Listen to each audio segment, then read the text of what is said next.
And there it is. Hello and welcome. I'm Rich Slayton, that's Andrew Guy, and we're here for the 2021 Clash Royale League World Final. With the 2-0 sweep, he's moving on. Nine underdogs won today. And Viper is going to be eliminated here by Hajime. There we go. This is not something that anybody could expect. We're about to see the defending world champion get unceremoniously booted from CRL World Finals in a 2-0 sweep. I'm still flabbergasted at the results that we've seen today. But it seems like the better the opponent, the better he plays. Even the last match happened in such a crazy turn of events.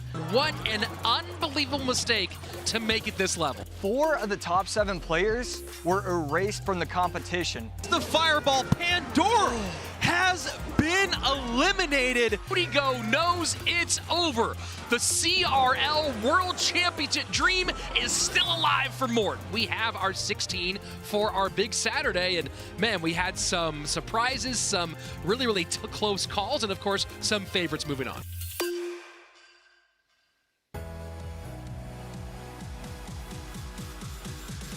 Day 1 of the Clash Royale League World Finals was an absolute thriller as our single elimination format left blood on the dance floor. 16 of our players were told to beat it, and the remainders are hoping it's as easy as ABC 1, 2, 3. But today is the day when they'll have to look at the man in the mirror and ask themselves, do I have what it takes to survive day 2 and move one step closer to claiming the title of world champion?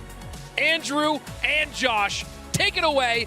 Let's kick things off for CRL World Finals Day 2. Day 1 was absolutely breathtaking. You had everything that you wanted to see. Massive upset, Cinderella stories holding strong, and the best player in the world doing what he does best, which is win. That's all Mohammad Light seems to do. We'll see if he can keep doing that today. Hello, everybody. I'm Andrew Guy. Joining me up here is Joshua AC Sharon.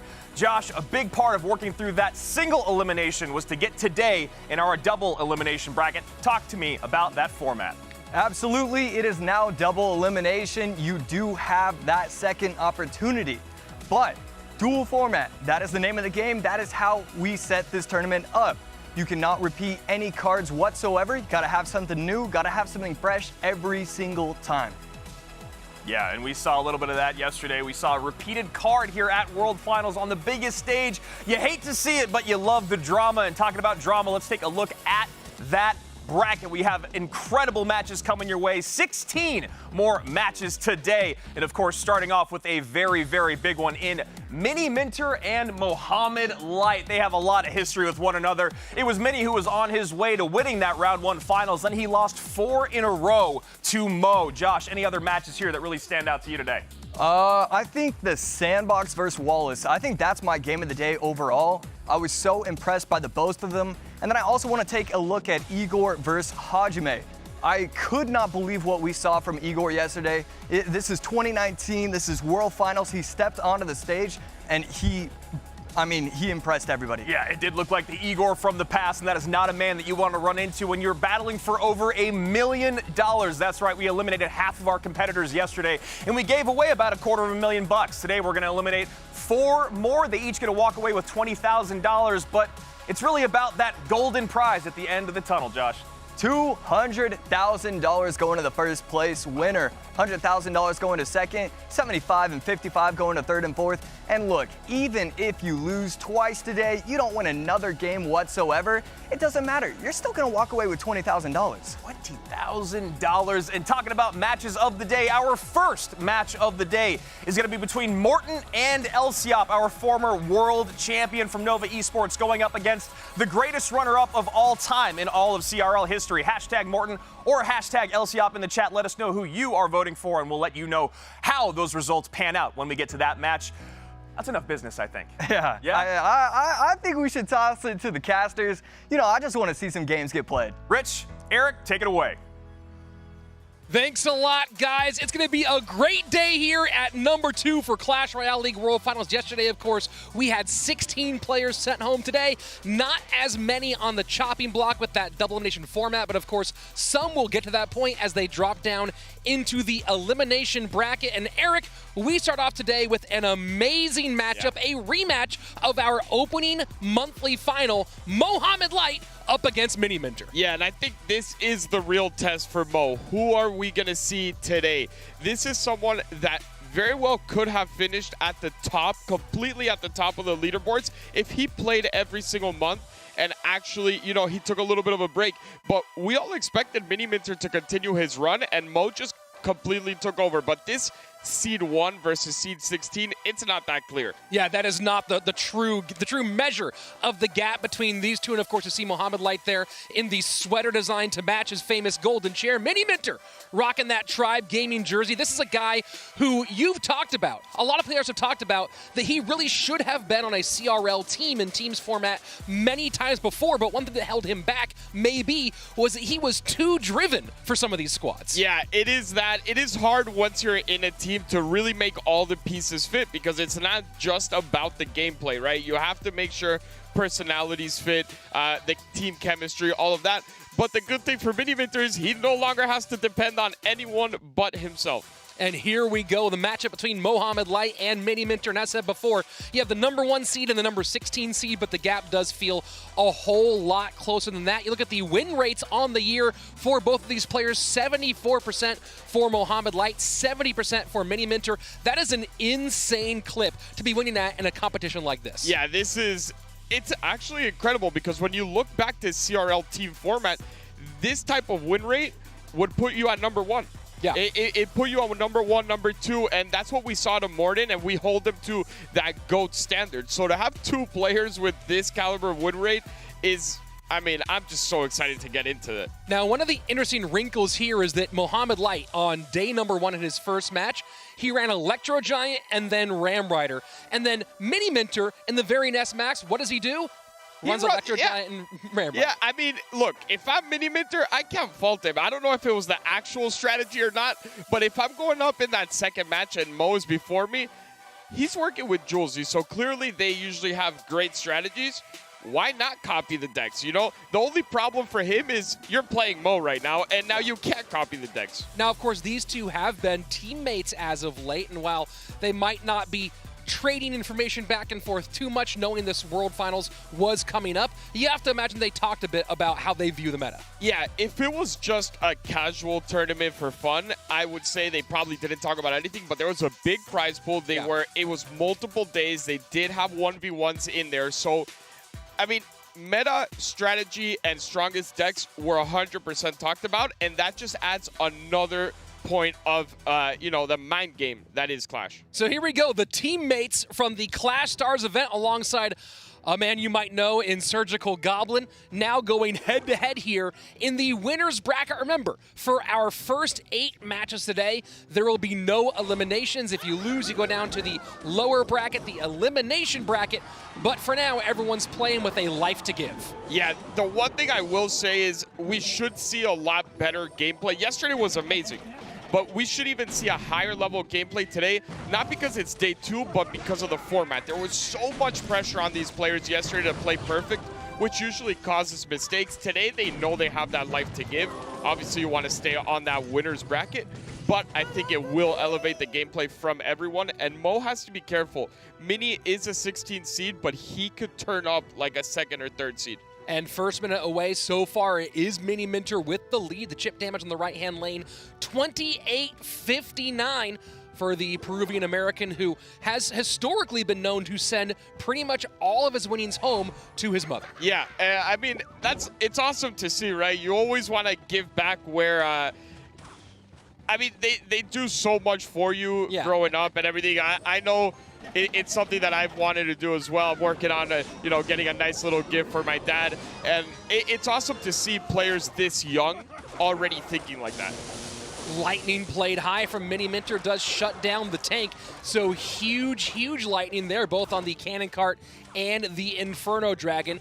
A minute 15 remains in regulation time, and Mohammad Light does have the lead, but Mini does have quite a lot on the board. Yeah, this is very aggressive out of him. He decides to go Archer Queen on the bridge as well. He's going to have to, actually, no, he doesn't have to drop anything. He can take one hit. That's not a problem. For the amount that Mini spent, it really got Mo back into the game. Mo was down quite a bit of elixir, and I think moving forward in this match, Mini has to be a little more careful. You cannot, once you have an advantage against Mo, you don't get that very often, so you really have to make it count.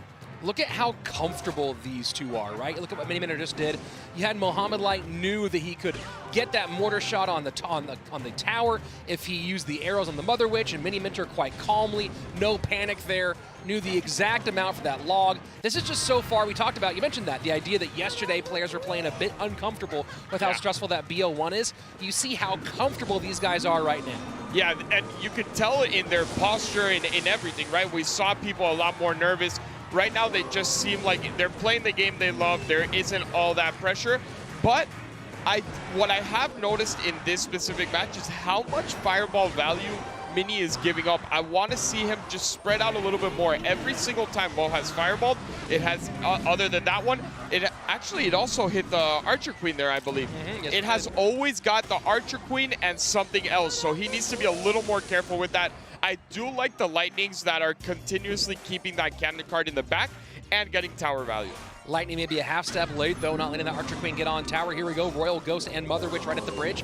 Log to help the Mother Witch, and Mortar still connects. The lead maintained with Mohammad Light by a little under 500 HP. Yeah, and the issue here for Mini is if he gets too aggressive, you know Mo is going to go ahead and Graveyard, and then his spells are not great. Even if you have Fireball, it's better than having Lightning against this specific deck.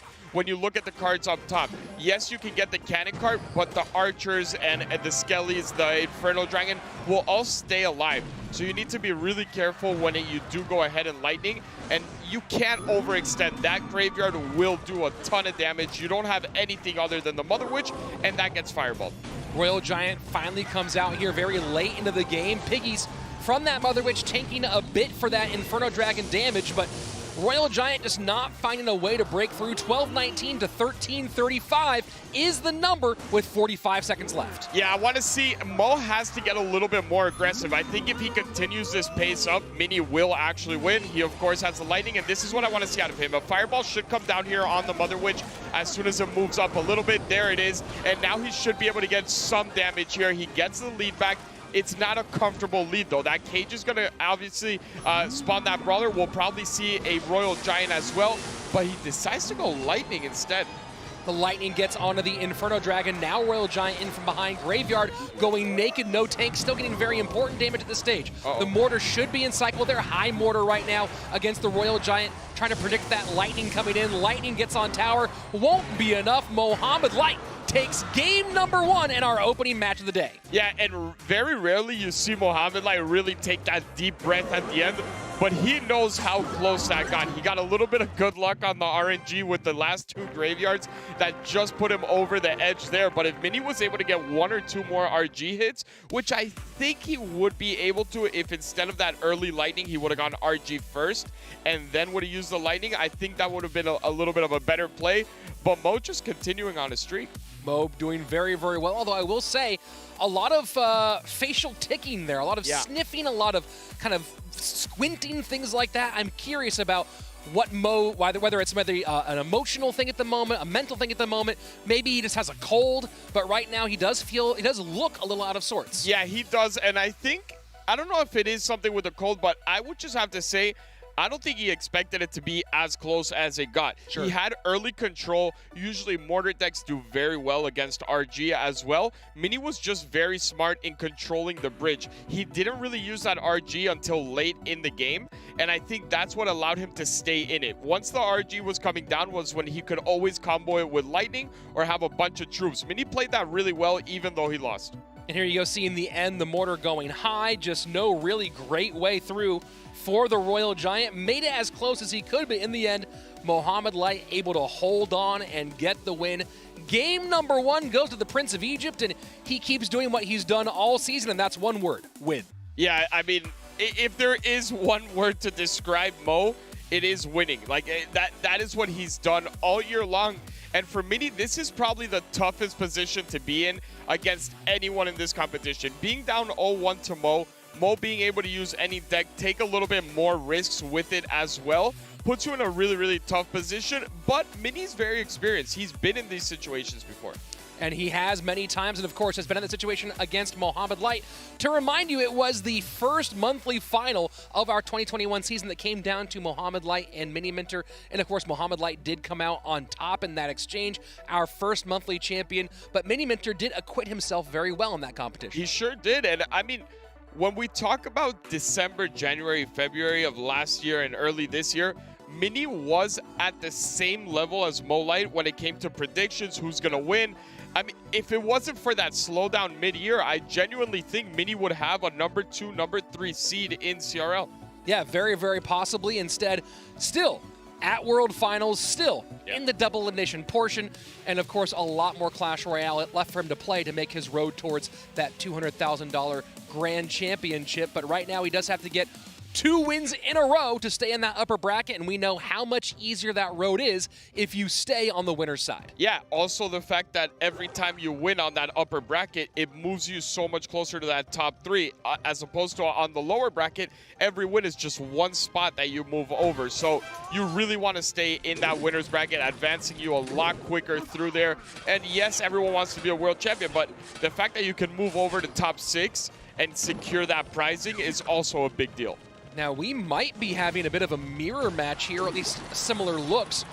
Minor cycle from Mohammad Light, and it looks like the same thing from Mini Menter. Yeah, and he's deciding to go with the traditional goblins here in this deck. It does make this deck a little bit weaker to air, but luckily for him, he does not have to worry about that. That Mega Minion, no matter what, should not get on the board and onto the tower for Mo. He has enough things to distract it at worst case scenario. So that choice of regular goblins over spear goblins, not going to be a factor here. So first minute 10 away. So far, just some minor chip on both sides. Interesting choice. Both players choosing to go with a very high skill cap, maybe the highest skill cap versus outplay deck in the game right now.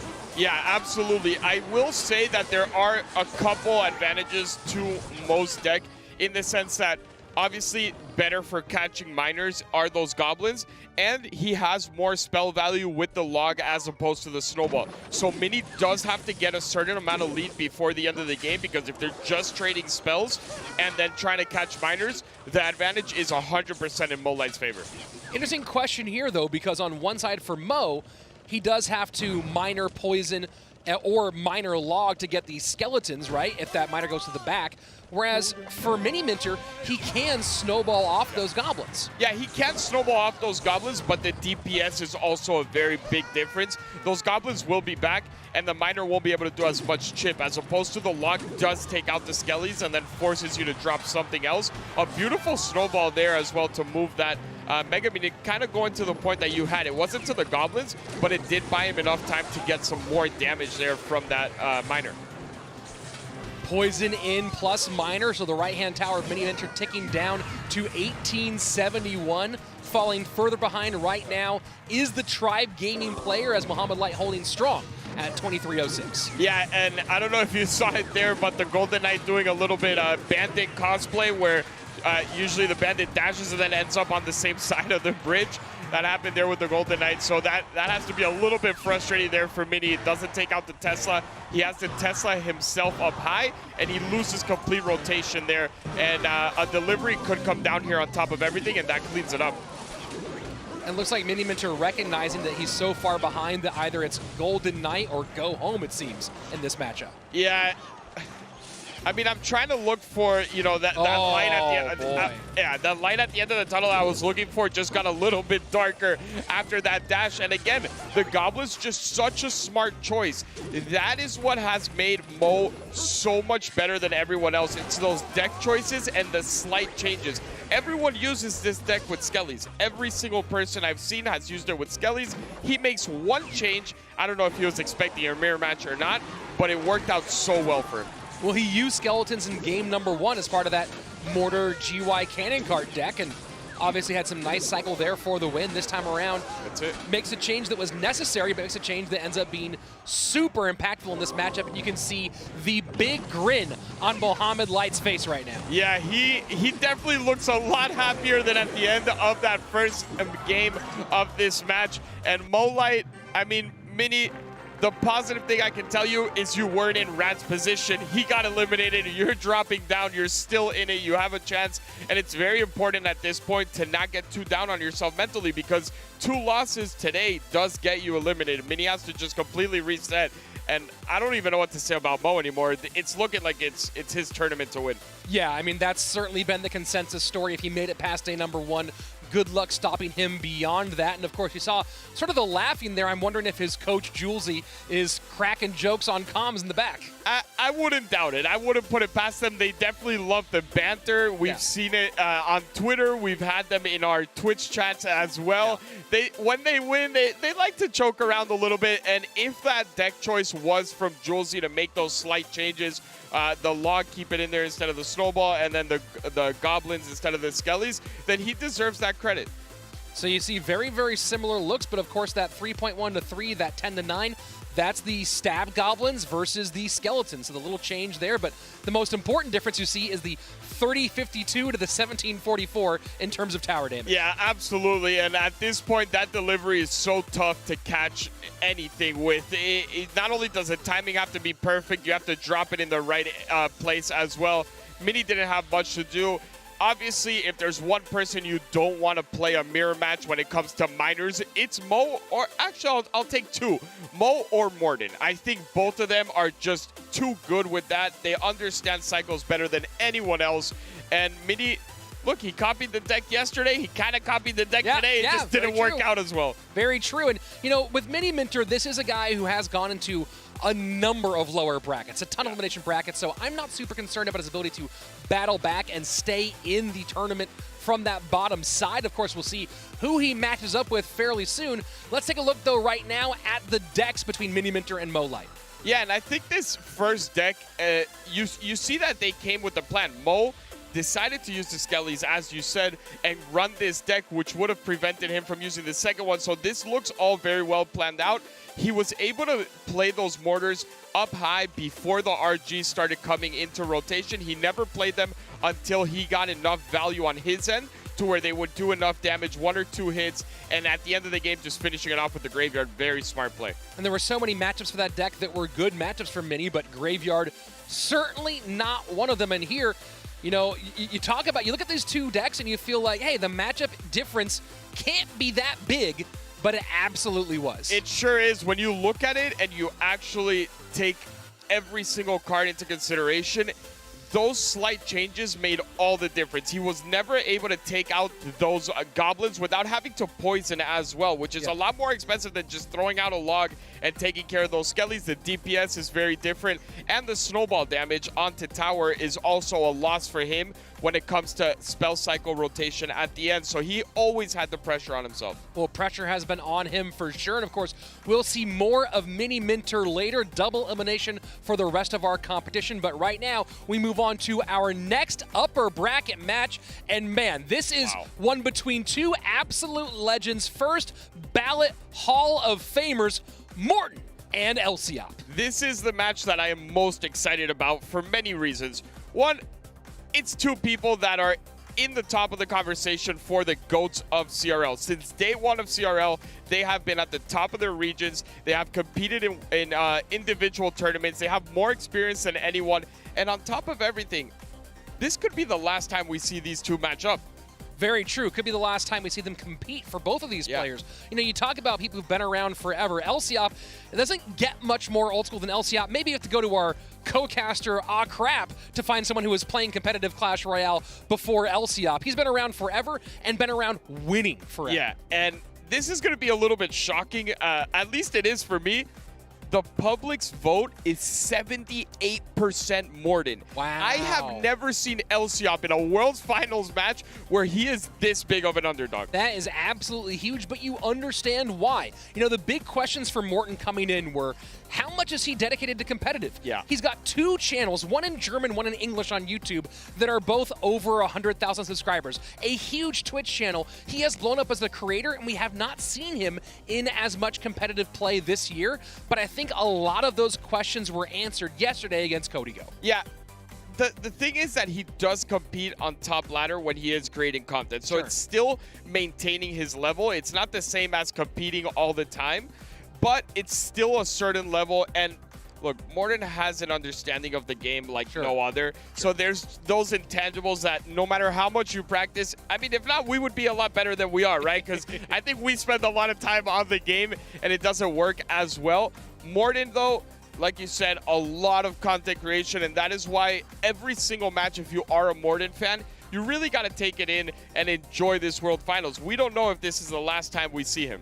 We don't know. Of course, we'll be seeing plenty more Morton overall in YouTube and Twitch. I don't think he's going anywhere, but of course, competitive. There's a different thing when it comes to this, the stress and the focus you have to put into competitive play. So, man, 71%? 8. 78? It was 78? 78%. My lord. Yeah, it is actually shocking to see Elop in a match and only get 22% of the vote is, I mean, and the other thing, while we wait on these players to start, oh, Elop. Oh, Wow. Elop. Wall breakers, game 1 against Morton. Fascinating choice here from China's greatest player. Wall breakers against Morton. I mean, if he goes Piggy's game 2, then we certainly know it's a full-on troll job. Yeah, I mean, this is really risky for him. I think the only thing riskier would be Morton actually running them because everyone just counters him. But think about it on Elop's end. What if it would have been a mirror match, wall breakers, against the best minor wall breakers player in the history of CRL? Drill wall breakers here for Elop. So fascinating choice. You do have the mortar to pick up wall breakers and the arrows for that drill cleanup.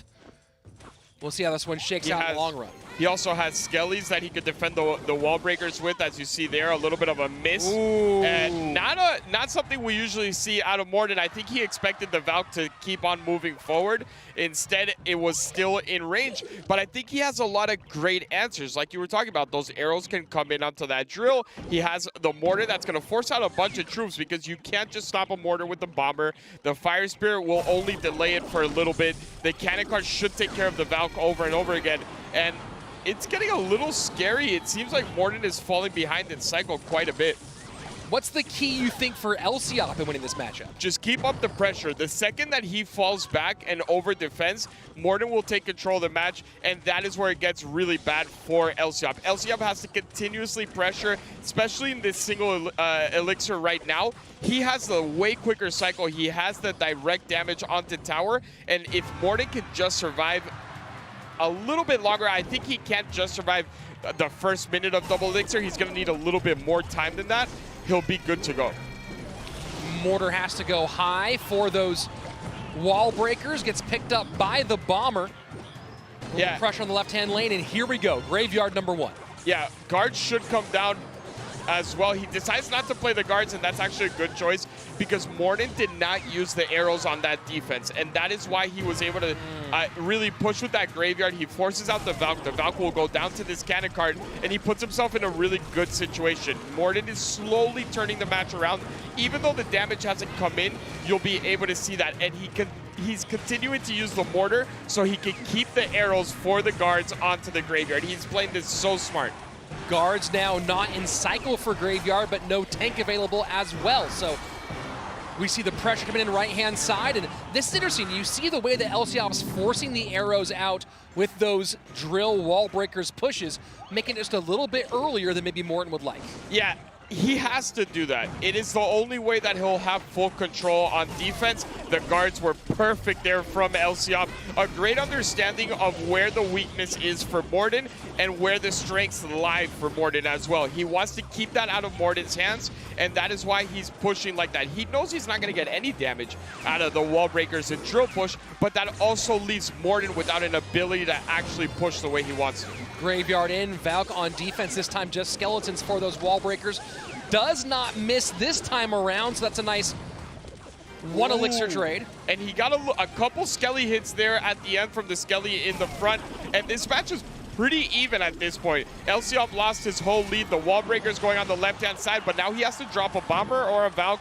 He decides to go Tesla onto this Mortar, and if I'm Morton right now, I'm sitting back being patient because this is triple elixir. All I need is one good graveyard, and this is game over. Setting up defense on the right-hand side, so Elop goes left-hand lane instead. Mortar goes high, and this Mortar might get a connection. No, goes back towards the Goblin Drill, and a nice pickup by Elop with the Tesla in the middle. Yeah, the Mortar actually does connect onto tower, but it's on the wrong side. It's not really that big of a deal unless he doesn't defend it at all. Beautiful set of arrows there. Morton does have Fireball as well, and that Mortar continuously connecting. And did you see those Skellies catch that Fire Spirit? That Mortar is doing work. 2088, and we'll see if he does keep the Stab Goblins off. They do get a couple of shots here. 1960 to 1543. Morton, though, way in the lead with about 12 seconds left. Yeah, and he has 2 spells as opposed to the 1 spell from Elop. He could go ahead and just take this right now. I don't see any wall breakers connecting with 3 seconds left. Elop, you can see it in his face, not happy. Morton with a great game, and you know, we've seen sort of a shift in Graveyard more recently. Win conditions overall. There was a lot, for the longest time, if you asked a Graveyard player, how do I play Graveyard? The first piece of advice they would give you is, don't play Graveyard until late in the game. And we've seen it kind of shift towards early play Graveyards. Morton went back to that in this matchup, knowing it was against Fast Cycle, and it worked wonders for him. It was just an understanding of the game like we were talking about. There are some things you can't teach, and he adapted to the game midway through. And to your point, yeah, Graveyard has evolved as a whole. We used to only see the Graveyards with NATO, Baby Dragon, Knight, you know, the Bomb Tower. It was a very slow deck, a very controlled deck. Now you see it in a quick cycle with archers, cannon cards all the time, a lot more pressure than just a Baby Dragon and a Knight, and that's why you can play it a little bit more aggressive. Sure. If I'm Elop, though, I kind of have to recognize I made a mistake. Going wall breakers in the current meta and against Morton is just, in my opinion, not the right choice. It's a hard one, right? Because you see players being successful with that drill wall breakers deck. Obviously, yesterday we mentioned Asaf, who has come close to #1 a couple of times with that one. So it's a deck that can work, but there's a question of whether or not that deck makes sense in competitive versus ladder. Yeah, and also who you're playing against. Sure. I know some players aren't great playing against their own decks, but Morton has seen that deck so many times. We lived through a CRL where it was just constant wall breakers, wall breakers, wall breakers, and Morton came out as the absolute best player there. I think when it comes to this level of competition, you don't want to play the Mortars against Igor. You don't want to play the wall breakers against Morton, and we saw it game 1. You definitely don't want to play a miner against Mo. Yeah, that's most certainly the case. And right now, Morton with the 1-game advantage. Next game would move him on in our winner's bracket. And, of course, some great matchups waiting him there if he does move on in that spot. But look at the Elop side, right? We did just see him run this this wall breaker cycle deck with the Goblin Drill. And in your estimation, after seeing what we saw from Morton in game #1, where would you go with Elop in game 2, knowing Graveyard is now off the board? I think you have to be very careful with what you saw from Morton yesterday. The second Morton identified no Fireball, he used that Fireball bait and he won on the basis of Flying Machine. You cannot fall to that if you are Elop. You need to be able to defend the Fireball. I don't know exactly which way you want to do it. You can go delivery, you can have a Lightning in your deck. It is going to be a very expensive way to defend it, but you cannot go into this matchup without a defense for it. And that's very important. We did see Fireball played on both sides of the board for this one, so that opens up some options, of course. Opens up Mother Witch, opens up Royal Hogs, of course opens up more Flying Machine, as you mentioned. And that gets tricky, right? Because one of the most popular decks you have that benefits a lot from Fireball being out is that Royal Hogs, Royal Yeah. Recruit, Flying Machine deck. So we could see a very slow look from both sides. I think we will, at least on one of the ends. What I have noticed about Morton is, and I'm so happy saying this, he's not sticking to what he's always used to running. Huge. This is the first time I can genuinely say Morton is not losing to matchups. He is going outside the box. It looks like he came in with a different mentality. So if I'm Morton, I use the mind game that, okay, you saw me run that Flying Machine yesterday when Fireball was out, and I go something completely different. And that's important, right? You talk about some of these top-tier players, and depth of deck pool and versatility is key.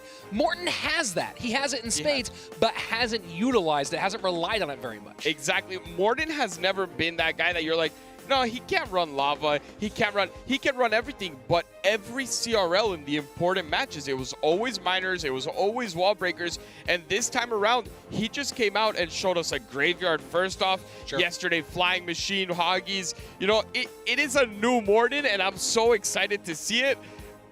I kind of want to see him win just so we can see that Morton matchup. I think that is incredible. And just, 5 minutes ago we were saying, I'm not too worried about Mini in the losers bracket, in the lower bracket, because, you know, he has so much experience. If Elop drops down there, my worry for Mini goes, you know, a little bit higher. It certainly does. I mean, Elop's a guy who, of course, can take it from him.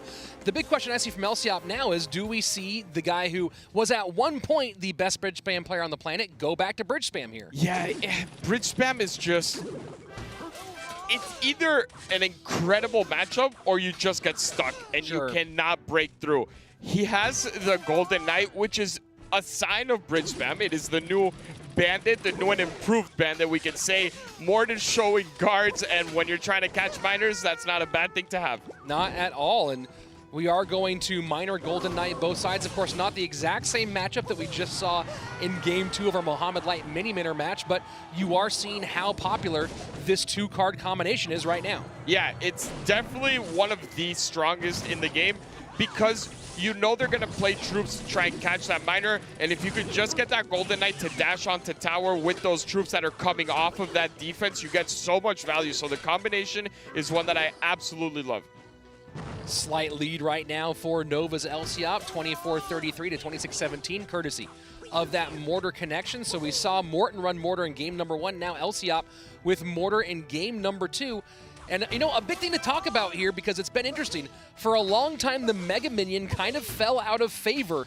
And there was a point where Mega Minion was everywhere. It got nerfed about 2 years ago. But right now the Mega Minion is showing up over and over and over again. It's so strong, especially against a deck like this. The Golden Knight on the bridge is usually the last card coming through. It's alone.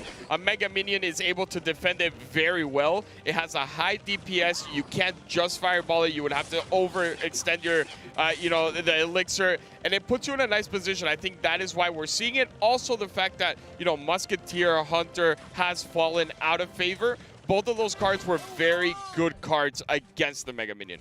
Final minute of regulation, double elixir starting to flow, and Morton sets up his Golden Knight in the back. It will pick up the Mortar along with the Tesla to clear it off the board as we go into our final minute. Yeah, and what I have seen from Morton is he's not really using that dash all that much. I've seen his Golden Knight cross the bridge, I think 3 times without a dash, and people might be thinking, why is he doing that if it's going to go down anyway?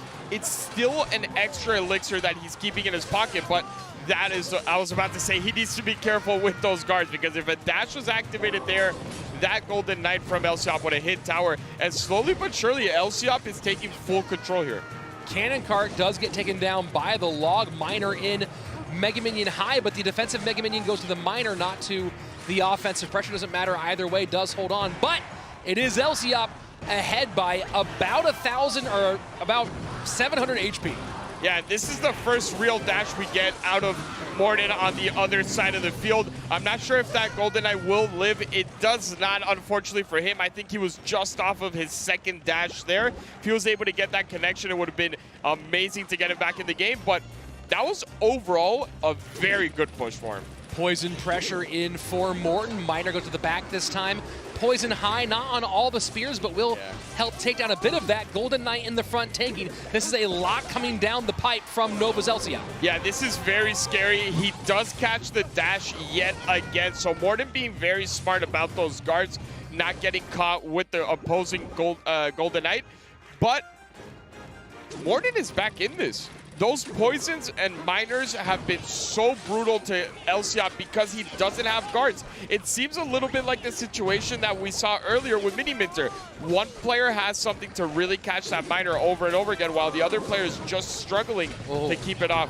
Oh, wow. And that was a very, very nice early guards from Morton, protecting both the back, the sides, and the front, and able to hold on with the catch. Right now, Elsiop up by a little over 100 HP, but here we go. Poison in, Miner in, and a nice switch there by Morton to go Miner to the front. We are very tight. Lightning in, 146.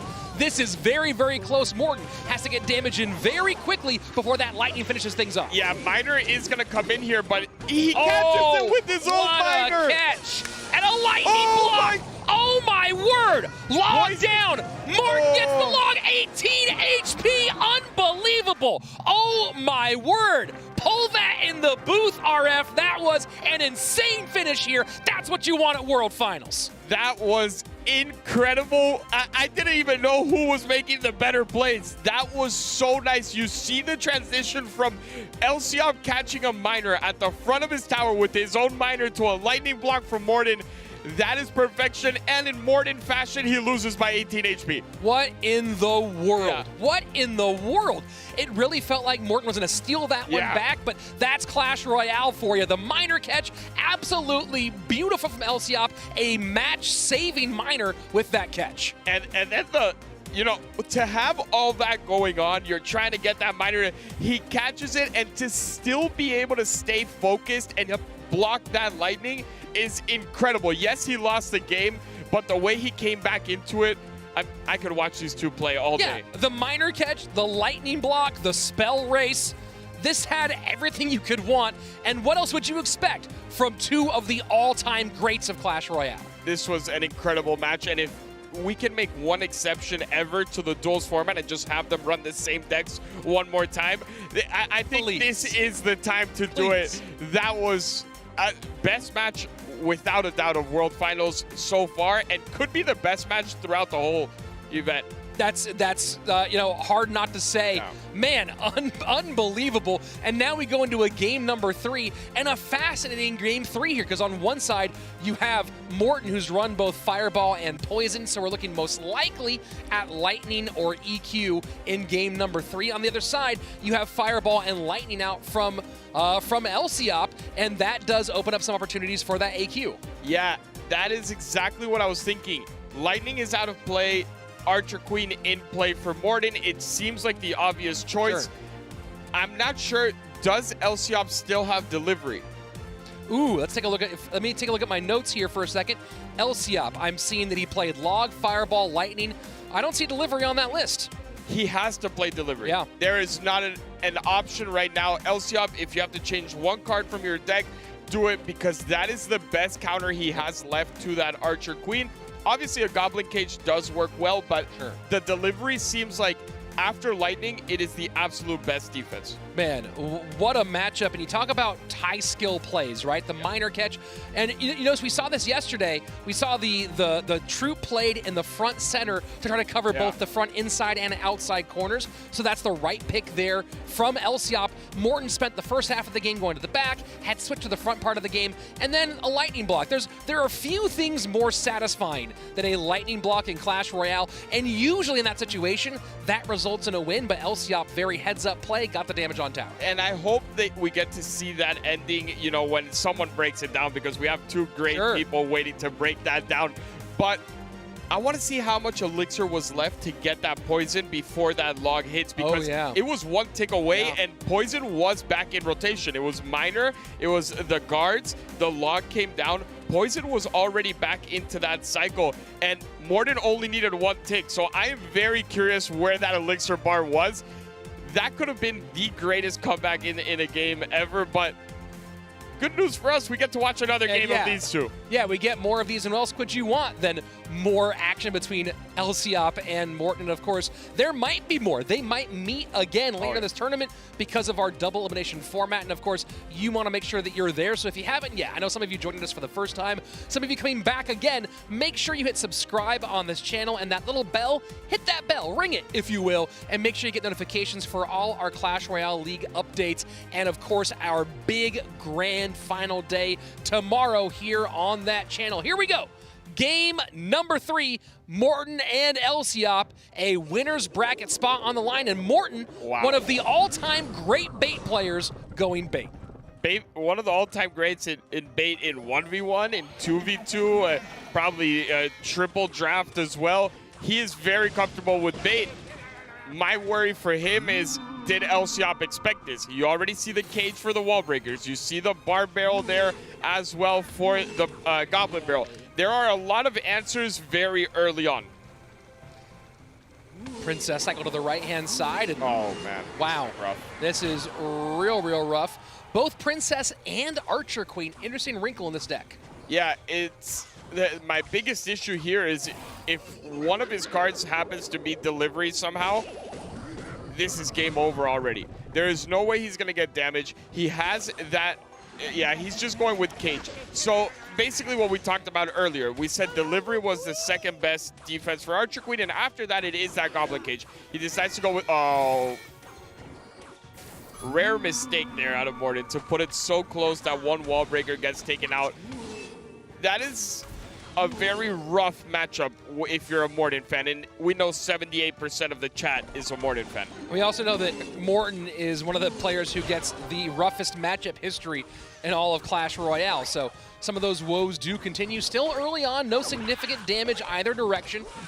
As we go past the first minute 40 seconds, Morton has quite a lot on the board. He does, but a cage should come down here in the middle, or he's actually defensive hoggies. I don't think I'll say that many times throughout World Finals, but overall, just a very solid play there from Elop. He needs to throw a cage down. This will not be enough. He doesn't have Elixir. This is gonna connect, and Morton in Morton fashion somehow makes wall breakers connect in a deck that they have no business connecting. And now just a pressure goblin barrel, but of course bar barrel not available, so there you go. Good damage, 1803. Morton out to a big lead here in game 3. Yeah, Morton in a very nice position. It was going to be very tough for him to get that to connect. He is able to grab this lead, and now he can just play safe. We know Morton is very capable of defending very big pushes with, you know, those small units. He does have the cage, but he needs to be careful with the flying machine. Beautiful catch there with the Rascals. As long as he's not caught off without Elixir, he should be okay. Well, the great thing about this deck and this situation, Eric, is that, you know, when you're worried about the flying machine with no fireball, you're worried about bridge battles. Yeah. And this is not a bridge battle deck that Morton's running. It plays deep on defense on his side or deep in offense on the opposing side. Yeah, it was a very risky choice.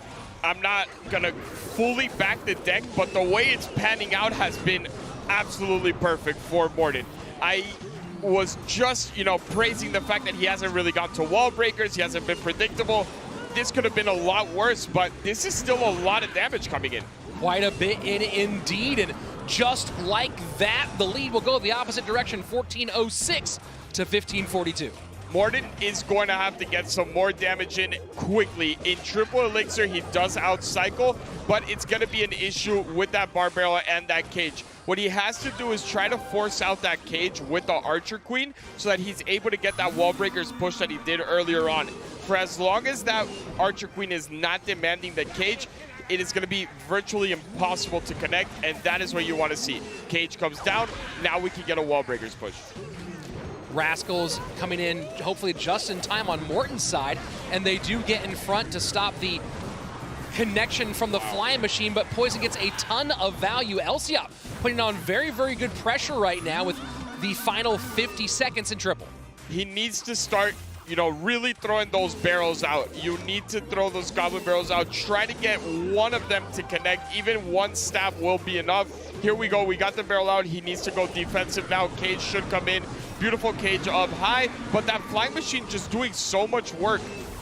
and not able to get the Archer Queen on the flying machines. Now 2 princesses, and the mark though, 8:06, 23 seconds left, and one very important point here, Eric. No big spell, no direct damage at all in the deck of Morton. I'm not gonna say my take again on no big spell because you already know where I stand with that.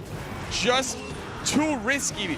Last game, no big spell, no direct damage, even though you do have that barrel. That's it for Morton. Wow. Absolute wow. Morton will drop down into the elimination bracket. Elop with an amazing come-from-behind performance in this matchup, or amazing one to come from behind the reverse sweep here against Morton. And man, you go back to game number 2 and how close that ending was, and that really is a deciding factor in this match. That's why you never want to play against Elop. No. He was down 0-1 to Morton, and Morton won very convincingly in that first game, and he just came back like it was nothing. I know a lot of people are Morton fans, and well-deserved to have all the fans, right? He has both of those channels, everything, but 78%, I think we got to give a little more respect here to someone that, you know, with the experience, the winnings, everything from Elop, and I'm excited. That means Mohammad Light versus Elop. What a match. Yeah, that's going to be a whole lot of fun. And again, here you go, looking at that last one, the slightly faster cycle, or much faster cycle of Morton, not able to overcome the pressure of Elop, and that's one of the hard parts about Bait. If you can't get ahead, it's so hard to get a lead. Yeah, and he got ahead for a little bit, but there was just too much pressure, not enough DPS, and I do think if you're not going to run a big spell, you need to be able to cover yourself with something like a Mega Knight. You need to have a little bit heavier DPS, you know, really. It wasn't out of the question that Elop was going to run something like Hoggies. Hoggies is one of the strongest decks right now. Sure. So to go a risky deck already in wall breakers and then not cover your defense, just, I think the first mishap we see on deck choice from Morton.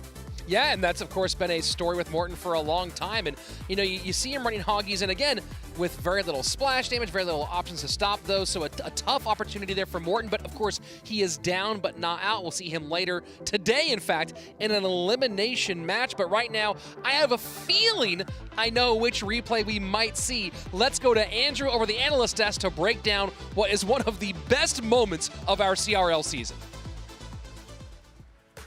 Yeah, we're going to hop into Game 3. Just kidding, Rich. I'm not going to do that to you. Don't worry. Yeah, Game 2. What a barn burner, breathtaking finish here. I'm going to not talk a lot because there's a lot more going on here on the board. So let's go ahead and roll this clip. I was actually shocked that Morton was able to come back into the game as close as he did. It felt like Elop had taken a pretty substantial lead early on, which is never the position that you want to be in when you're playing a minor poison control deck. So let's slow everything down here. Actually, let's roll it back just a hair. Let's go back just a hair there. So the first thing that happens here is the incredible lightning block at the top of your screen, or the attempt at the lightning block at the top of your screen here by Morton. You see the tower down to 204, so go ahead and roll it forward.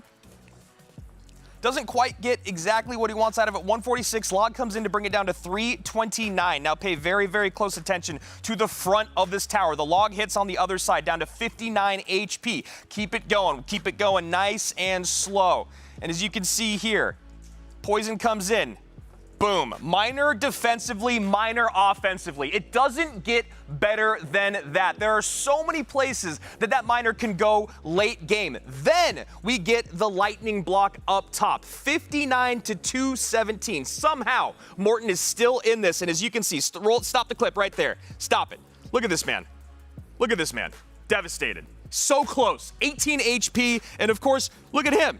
Just as shocked is Elop. He cannot believe he came back into this game. It does not get closer than that. And as you guys can see right here at the bottom of your screen, 18 HP remaining. Morton is just this close. And if that miner did not go to the front of the tower from Elop, it would have been a 2-0 set for Morton. And as you heard from Rich, the reverse sweep came in. Absolutely phenomenal stuff there. That's exactly what you want to see at the highest level. And speaking of that, we have another match of the day coming your way in just a little bit. Hashtag Michifu or hashtag Vtor in the chat. We'll get all your results and let you know which end or side of the coin you ended up on. Man, I could watch that replay all day, but for now, let's go back to the desk where Josh and Eric are standing by. Thank you, Andrew. And that was masterful telestration. I gotta say, he's really learned all the zooming. You know, I was actually just as impressed by Andrew as I was that match. You got to watch it from the, you know, relaxing, not casting. How did you see that Morton Game 2 match? Okay, I don't know. I mean, I know these are like noise canceling, but I don't know if you could hear me and Andrew. We were just getting up, yelling. I could not believe what I saw in game number 2. Yeah, and this match is going to be, this could already surpass that last one that we saw. Igor versus Hajime. Sorry, I'll always call him Igor, a former teammate. I've always called him that, so bear with me on that. But you also had Hajime, you know, as someone that you've talked to, you've been a teammate with. So we have a lot of insight on what they like. What I will say is Hajime is the higher seed. Yep. But is he really the favorite? Look, after yesterday's performance, the only player that I believe that Igor is going to go up against and not be the favorite against is going to be Mohammad Light. I was blown away at what Igor was able to pull off. His micro, his macro. I mean, that minor rocket game against Mortar blew me away. That was the best game of yesterday, mechanics-wise and everything, but Hajime is just as talented when it comes to mechanics. The only difference is when it does come to experience. Igor won a world championship already. He has that world finals experience. He's not gonna, you know, really buckle under the pressure, but we see Igor already showing archers, and I'm a little bit scared if he's going back to yesterday's plan. Ooh, archers plus snowball. You know, I would like to see that Skeleton King deck again. We saw, and right there, Mega Minion, it is looking like he could go that route. Hajime on the other side, running Expo. And this is something that he used to be really well known for, one of the best Expo players at his time, and he thinks that he still has it. Look, if there's one thing I'm happy about is players are not scared to run what they want to run in this World Finals. I was not expecting to see one Expo. We saw one yesterday. We already see one today. And it's not just an Expo. It's Expo against Igor. Igor has a history of a ladder player. Before Anaban went on a streak of winning 17,000 ladder matches in a row and just 40,000 seasons, Igor was that guy that had the most ladder wins. So if there's someone that knows how to play against Expo, it should be him. Yeah, especially when he's going to be running Mortar. I was wondering if he was going to go that route when we saw the Valk, we saw the Miner. And look, Mortar first game going against Expo. I've seen Lapo, you've seen Igor, and you know, we've seen a combination of the two. When they go against Expo, they don't make mistakes. They always place the Mortar outside fireball range whenever you're going to, you know, as soon as one player thinks something, they've already thought of that, and they're going to prepare for that. That is the biggest strong suit that Igor and Lapo have. It always seems like they're 5 steps ahead of everyone else. But on the other side, you're not just playing a ladder match. Hajime is someone that had that trajectory to really make it to the top and have the same type of career that any of these players that we're just talking about had. He had a lot of expectations for him and still does. And right now, it's as close a game as it can be. Yeah, I mean, 30 seconds left. Neither player has really done that much damage. A couple fireballs onto Igor's side. But Igor really, you know, we often see when he runs these minor decks, he gets very aggressive. He always knows, okay, this is what I have to do. Okay, I have 2.5 elixir. That means I can spend the miner on the inside to take the aggro of the Expo. So far, he's just been playing defensively. And right here, we finally get that second miner offensively with this little time left in the game. I'm not going to sit here and act like I don't know what's coming next. And it's a photo finish with Igor minoring at the end. I had to live through this. Blood pressure was at an all-time high for 2 years of CRL. This is what he does. He is very calculated, and you see it here. There has not been one time an Expo comes down and he does not defend it perfectly. He is never caught out without the answers that he wants. That snowball prediction onto the Knight as well to get some more chip damage, and he finally takes a lead here. Hajime, it's not over though, and I like this transition from Hajime. He says, the offensive Expos are not working for me. I'm gonna have to figure out how to beat him another way, and decides to go defensive first. Yeah, I like that he's trying to set up with the double Expo. He's obviously going to stay stay away from the right lane so that way he doesn't give value to the fireball. But Igor just has so much experience that it's kind of like you saw how he immediately goes in with a fireball. He understands. And so when we get to these points, now he knows, okay, I can switch lanes, possibly. Triple Elixir is when it gets really crazy. And if you're still giving fireball value this late, you know, that could spell trouble for you. This is where it gets a little bit tricky, though. He had that first Expo take out the Archer, so Archer's not available to him anymore. But look at the mortar placements. He knows exactly the situation and where to place each mortar to make it happen for him. The cycle is so quick. Igor is on top of his game right now. 36 seconds left. Archers are going to be able to take out the previous Expo. This is where it gets really crazy. Cycling the miner off to the side. 2174, lowest tower for Hajime. So 200 HP separated into two. Just needs to defend out and then get maybe one more miner onto the tower and just cycle fireballs at this point. Yeah, and that fireball misses the Archers, just places them out of range. And that's what you were talking about very early on in the game. A beautiful fireball there. He's able to push back the Knight as well. He doesn't quite get it, but this is going to be a loss for Igor if he cannot get back to something. He should be at fireball right here. Here it comes. Oh my. What a finish. And I don't know how I'm going to do a whole CRL cast today if this is the type of matches that we're going to get. Igor, Mortar, God, I have said it for so long. You have said it. He said it in his first ever interview as well. What a risky play from Hajime here, and I think it also was unlucky. Worst case scenario, you play your Expo against Igor's Mortar. Yeah, we saw, I mean, you called it right away. I think we heard it in the interview from Morton where he said, okay, game number 2, I went into the game and I already knew I was going to win. Yeah. When he gets that matchup, you saw how he played it just straight from the beginning. It's like he knew what was going to happen, and you called it. It was very close throughout, and then as soon as it gets 10 seconds, 20 seconds left, he turns it up, and then he gets that cycle. Yeah, this is the first time I'm able to see it without my blood pressure going crazy because I'm not his coach anymore, but it was the only way this was going to end. I know it seems like it's not calculated, but when you talk to them and you see these finishes, it is very calculated. If he had, unfortunately, he's probably having some camera issues, but if he had his camera on, you would see their facial expressions. He would not even be worried. It's like, no, don't worry, I have enough time for the fireball. 2 seconds extra, that much time. Yeah, I mean, I would have loved to see the smirk on his face. And all these players know, okay, we see it in the stats, like the 9-card cycle, 7-card cycle. They know, okay, I have to cycle 9 elixir. You know, my bar is at 6 elixir. If I go this speed, I should be able to have 7.3 seconds left. If he starts to cycle with 8 seconds, 9 seconds left, gives him plenty of time to get that fireball or snowball onto the tower. And I mean, we saw it 1 second left, easily down in time. I think Hajime also, we do have to give him credit. Yeah. He played it very well. This is the hardest an Expo match will ever be when you're running against someone in CRL. You're playing someone that has played this specific matchup more than anyone in the world, and the best player with Mortar, you know, with Lapo, but Lapo not being in World Finals. There we finally got Igor on camera, and he's running a miner now. I'm not really upset about that choice for Hajime. We said it early on. He is very technically talented. The mechanics and everything that come from Hajime are just as good as anyone else here. Maybe not just as good as anyone. I'll still give Mo a slight advantage. Yeah, absolutely.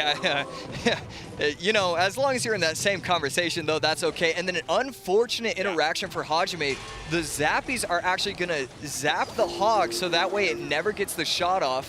And that King Tower activation would have been perfect for Hajime considering he also has the P.E.K.K.A. Instead, Igor is still in this position where he can outcycle the P.E.K.K.A.s and then get that 1 or 2 shots. And once you get that tower down to 2,000 HP, even if you have the King Tower activation, the Fisherman, the Zappies, the P.E.K.K.A., that 2,000 HP left is going to be so valuable because then you get to start cycling Earthquakes. Yeah, and the perfect timing there as well from the delivery and the log so that the log does not push back that Mother Witch soon enough to where it gets out of range on the delivery. Everything working out for him. What I will say is for Hajime, he will have a lot of chances to activate that King Tower. Against Firecracker and Hog, when you have all these troops, you can't get that Firecracker activation, or you can get the Fisherman. But every time he plays Zappies in the back, Igor gets to breathe a little bit because it's going to be the same interaction. Yeah, and here we go. The Loon is going to come down the lane right here. Tesla should be able to bring it over, and there we go. And I like this pressure. This is exactly what you need to do. I mean, look, he's going to know exactly what he needs to do in every single interaction here. Firecracker is going to get so much so much damage on this tower. It's not only a damage tower, but also look at how much damage it did to the P.E.K.K.A. The P.E.K.K.A., it seems like the Firecracker is just a little bit of splash here and there, but the direct hits are very strong. 50 seconds left. Both towers at 2,000 HP. Fireball just hit, I mean, Fire Spirit. Yeah. It does the same damage, you know. That is something that he needs to be very conscious of. Oh, the lightning from Igor with the perfect timing. Fisherman was halfway through. The hook was on the hog. And I am telling you, this is 2019 Igor. I mean, at this point, P.E.K.K.A. is going to come down the lane, but here we... Okay, he's not going to try and bring the P.E.K.K.A. back. I was wondering if that's going to be the thing. But here we go. It's just going to be as simple as this. Goes in with the delivery, lightning on top, P.E.K.K.A., Loon, Miner, done like that. 15 seconds left, just needs to defend out. Should be simple enough for someone like Igor. I have not seen this level from Igor since that World Finals. And I am telling everyone, this is not someone you want to go up against. Before, when I looked at this bracket, I was like, how unfortunate for Elop or Morton. They have to go against Mo if he wins. How unfortunate for anyone that has to run into Igor. We just added another Mo Light type of player to the bracket, and you see what it means to him. Yeah, I mean, he is a star. I mean, this is his moment. You see it on his face. He's ecstatic for this moment, but a lot of the players, when you look at their face cams, they look relieved. For him, he looks like he's ready for the next game, and he just looks like he wants to be here. It seems like he's ready for another World Finals. We haven't seen that from him in the monthly final that he played. We haven't seen him in the monthly qualifiers, but maybe that time off is what he needed. A lot of players take that time off, and then you see their level decrease. Yep. Igor, if this is what happens when you take some time off, go ahead and take the whole time that you need, because the gameplay from yesterday and today has been better than anyone else. I know Moonlight has been very dominant as well, but when you talk about interactions and matchups, I think Igor has been the best player so far. Yeah, I 100% agree with you. Every single thing that he's done, I mean, you know, we take it back to yesterday with the Miner against the Mortar, and then today, that game was played perfectly. And, you know, in this game overall, I think Hajime only made that one mistake. He tries to fisherman the hog into the tower, doesn't work out, and from then, he played a good game. I mean, we just see right here, he set himself up to be able to fisherman it to the king, but look, the lightning and the way he never used the lightning, and he never even showed that it was going to be a lightning. Everybody at the beginning thought it was going to be the earthquake. Yeah, that was the fun part about this. He always made it seem like he had earthquake, because even on defense, he would overspend a little bit on the pushes coming in from Hajime just to make sure he has no idea that lightning is there. He could have used lightning so many times before and made those defenses a lot easier. He caught him off guard that one time and closes out the match. Just incredible play. Yeah, like, what is Hajime supposed to do in this scenario? You know, you go up. He was able to beat Viper and beat him in a great position, and then just today, it didn't matter. In game number one, it was Expo versus Mortar. You can't. It is so tough. It's a great deck choice from Hajime, and I love the confidence that it shows in him. And it's not even a bad matchup, you know, through Royale API, but, you know, when you're going against Igor, and every single interaction was perfect. You know, he puts the Mortar just outside of fireball range. He gets the Miner cycles. He gets the snowballs on tower to predict the Knights. It was brilliant. And then this matchup, just Igor playing to his strengths. It is what it is. He decides, you know what? There's no reason for me to follow this heavy deck meta when I am playing the way I'm playing. I really like the deck choice out of him. The Lightning's so smart. He knew that deck would suffer a little bit versus those heavy decks if he doesn't have a big spell going for it. The Earthquake, yes, it does allow you to cycle a lot quicker, but it would have been very difficult for him to actually finish off the game if he was not able to Lightning that Fisherman. Yeah, the lightning was so valuable for him, and just the way he hides it was brilliant. It sounds like we can take a look at the bracket, and there we go. Round two, we are going to see Mohammad Light versus LCOP. That's going to be brilliant. Cannot wait to see Samuel Basoto versus Surge TS. The Battle of the Brazilians are going to be facing Igor. Wow, that is going to be some game. I mean, you win the match and your prize is going up against Igor. You know, it doesn't get a lot better than winning a match of World Finals, but you definitely have to be worried about who you're playing next. There was the same situation just the match before. Yes, you win and you move on, but you're going against Mo Light, and both of these players are showing no weaknesses, but I am really excited about the Brazilian matchup. It does seem like they have had a rivalry, you know, it's not like a strong rivalry, but apart from Lucas and Basoto themselves, everyone else in Brazil has that, you know, I want to be the best Brazilian player, and we're going to find out who is the better Brazilian player, at least right now, with, you know, Samuel. I'll let you talk about it. Yeah, you know, Samuel, my old teammate, I love the dude. One of the greatest guys in the community for sure. Just a phenomenal player. You know, Cycle is his bread and butter. He loves to run Hog. He loves to run Royal Hogs. Any of those quick cycle decks that allow him to outplay his opponents. Usually you can say, oh, you know, you want to outplay your opponents, you can run Control. For him, it's different. If he wants to outplay his opponents, he wants to make as many decisions as possible. And so cycle decks are actually just great for him. And this is someone that I teamed with for a little bit. Wasn't a long time, but what I can say about Surge is he's someone that studies his opponents. He will spend the time, he will look at VODs, he will look at every single deck. So the only worry for me on Basoto's side is him getting sniped. Surge TS is someone that is very comfortable playing any type of archetype. He might not be the best with every archetype or even the best at any specific one, but he is to the level where he can play anything that benefits him, and really, really good on analysis. Yeah, that's what you have to do when you're a player in these kind of positions. All right, you know, are you going to be the best at Control? Are you going to be the best at Cycle, the best at Beatdown? You have to make a choice what you want to do. Surge TS said, you know, I want to be the best at, you know, using whatever deck is available to me, and he finds that that's the best decision. And I really agree with that. It's going to allow him in a lot of favorable positions. And right here, using Miner, Skeletons, Spear Goblins, are we thinking it's going to be Mortar on the bottom, or what? It definitely could be Mortar, but knowing Surge TS, it could be also some weird variation that he was expecting something from Samuel, and he set up the snipe. When it comes to just straight up mechanics, Basoto does have the advantage, so Surge TS has to somehow gain that advantage back on his side, and it will be with good matchups or some sort of snipe. It doesn't have to be a direct snipe, but he does need to think outside the box. Just regular meta versus meta, I will take Basoto. Absolutely. Royal Delivery coming down on defense, going to be able to catch the Miner and the Mega Minion, so really good patience right there. It was a suboptimal position for him. The Log was able to catch the Knight and the Spear Goblins. Doesn't panic. It's okay. Let's just get to double Elixir. That's all he needs to do. Mortar on the opposite lane, trying to create a little bit of pressure, trying to force out a wasted Mega Minion. I actually really like that play. That was a very smart play. You know he's going to have to defend that Mortar. He's going to have to overspend, and he doesn't just spend the Tesla, he does spend the Skellies. And yes, it's one Elixir, but one Elixir in these type of matchups is a lot. That changes things. A Miner is going to get some extra chip damage. We should see the ability come down here. There we go, and just gets the Valk in time. That could have got really bad really quickly.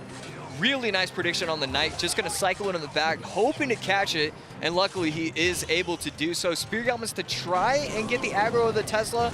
Not going to place it in time. Instead, going to defend with Spear Goblins, then Log, then Tesla. Put himself in a much easier position.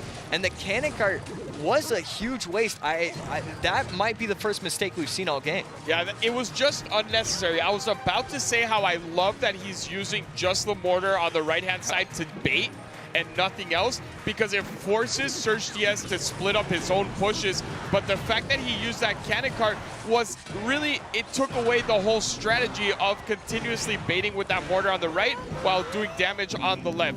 I don't expect to see a mistake like that again, but it could cost him the game. He had a strong lead, and now Surge TS is the one with the lead. So I actually really like that. Oh, Tesla gonna come down. Not even a prediction, just kind of a slow night. So again, I don't know if it's nerves, I don't know what it is, but we are seeing some mistakes. But at the end of the day, it's kind of okay for Basoto. He's been making these mistakes and he's still in this position. He just has to kind of clean this up. And then I think once it hits triple elixir, depending on what his last card is going to be, he should be able to cycle. We just need to see what it is. Yeah, the Earthquakes are going to start coming down, though, from Surge TS, so he can't fall back too much at the end.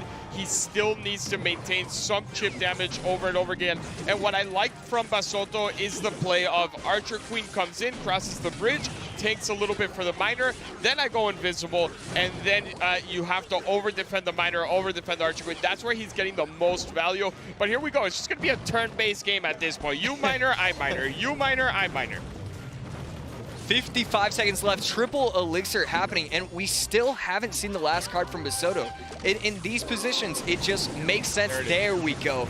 Poison, and that is kind of the only card that makes sense. You would have been able to get lightning value, you would have been able to start cycling Earthquakes. Poison actually makes sense, and at this point, with 350 HP, with a 350 HP lead with Surge TS, he needs to outplay. At this point, he's not going to be able to come back. Yeah, it's no longer just a trade of miners. You need to make something happen. You need to get one of those mortars to just fully connect like he's doing right now. If he can defend this mortar, this should be at least one more hit, but he needs to catch that miner. He does not catch the miner. Earthquake does enough damage if one more miner hit comes down. And Earthquake? Earthquake is coming down, not going to be enough for Samuel. Surge TS is going to take game number 1. He made a great comeback near the end. It just wasn't enough. Surge TS fixing the camera. Got to make sure that he looks good. Yeah, I mean, yesterday he fixed the hair, today he fixed the camera. If he moves on to tomorrow, we might just see the absolute perfect angle, perfect hair. Congratulations to Surge TS. He played that very well against someone that you know he has a lot of respect for, which is always hard to do when you're matching up in it wasn't an easy matchup. Yes, I think he had a little bit of an advantage there with the Tesla always ready, and I think on Basoto's side it was a little bit of self-inflicted, you know, damage on his own tower or lack of damage until late game. Yeah, I mean, I think it comes down to two things. One, Surge TS, you know, did a great job of recognizing what the matchup was and started cycling Earthquakes early, was able to set himself up so that he can go in with the miners plus Earthquakes at the end. And then Samuel Basoto never protected his mortar. Even though he was going opposite lane and not giving up Earthquake damage, he was always allowing Surge TS to Tesla on top, and then Look what happened in this replay. You see the one time that he predicted everything in front of that mortar, he was able to get the mortar to actually connect, and he did, I believe, 1,200 damage there at the end. If he was just a little bit quicker with that, you said it, and if you see it, he should see it, because look, I love you, but you're retired, right? So if you see it, he has to be the one to see it as well, and he usually does. So a little bit odd from Basoto there. I'm not going to count him out at all, because at any point he can turn on those turbo jets, and Surge TS, it could get very scary very quickly. On Surge TS's side, he needs to understand, yes, you're up 1-0, but you're playing one of the greatest ladder players in the history of the game, someone very experienced and competitive, so you need to stay confident but humble. So Surge TS just won in game number 1, and he won without using lightning. But Samuel Basoto has already used the Archer Queen, so there's a lot available to him, but it's going to be interesting to see if he wants to go, you know, we could see an RG Lightning, or if he wants to go for, you know, a Royal Hogs Firebolt. There's a lot available to him, and it gets kind of weird.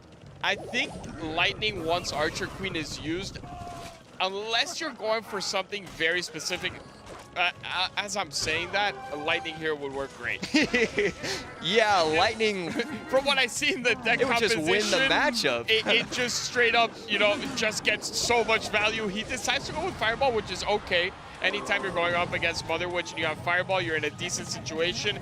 That log actually pushes the Archer Queen out of range. So another slight mistake there from Basoto. Yeah, and that's going to allow the hidden ability for the Archer Queen to maybe get a shot. No. So solid defense after the mistake. Yeah. And then both players reset right here. So Fireball for Surge TS. Could be Lightning, could be Fireball for Basoto, but it looks like it's going to be RG versus RG. Yeah, it definitely... I don't know how I feel about the Baby Dragon in this deck. I much rather have a high DPS. That's usually what you need. But if Basoto is using Lightning, he's in a really good spot. Yeah, the Lightning is going to be really valuable. He just has to make sure, am I going to be able to get the shield off of the Dark Prince if he starts stacking? There are, okay, and Surge CS is going to go with Graveyard. Now the Baby Dragon makes a little more sense. Yeah. So maybe we should have seen it there. I was just not expecting it. We don't see much Graveyard really in the meta. When we do, it's more of that cannon cart, a mortar type of Graveyard. So really going with, I guess, I'm just going to call this RF style Graveyard because he decides to come back. He decides that he's going to use Archer Queen Graveyard, and now everyone's using it. So he quits for a year, and he still makes the meta. Yeah, I hate that he was bragging earlier. Oh, I got a 20 win, and then, you know, 3 times the amount of people started using it. But we see right here, there's a reason why so many people are using it, because it's so good, especially if you can pop it in time. No, not going to be able to pop it in time. But these cages plus NATO plus... you know, Baby Dragon, it's just so hard to get damage when you're running RG or those kind of decks. One of the most frustrating things to run against when you are playing RG is NATO, because you'll get that cage down and you think you're finally going to get a hit and then it all gets NATO'd back, but this is a really smart RG push. Yes, the Graveyard should get some good hits here, but that RG just forced out a lot. The Hoggies are getting tanked for as well, so this is a lot of damage coming in from Basoto and could end up being the reason he takes this game. Such a smart push. Yeah, such a smart push, and he's going to have another RG, and I like this. He's going to allow the Brawler to go through.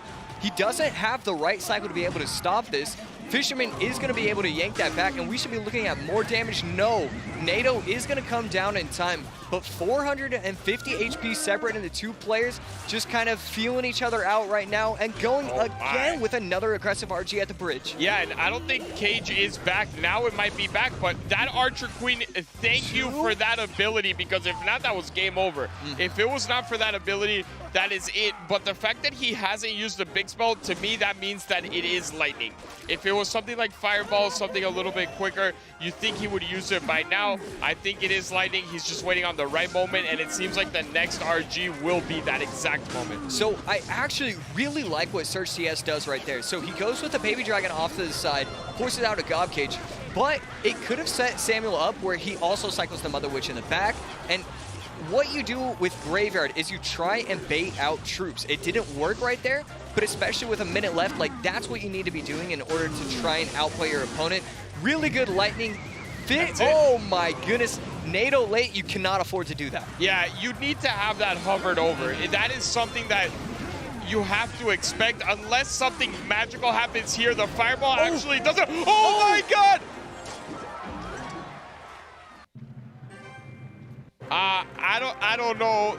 I don't know. You see that 59-101? I don't know is all I can say, because sometimes you just need a little bit of RNG in your favor, and he did not get a little bit of RNG. He got all the RNG in his favor. Every single Skelly connected. It was the Lightning coming in half a second after he wins that game, and that was just... Today has been incredible. I mean, it doesn't get better than that. And I mean, really, I feel like he had log and cycle. If he goes defensive log, I think he just easily cleans everything up.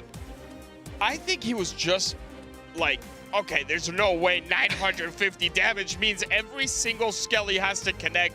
Everything has to happen. Wrong for me. Let me just save enough elixir to get this Lightning down. And maybe a little bit greedy on that side. Yeah, I mean, you know, that's what it is with Graveyard. You're supposed to be patient. You're supposed to take that one opportunity. And wow, I can't believe his one opportunity was with, you know, that 1 second left. Just gets every single skeleton. And it was just like a combined effort. All of them did it at the same time, I thought.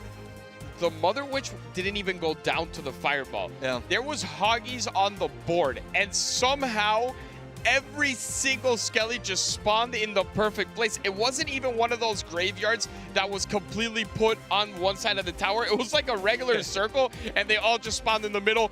But we do have Rich standing by to really break this down, so let's get over to him.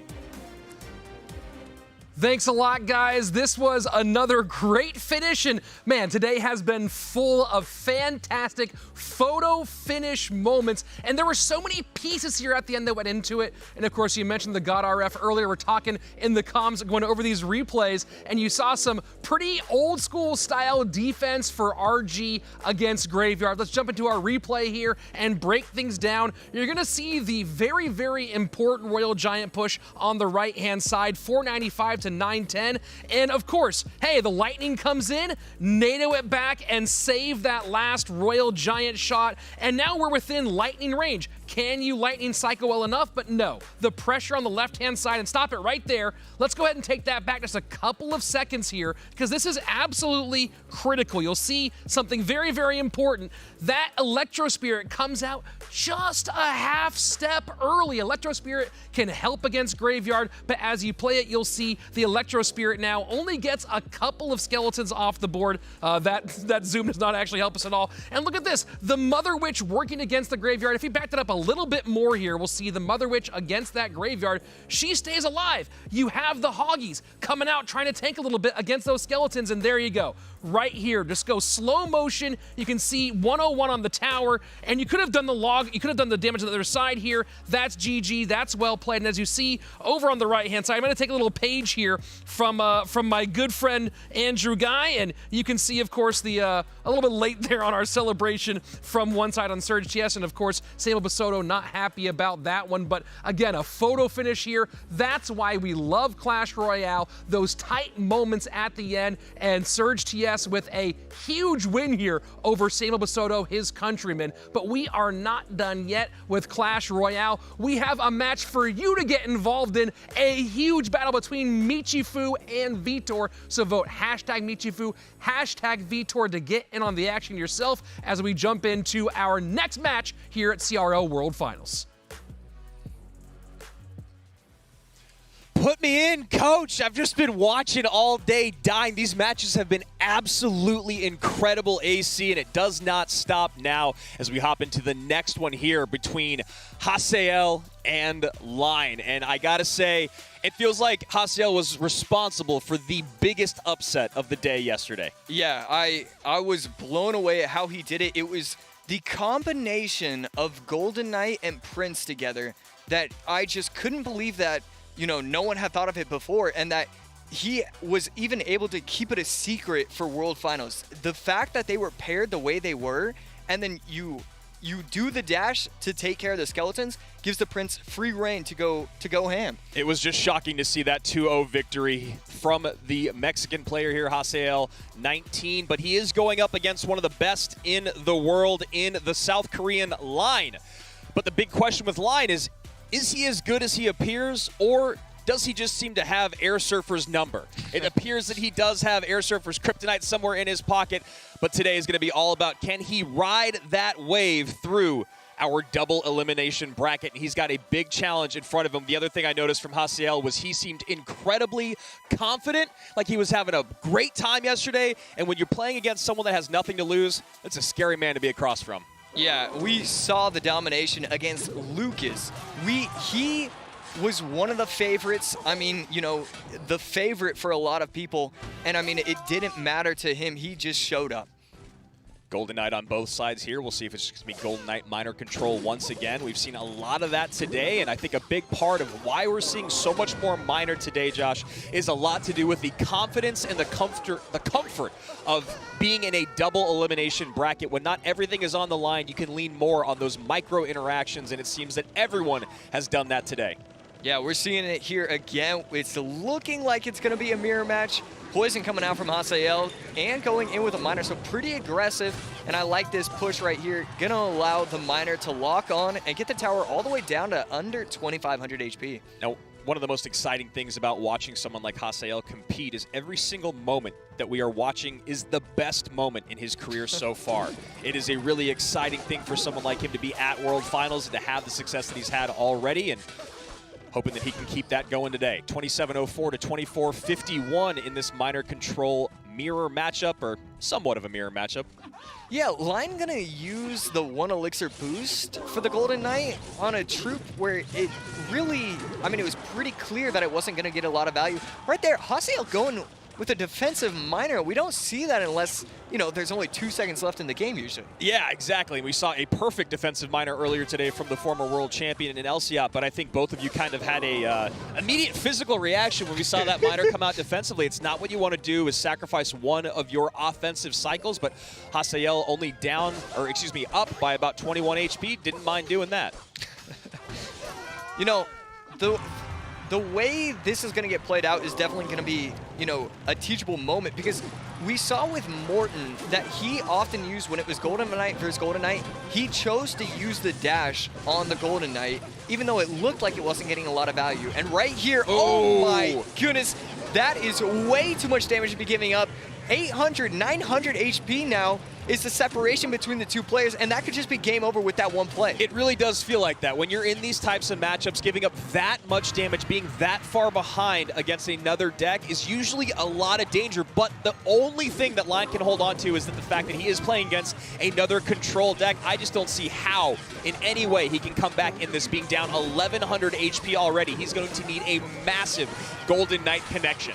Yeah, Hajime already knew his game plan going in if it was going to be a mirror match. His usage of the Teslas, the Mega Minions, and just how aggressive he needs to be with the miners has been so impressive. And then it forced that unfortunate interaction where he has to use the skeletons low, and then it's going to allow the Golden Knight to get to the tower. At this point, I just don't see an opportunity for him to come back. Are you surprised that we haven't seen Line play his 8th card with this type of deck? Most likely a Tesla, most likely a defensive building of some sort. And like you just said, Josh, Hajime has really leaned on that, and you can see this massive, massive lead that he had for the entire game there, and Line looking like he understands, or at least recognizes, he made some pretty big misplays in that game.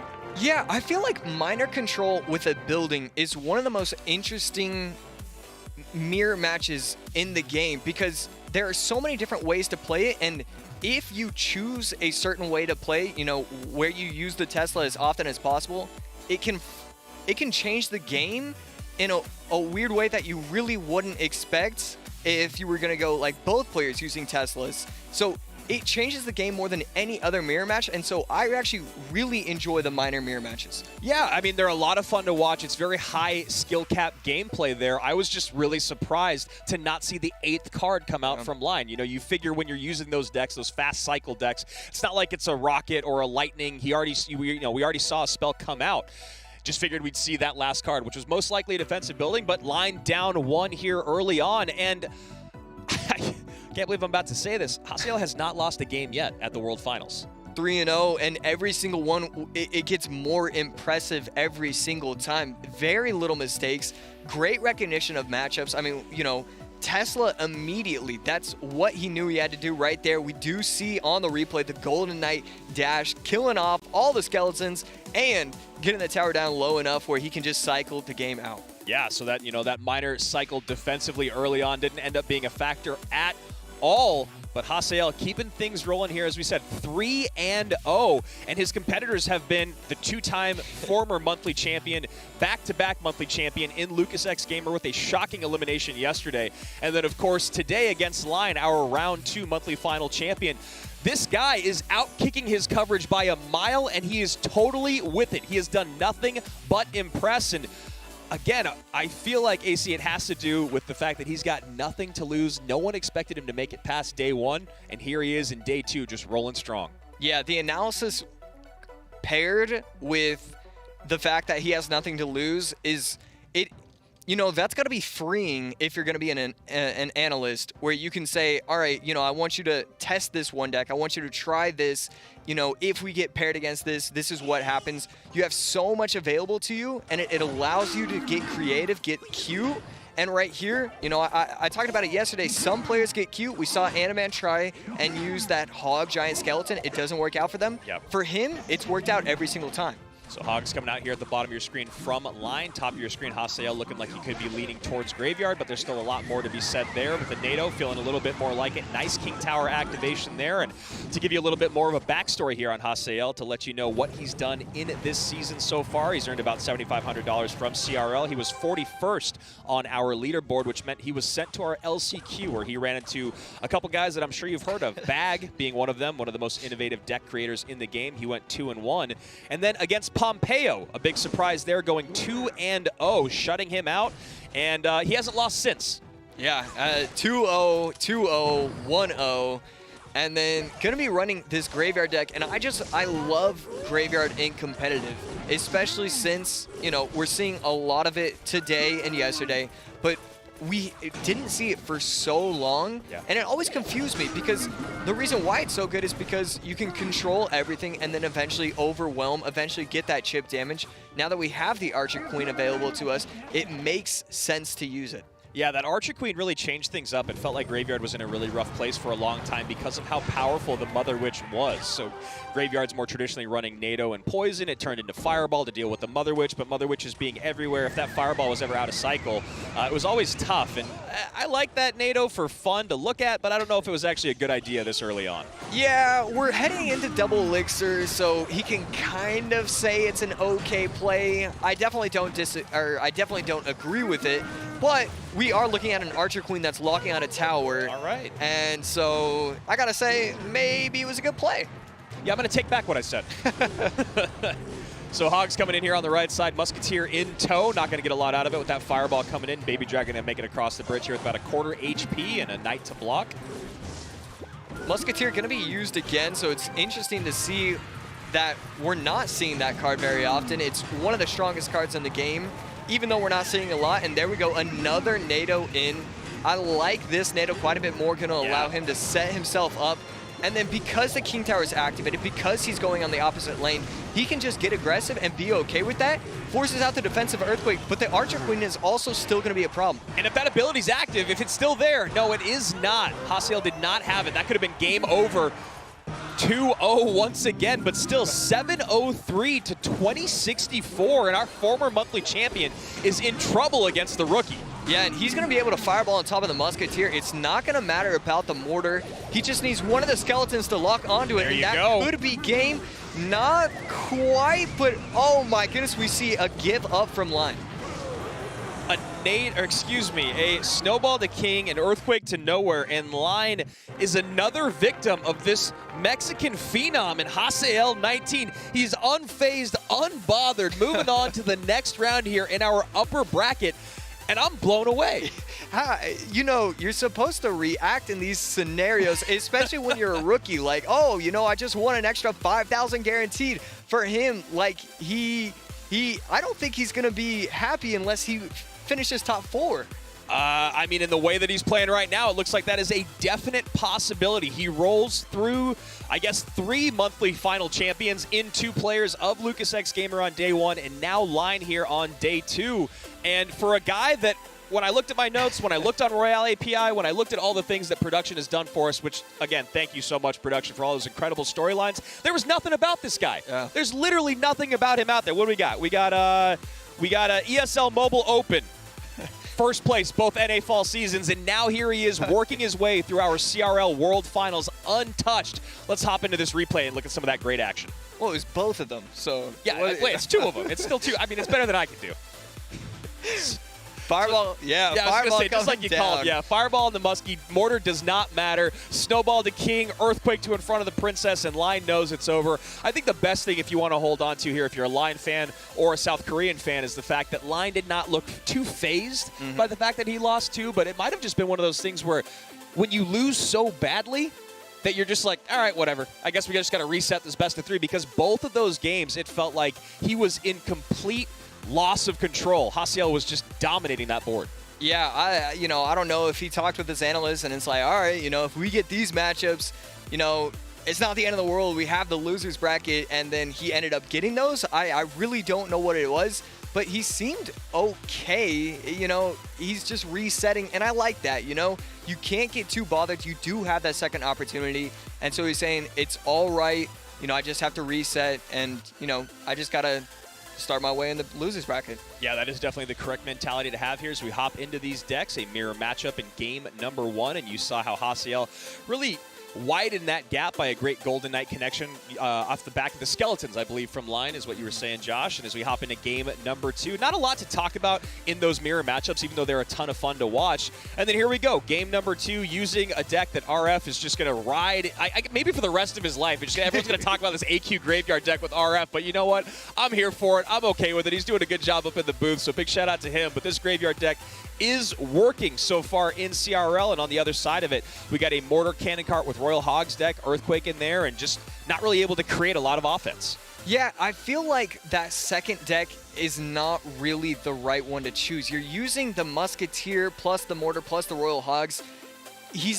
That's not the adaptation that you need to be making, because that Musketeer just isn't strong enough.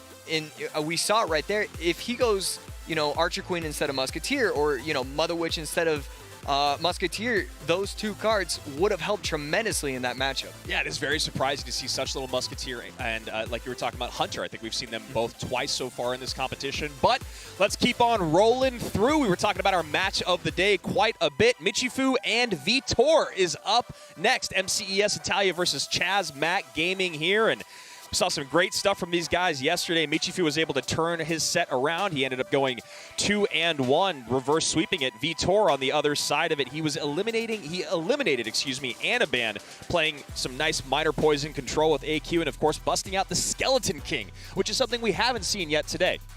Yeah, and it's really surprising to see it. I thought we were going to see it out of Igor, but, you know, it wasn't the case for him. But yeah, the Skeleton King is so strong, and I really think that's something that someone needs to bust out pretty soon. Yeah, I mean, we saw it a ton yesterday. We've seen a lot heavier decks yesterday, a lot quicker, faster decks today, which makes, again, a lot more sense when you talk about people getting just a bit more comfortable. And talking about your guys' predictions and the results of those votes, how about our predictions here at the caster booth? And you know, Vtor was one of my dark horses from the beginning of CRL before we even got into day number 1. After watching Michifu yesterday, I kind of wanted to flop sides, but I have to stick with my guy, Vtor75. I thought he did a really, really great job. I thought he's had a lot of promise coming in. It looks like we're split down the middle. The old guard and the new dogs here. You and EB7 are going to Michifu. Rich and I went to Vtor. What made you pick Michi here? I think that Michifu... Look, I said it yesterday. He was so strong throughout his career. You know, ladder, he was so solid. And then competitive, he had a decent run so far.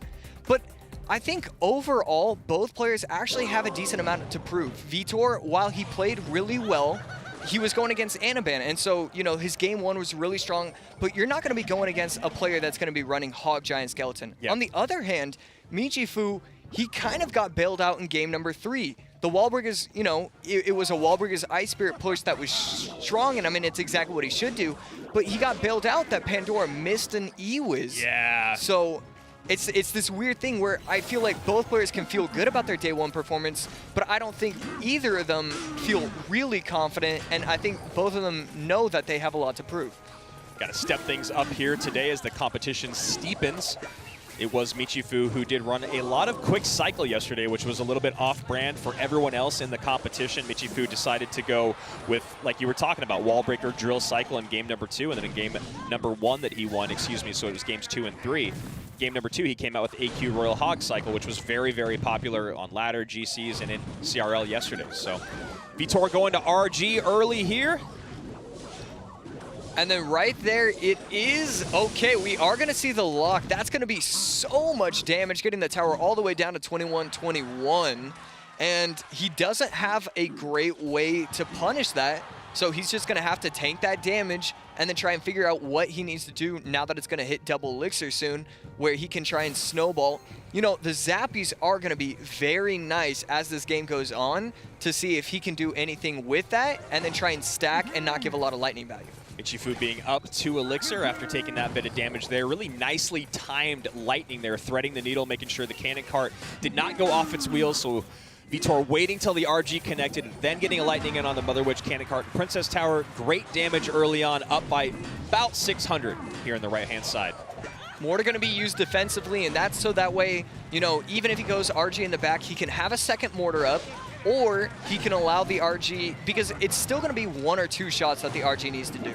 But if he starts stacking, and this is what I was saying, and going in with the Zappies, Fisherman is not going to be able to get that much value, and you can't lightning the Zappies plus the cannon cart, because then the cannon cart's just going to lose its shield and then become another defensive troop. Excellent analysis here from AC. As you can see, that Mother Witch trying to get some piggies on the board. Fireball does come in, and just like that, Michifu is back in the lead with a nice bit of defense that he has to play here on the left-hand side. RG is going to connect. There's nothing there to push it back, nothing there to stop it. Lightning comes in. Brawler not on tower, but that piggy is going to town. 1067 to 1904, and this is a back and forth of haymakers. And here we go. Fireball is not going to be able to reach the... There we go. Mother Witch should be in range. Cannon cart's on the tower. Cannon cart gets a full-on lock. Fisherman's up high, doesn't pull it away. Vtor knows it's over. Just like that. You love to see it. Michifu screams back into that game and steals number 1. Wow, you cannot afford to let a cannon cart get onto your tower. The Dark Prince and the Mother Witch cycled in the back. Doesn't have enough elixir for it. And, I mean... Cannon cart taking it out. You don't see that right now. So distracted by the graveyard, you see the log come in very, very late, hits that cannon cart back, no elixir in hand, cannon cart connects, Fisherman comes down, and the Fisherman, it was kind of a panic Fisherman because he got dropped right on top. I think maybe he was trying to push it back, but he did not push it back. He just ended up kind of tanking it, and then you saw the cannon cart. Maybe if he played the Fisherman aside and pulled it away because it wasn't taking any damage, but just wasn't happening, man.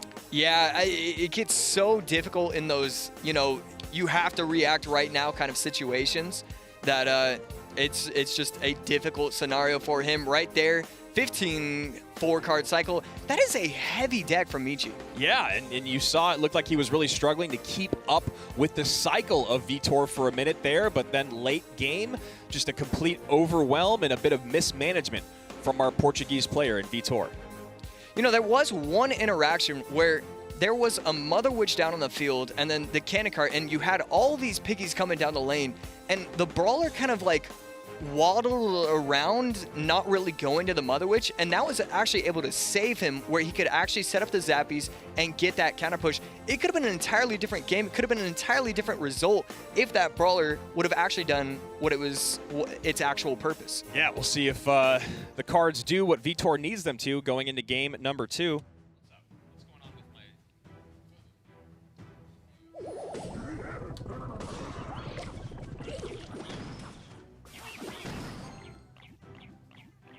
So looking like it could be Drill Cycle, top of your screen, or it could be E-Giant. I think that's where we saw Bomber the most yesterday.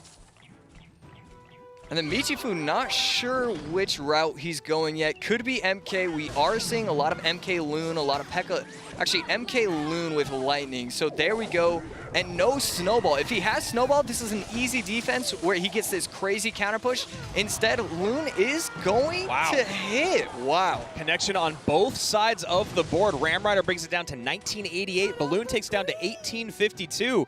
Untouched on the other side as the Golden Knight and Archer Queen duke it out on Michifu's side of the board. Are we looking at Lava Loon up top from Vtor? Especially when I'm seeing the arrows get cycled. Yeah. You really only see this from Lava. It's feeling like it, and we haven't seen a lot of that. I think we saw Lava Loon once yesterday. Does that sound right, or maybe not at all? I can't remember. Michifu at the bottom running something that we saw a ton of yesterday, which was Ram Rider. Now, the MK version with Ram Rider and Golden Knight was fairly successful, but the P.E.K.K.A. version was much more successful, and we'll see which one Michifu decides to pull out here. Ram Rider gonna come down the lane and gonna go in with the defensive Inferno Dragon, just gonna try and set up for the lava in front if possible. But the Archer Queen is gonna go invisible, and I actually really like that. Gonna allow it to hit, but that's all right because its purpose, you know, it's still gonna fulfill its purpose. It's still gonna stay up and create that counter push that he's looking for. Bandit sneaks in front of the Archer Queen. They're going to get on top of tower. Archer Queen going to take the tower. No defense coming in from Vtor, which is what he needs to do in this situation. Now that Ram Rider plays perfectly to slow the Loon down, but there's no DPS to take it off the board. Lightning in. Ooh, Lightning is able to catch the Miner, and I was thinking it was going to get wasted on a minion. Instead, kind of a clean defense. Yeah. I was going to say Vtor going in with that aggressive lava bridge with nothing behind didn't make any sense. Right there, we're seeing it. He actually grabs the lead. 1741 to 2254 in a two-tower situation here. Josh, who do you think has the advantage? Two-tower situations, lavas are always, you know, it's going to be a good situation for a lava a lot of the time. But with the Ram Lightning, you get to stack, you get to overwhelm. We're seeing it right here. The lava, it's just not providing a lot of value. Ghost not going to go in front. And with only the Archer Queen, we don't often see that from Ram Rider decks. He only has Archer Queen for these lavas and these loons. Yeah. A lot of trouble there, nothing to pull that in, no buildings in hand, so it's going to be all about the AQ and the Lightnings. But remember, that AQ has to go through a full cycle, and whenever she's on the board, she doesn't come back in your hands. So she's getting a ton of value as of right now, which is why you see Vtor just holding on that balloon. Second she goes away, balloon comes down.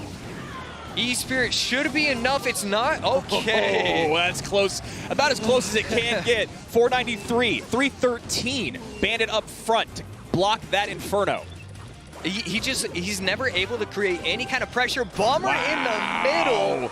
Wow, going to be targeting the Archer Queen, but the splash is going to be hitting the Crown Tower. Going to game number 3. Vtor battles back with a great Lava Loon deck and finding a pretty good matchup. You know, like you were just talking about, AC, no buildings to pull that Loon in. The Ram Rider was a good job to slow it down, but then you got to get that DPS in to take it off the board. That Archer Queen, anytime that AQ was not in cycle or not near that Loon, that's when you saw Vtor go all in. We saw it early on for the first tower take. We saw it again late game. And then the AQ in the pocket looking to block, looking to get some damage in, ends up providing a little bit of assistance for that Bomber.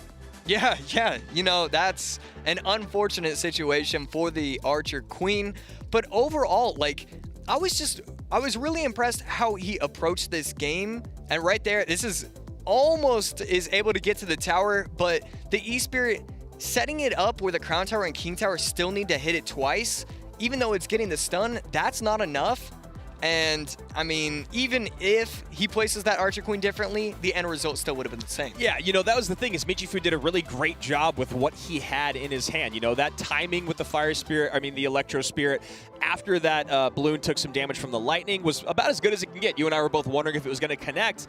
But still, when you have nothing else to attack those air units, very, very difficult. So going into game number 3, Michifu looking for hopefully a better matchup. As you can see here, the 4-card cycle much faster for him, but didn't matter if you weren't able to get that balloon off the board. So game number 3, I'm wondering if Michifu sticks to a fast cycle here as we are about to hop into the game. Anything that you want to see here?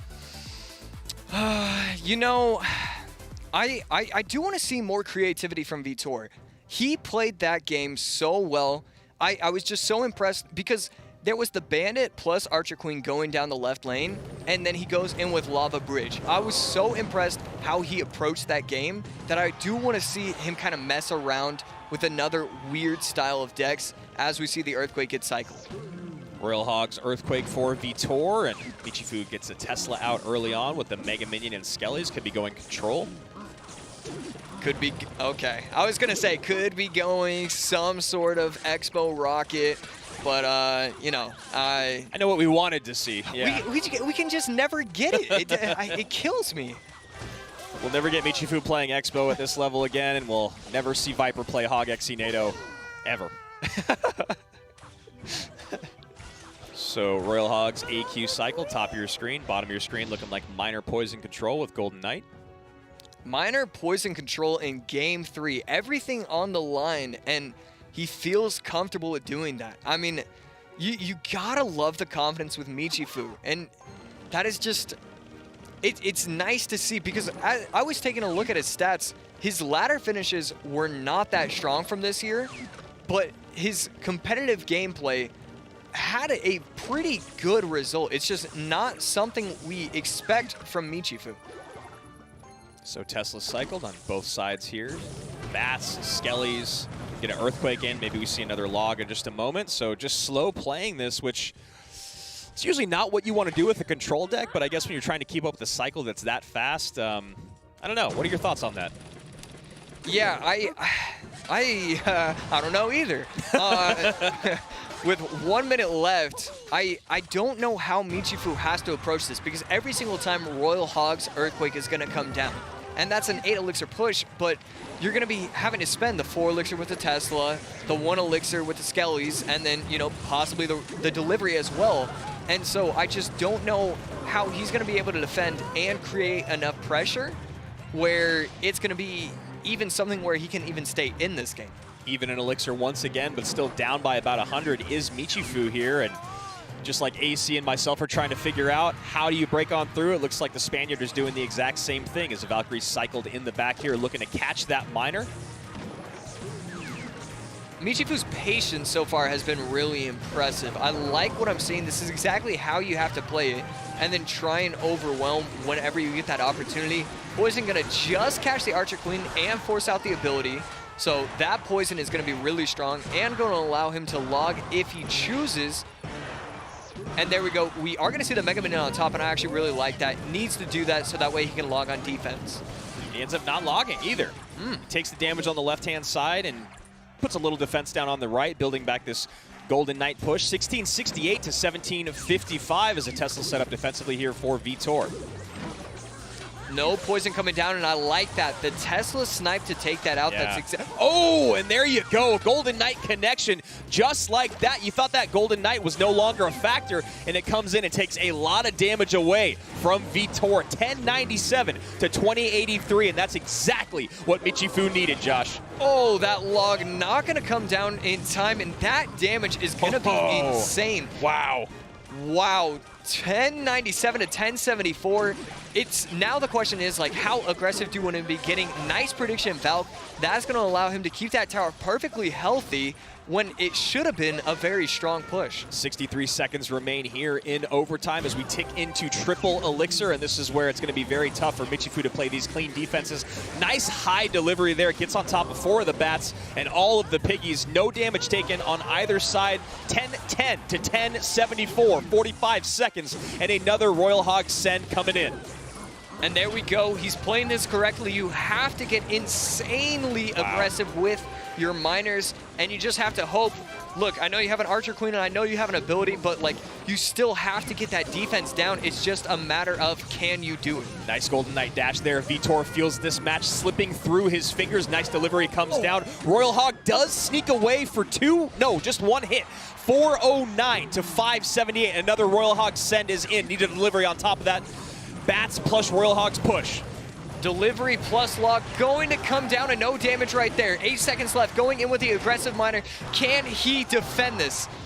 He's on top of that AQ. He does. 127. Michifu will move on to our winner's bracket. You can see the pain on Vtor's face. That is one of the toughest ones. He thought he could beat him with the cycle. He thought he was on top of those Teslas, but he could not break through the immaculate defense of the Spaniard. Yeah, I mean, he did everything you're supposed to. You're supposed to Royal Hogs, bats over the middle, Earthquake on top of the Tesla. Just didn't matter. And, you know, it was odd because the Teslas weren't even always getting the value they're supposed to. It kept locking onto the bats. He kept protecting it well, but delivery plus log plus the delay from the Tesla, that's how he was using it, was enough to be able to stop it. Yeah, it felt like the lane change there from Vtor was also tough, right? Anytime you're playing into the same lane as a minor poison deck or a minor poison control deck, it can be a really difficult thing because they're happy to keep going in the same lane, and if you're not breaking through, changing lanes late game and giving up that damage lead he had on the right-hand side, you're still playing a little bit of catch-up. But again, with those minor poison control decks like you're talking about, those defenses absolutely perfect, and it is ice skating uphill there on out for someone like Vtor.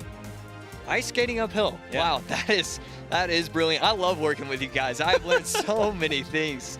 It's okay, I stole it from Blade, which was before your time. So here we go. You see there, Vtor is going to be moving into the elimination bracket, but he's not going anywhere yet. Let's take a look at these decks. More specifically, the ones that worked out for Michifu.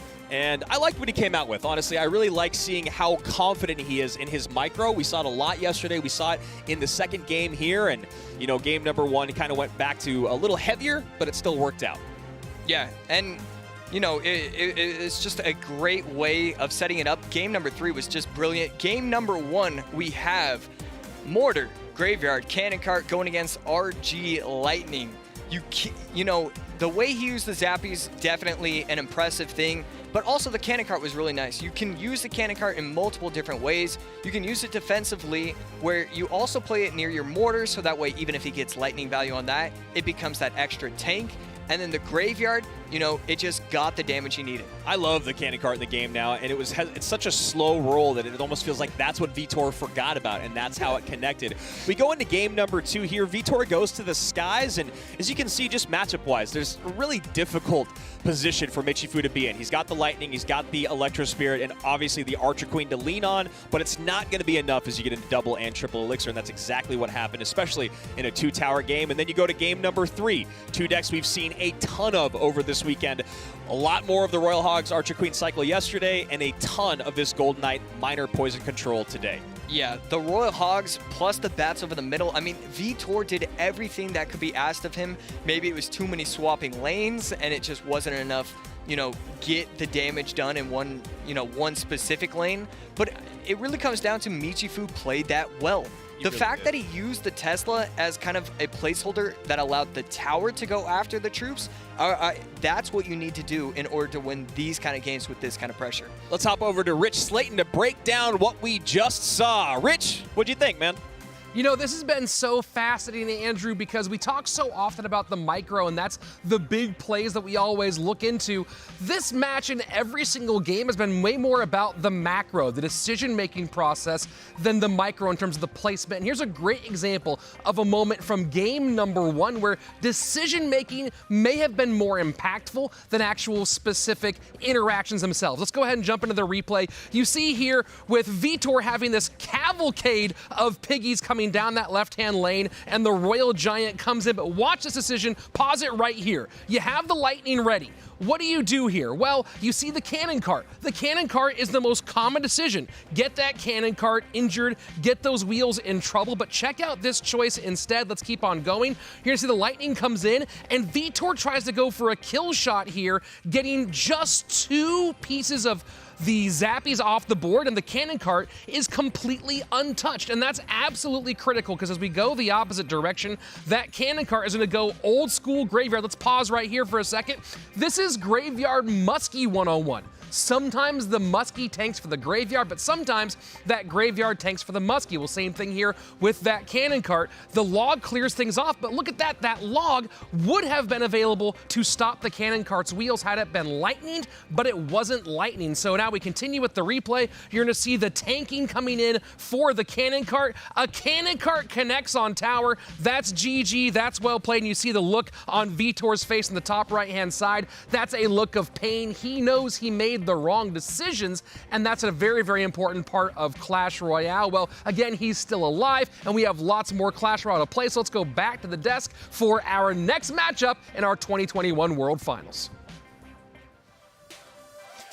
And our next match is a fun one. It's going to be Sandbox versus Wallace, and both these guys had a nice showing yesterday. Eric, anything that you're looking forward to when we talk about these 2 legends of the game?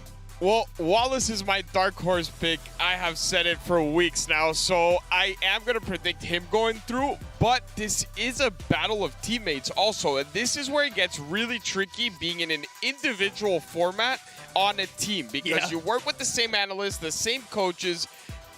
I don't know how you actually figure this out. I'm glad I retired before this format came in, because it's really tough. It really is. There are 3 squads out there that brought 4 players apiece into this competition, and Tribe Gaming was one of them. As you can see, Sandbox and Wallace, both of Tribe, both working with Jose VTS and Tribe's Marsiglia, and we'll see who ends up coming out on top. One of them is going to be really happy with their analyst and coach. The other one might not be so. Yeah, I mean, no matter what, the analyst and coach get a W on the board. That's a good way to think about it. It's a win-win for them at least, but it is very tough when it does come into an individual format. And this is someone that you practice with. This is someone that you have the same strategies as. And I think at this point, it's really going to depend on them, the individual gameplay. And Wallace looks like he's inspired by Igor yesterday, because he's going minor rocket. And the one thing I will say is, one rocket that's too aggressive, or one miss with this deck and it's game over. Yeah, we talked a lot in the past about those decks that Lopakati and Igor bring out, those incredibly high cycle, high interaction, high skill cap decks, whether it's Triple Spirit or this minor control deck with Rocket. Trying it out on your own is pretty difficult, so we'll see if Wallace fares better than you, me, and I'll just say Rich for now. I'll leave AC out of this one. No, I'll include AC. Yeah, I think we'll all struggle with this deck, but Wallace is very talented. He kind of flies under the radar just because of all the huge names already there in Brazil, but Wallace is that very quiet, hard-working player who the results are there. When you actually look at them, he really does very well in almost every tournament, every league he joins, and so far, so good in this matchup. All you really have to do is keep it really close, survive, and then at the end, we've seen it done so many times. Rocket cycle. Yep, absolutely. No reason to get ahead of yourself. No reason to keep sending in those miners desperately. Just when you have an elixir lead, when you find a space, send a miner in, get a little bit of chip damage. He's going to go opposite lane now because you can see that, you know, it's easy for his opponent to switch lanes, but a little surprised that he did it already. 25-30 on one side, 25-19 on the other, and you see a miner going to that right-hand side as Wallace sets up defense in the same lane. Yeah, and a really nice lightning there coming from Sandbox. That is going to be a ton of damage as well. The lightning connects onto tower. And I think that is a mistake that you see from Wallace that you wouldn't see from Lapo and Igor. That Tesla cannot be in range of the tower. You have to make him choose. The fact that he just set it up again in the same spot is worrying me. I'm a little surprised that I even saw Wallace go to the miner on the right-hand side, knowing that you're playing into Royal Giant. You'd figure you'd go for the weaker of the two lanes, but he's gone miner to the right side twice now, playing into Sandbox, and just like you said, you know, getting that Tesla in the same spot. Yes, he can cycle back around, but look at that. He cycles back to a Tesla at the same time a bar barrel comes in, and now he's just straight up in trouble. He has nothing for this Royal Giant. He's cycling rapidly. There's the Tesla. Now he's making his opponent choose. Yeah, and that is what you have to do. The problem is, look how far behind he is, and you're not in a matchup where you can't just depend on the Rocket. He has lightning. It is the worst situation. You're always praying they either have no big spell or they just have fireball or poison. You're going up against the big spell that does the second most damage, and you keep giving up value like that. It can't happen. Brawler gets one big hit in there, and yeah, if you end up even finding a point to Rocket, then you can go aggressive with the Royal Giant at the bridge. The lightning can target only the Tesla no matter where it's placed. Don't need any damage on tower, and that's GG. So we'll see how Wallace wants to try to survive in these final moments. I don't think he can survive anymore. This is one of those decks that's just unforgiving. You cannot make any mistakes, and that's why we were so impressed yesterday. Because we say a lot of decks are high skill cap, but this is about as high as it gets at this level. Miner already is difficult, and when you can accompany it with something like Poison or Fireball on every push, it gets really, really hard. Wallace not up to the task on this deck. Maybe go more of your traditional with Hoggies or RG yourself. Get back into it and then try to revisit something like this. Yeah, just some really odd decision making there from Wallace throughout that game. Obviously, the first one that I pointed out was the miner going to the same lane as the more healthy tower of Sandbox, working into the lane that the RG would want to come down. And then, like you talked about, Eric, those Tesla placements, just not what he needed to do. And like you said, that deck, so unforgiving. Even just one misplayed interaction, even just that first RG connection on the right-hand side, that's already GG. We didn't want to call it because it's World Finals. Anything can happen, but it would have been a very, very surprising turnaround had Wallace gotten that. Yeah, and it's not something like a graveyard that you can get some good RNG going, right? And to be fair, you're 100% right. I don't understand the lane switch. You need to just chip away. You're already on opposite ends, right? Force out that fisherman on that left-hand side. Force out those cards there so that he cannot just build this push. He kind of played into him, and that's also a little bit of lack of knowledge on how to play that, right? When you see Lapo and Igor, you will never see the wrong lane switch. Yeah, and you know, when you talk about going with cycle decks, you know, you've seen a ton of Golden Knight Miner Poison Control, which I'm okay with. It is just a little bit more forgiving.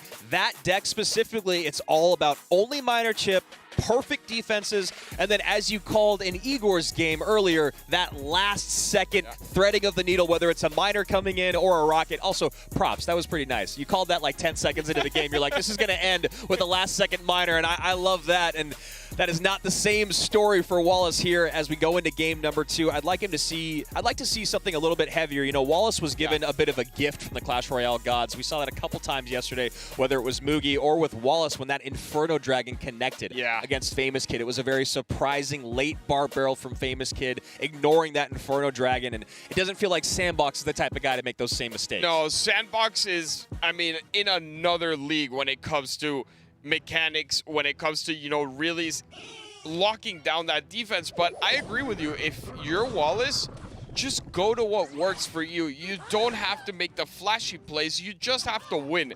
And I'm okay with a little bit of risk. I think that was a little bit too much risk for my liking, but not too bad. You have Lightning. You're going up against Archer Queen. So first matchup, great for Sandbox. Second matchup, looking okay for Wallace here, and I guess the analyst is playing fair. Yeah, right? Give one to you, one to the other. A Mortar comes down up high here for Sandbox. I was going to say, most likely a Royal Giant coming down in response when you see the Mega Minion plus the Lightning there. So this Royal Giant won't get any damage, but those piggies should get just a little. Yeah, and they're going to, you know, really make enough time so that the Mother Witch stays alive. The cannon cart goes down, and even though the Mother Witch is not going to get any damage here, the important part was not having to spend any more elixir onto that cannon cart. It was a very smart fisherman from Wallace, and you see the difference already in his comfort playing the deck. Yeah, and that's one thing that Wallace is going to have to keep in mind as this game moves forward. You know, pulling that cannon cart to your side of the map can be great, but it can also be very deadly. It can kind of turn its back on you really quickly if that cannon cart gets pulled too close to your Princess Tower, then takes your fisherman off the board. We've seen it happen a lot before, and that's something that Wallace is going to want to avoid today as that Royal Hog kites both of these units over to the right-hand side, and Wallace sees an opening. I absolutely love what Wallace is doing here. Also, a very smart pick in the Royal Ghost. I'm not sure if he was expecting Hoggies in this instead of a Graveyard, but that allows him to not only defend well, but create so much pressure ahead of the RG. We've talked about it with P.E.K.K.A.s and Mega Knights. You can get that Ghost in front, but that works just as well with an RG deck. You can force a defense out. It ends up tanking. It is just a really, really smart deck choice overall. Look at that defense. Bar Barrel, Mega Minion, Cage also going down there, but this is where it gets a little scary, like you said. Cannon cart stays on its wheels. Cannon cart stays on its wheels, and that is going to connect. Valkyrie tanking for it, and that is a big response here from Sandbox, but he does take a good amount of damage on the right-hand side, 1512 to 1881. I had a feeling in my gut that that cannon cart was going to connect. I think we both did. I looked at you and I'm like, yeah, this is the moment where you spoke about it could get really, really tricky, and it's not over. These cannon carts are going to be relentless. He's going to have to start lightning them. You cannot get greedy on trying to save up too much of your elixir. It could be the reason you lose. If you see it there, don't take the risk. Go ahead and lightning, especially if he gives you value where Archer Queen is there, like he just did. If you ever see that combo, just go ahead, take that amazing trade. It's also a great elixir trade, and don't worry about it.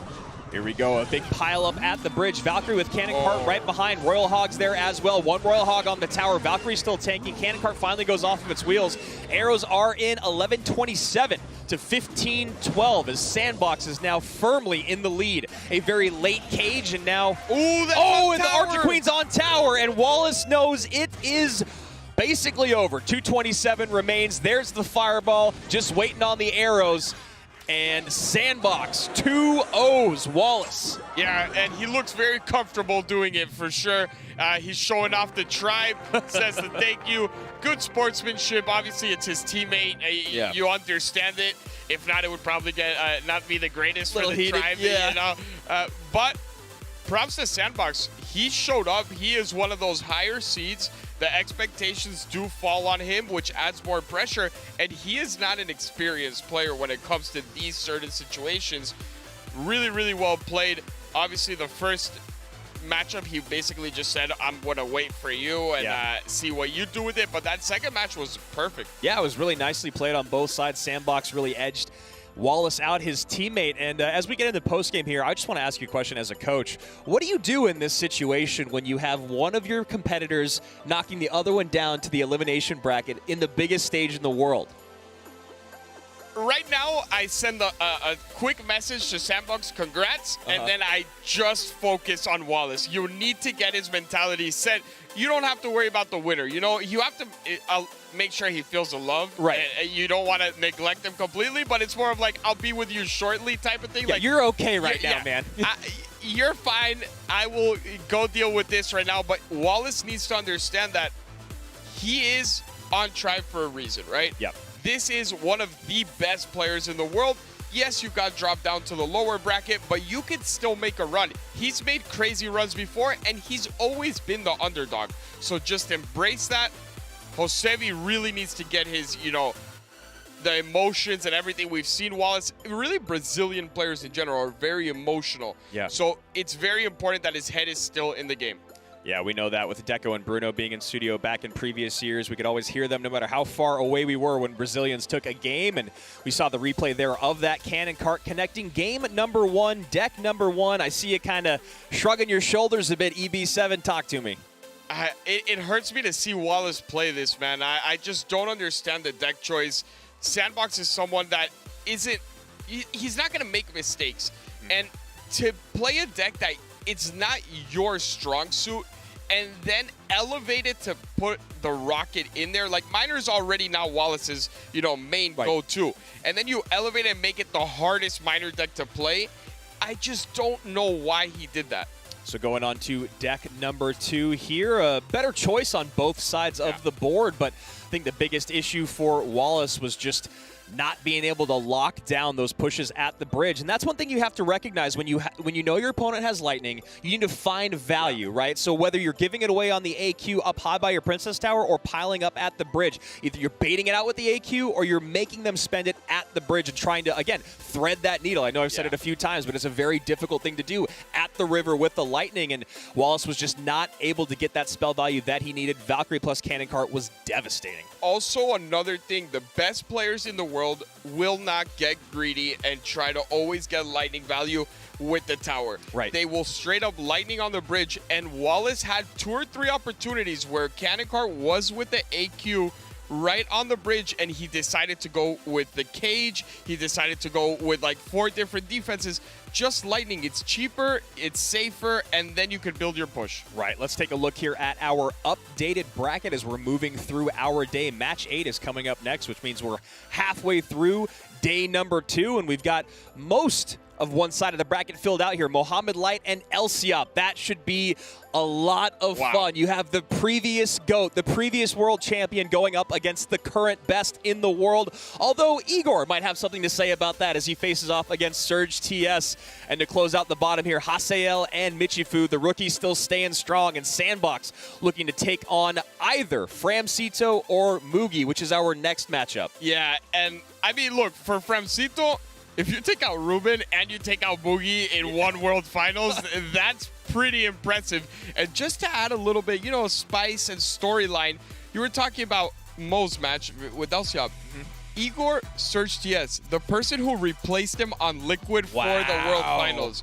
This is something to prove for Surge TS here. That is a really interesting thing to throw in the mix. Framcito versus Mugi. You heard my partner talking about it just now. Framcito was probably the other arguable biggest upset of the day, 2-0ing our former world champion in Ruben. And then Mugi, maybe not an upset, but a shocking finish where we saw Reichert play Royal Hogs in Game 1 and in Game 3. So both of these guys coming in, one of them maybe not expecting to be here, and the other one, not again, expecting to be here either. Yeah, exactly. So Framcito and Mugi facing off here. This should be a lot of fun.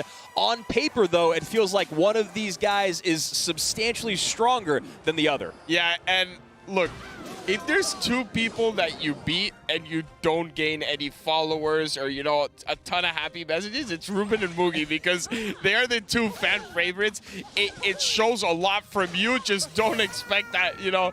The fans are these are the two players that receive some of the most love in the community and some of the most praise as well. Well-deserved praise, of course. Of course. But if Vtor is able to take down Mugi, the confidence he should have moving forward is probably higher than anyone else, the road that he's had.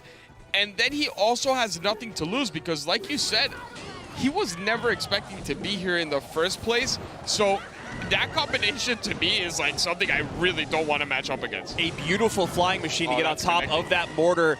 The whole time, the Mega Knight is tanking for everything on the board, and now a Golden Knight comes in, gets on tower, and that flying machine is still untouched, and Framcito already recognizing it is game over. Mugi comes out firing, letting everyone know, look, Reichert may have double played Royal Hogs. I deserve to be here. Game 1 goes to blue. What a difference in Mugi yesterday and Mugi today. This is what we're used to. When you talk Ruben, you talk that patience. You know, I'm going to wait till the last minute. I'm going to make you pay for it. Mugi has always been that player that since the first second takes complete control of the match, catches you off, and we're finally seeing that. And I'm excited. If I'm from Vtor, I'm not excited at all to see this, but this is game over. There's absolutely no way you come back against Mugi specifically in a matchup like this. No way. No way, no how. Motherwitch going to be dropped down in the back. Poison. Oh, doesn't even need it, and you see there's the look for Framcito. You got to give credit to the guy. He goes, all right, let me get one more shot in, one more opportunity. He pulls the trigger on his win condition, and Motherwitch comes out. Nah. I got poison, man. Don't worry about it. That was like, we've all been there when you queue in a match and you're like, okay, he has a counter for this, he has a counter for this, and this.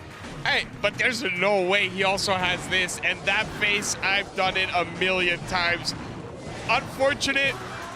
I mean, Mugi outplayed him. The matchup was great also when you look at it.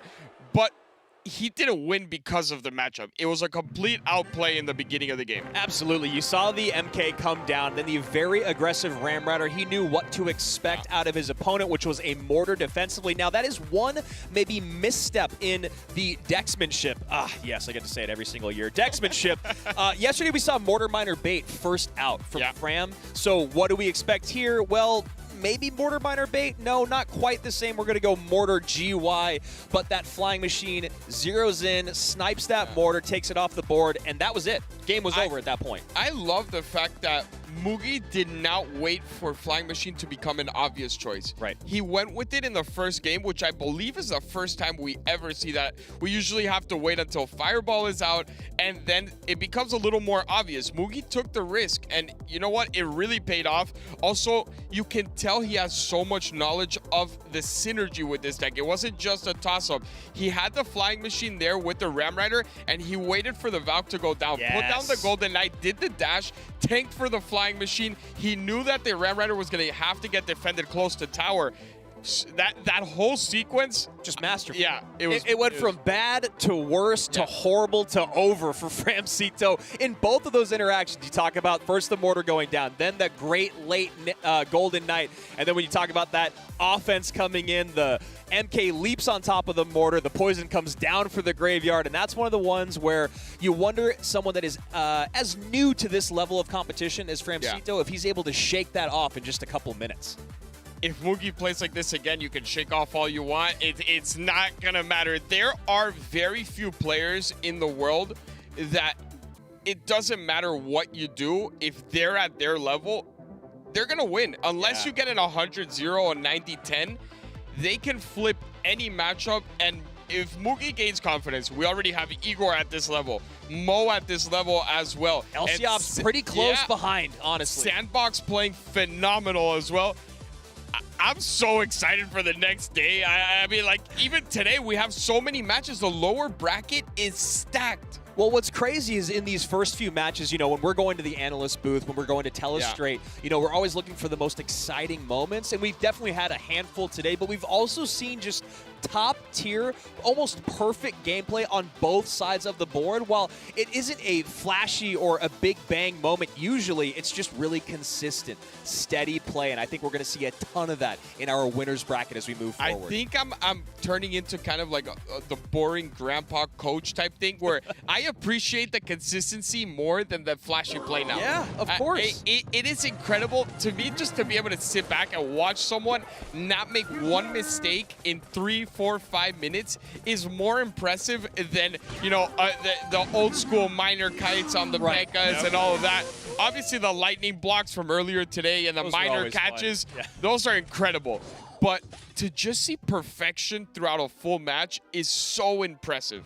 Big shout out to Javi Catorce. Everyone remembers that great minor Pekka kite from just a couple seasons ago. And as Framcito resets here in game number 2, he definitely deserves to be here, right? We saw a massive win yesterday over Ruben, which was incredibly shocking. And then Boss and Hugo CR both ran into Framcito at our LCQ. He went 4-1 against those two gentlemen. He goes 2-1 against Boss and 2-0 against Hugo, leaving us with that pretty sad picture of Hugo sitting there, head down, phone out, and he just got eliminated from World Finals. But big shout out to him, our former Game Stars champion. A lot of love for that Frenchman. I mean, and the sad face of Boss also, that was a heartbreaking way to go down. But at the end of the day, we've said it. You still have to win your matches, and that's what Framcito did. So, you know, the other person made a mistake, yes, but he still had to capitalize on it. He deserves to be here. He doesn't like what he's looking at already. And to be fair with him, it's not easy to predict Mugi running E-Giant. No, we saw E-Giant a very little bit yesterday, mostly at the top of our day from Mini and Mo, but now it's going to be Mugi who runs E-Giant double Prince with AQ, so obviously very, very heavy. Skelly's lighten up that load just a little bit when you talk about cycle. But on the other side of it with Framcito, he's going to have a lot of trouble defending here. And I could tell just really quickly, there's no way Framcito is listening to the CR music and, you know, like, or we're not getting the same music or something. But on a serious note, where is he going to get the DPS in Triple Elixir? I have no idea. When you talk about those Princes piling up, you see this Tesla cycled out early on, which means you could try to set up maybe another E-Giant in the back as he ticks to 10. We'll see if that's what he wants to do. He goes Prince instead. I think he needed to play one more to get back around. We'll see how he wants to defend maybe a cage. Wow. Oh, okay. I was about to say, there's no way he's just letting this go. I got a little bit nervous that he lost connection or something. I was like, please, no. I know that you won by a forfeit yesterday, but you don't have to give it back. It's okay. That was not your fault. And my biggest worry here is that as time goes on, this gets worse for Framcito. I do not know how he would be able to stop a full push in Triple Elixir when everything just comes together. He does get one hog hit, but it's still too close in a match where you feel that he should have more of an advantage in that single elixir. Should be getting back to another hog here, and there it is. No Goblin Cage in cycle. Maybe a Dark Prince. There's the Dark Prince and the NATO. Really nice, clean defense there. A very healthy Electro Giant on the board, and maybe a pileup on the left-hand side.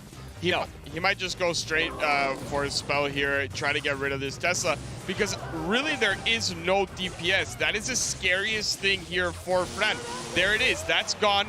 The Archer Queen gets onto this Tesla. Now 2 Teslas are expended, and he goes ahead and uses the ability. Not a great use of it, but he still has the lead, and we are about to get it to Triple Elixir. And that's when things are going to get really, really difficult there for Fram. A nice high cage here, plus Skelly's going to make light work of that Hog Rider. AQ going to come down, and probably should see another Electro Giant setup. I like that NATO a lot. That was beautiful. Yeah. The only thing he has to be careful of is no cage, no NATO in cycle right now. If he cycles really quickly over to that Hog, which he will, he's going to have to take some damage. There's nothing you can do about it.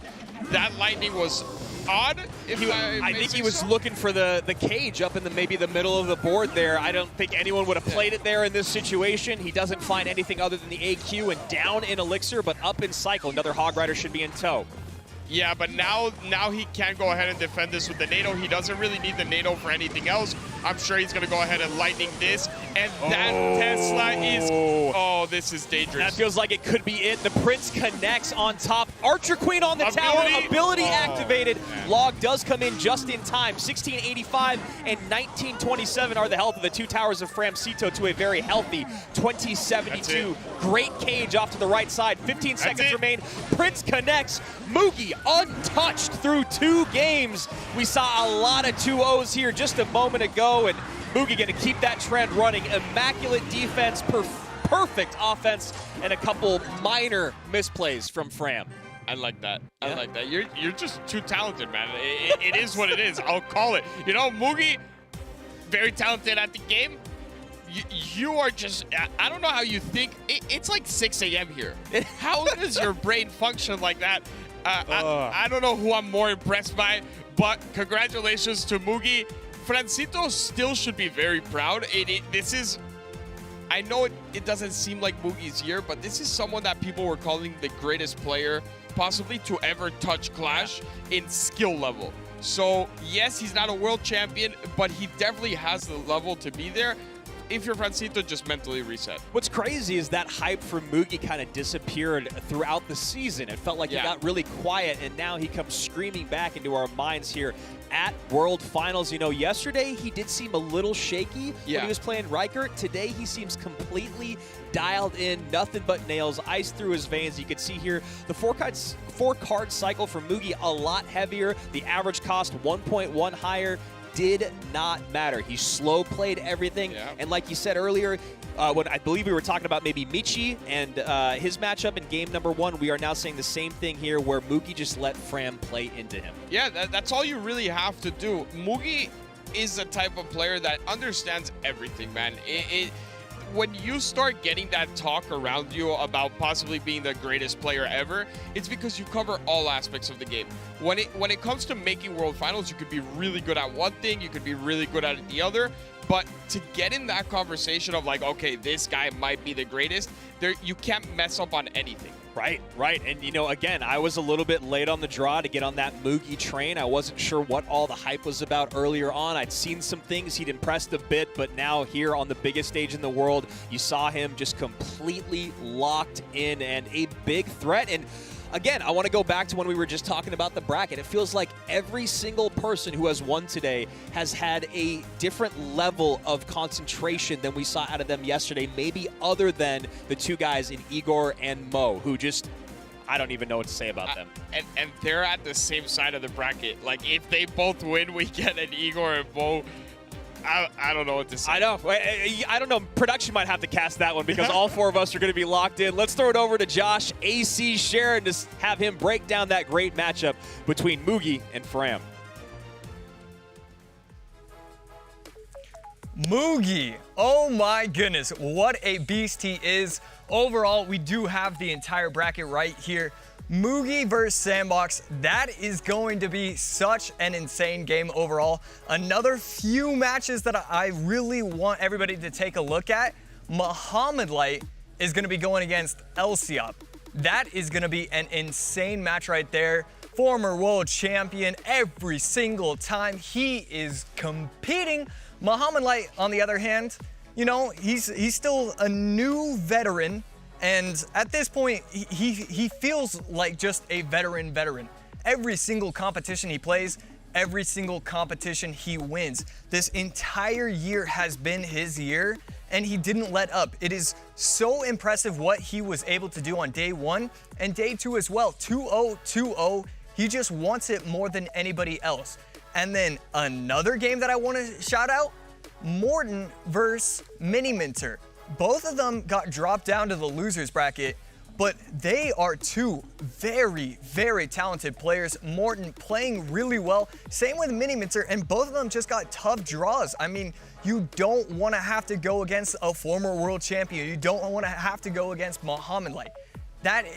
Those games are going to be so insane. Let me backtrack back to the Sandbox game versus Mugi. Both players showed insane gameplay so far. Mugi coming out with the double Prince, the E-Giant, going against it really doesn't matter what he's going against. He's shown a lot of skill. And then the last one, Igor going against anybody, that is the other match that you have to watch. I mean, come on, stop it. These games are gonna be great.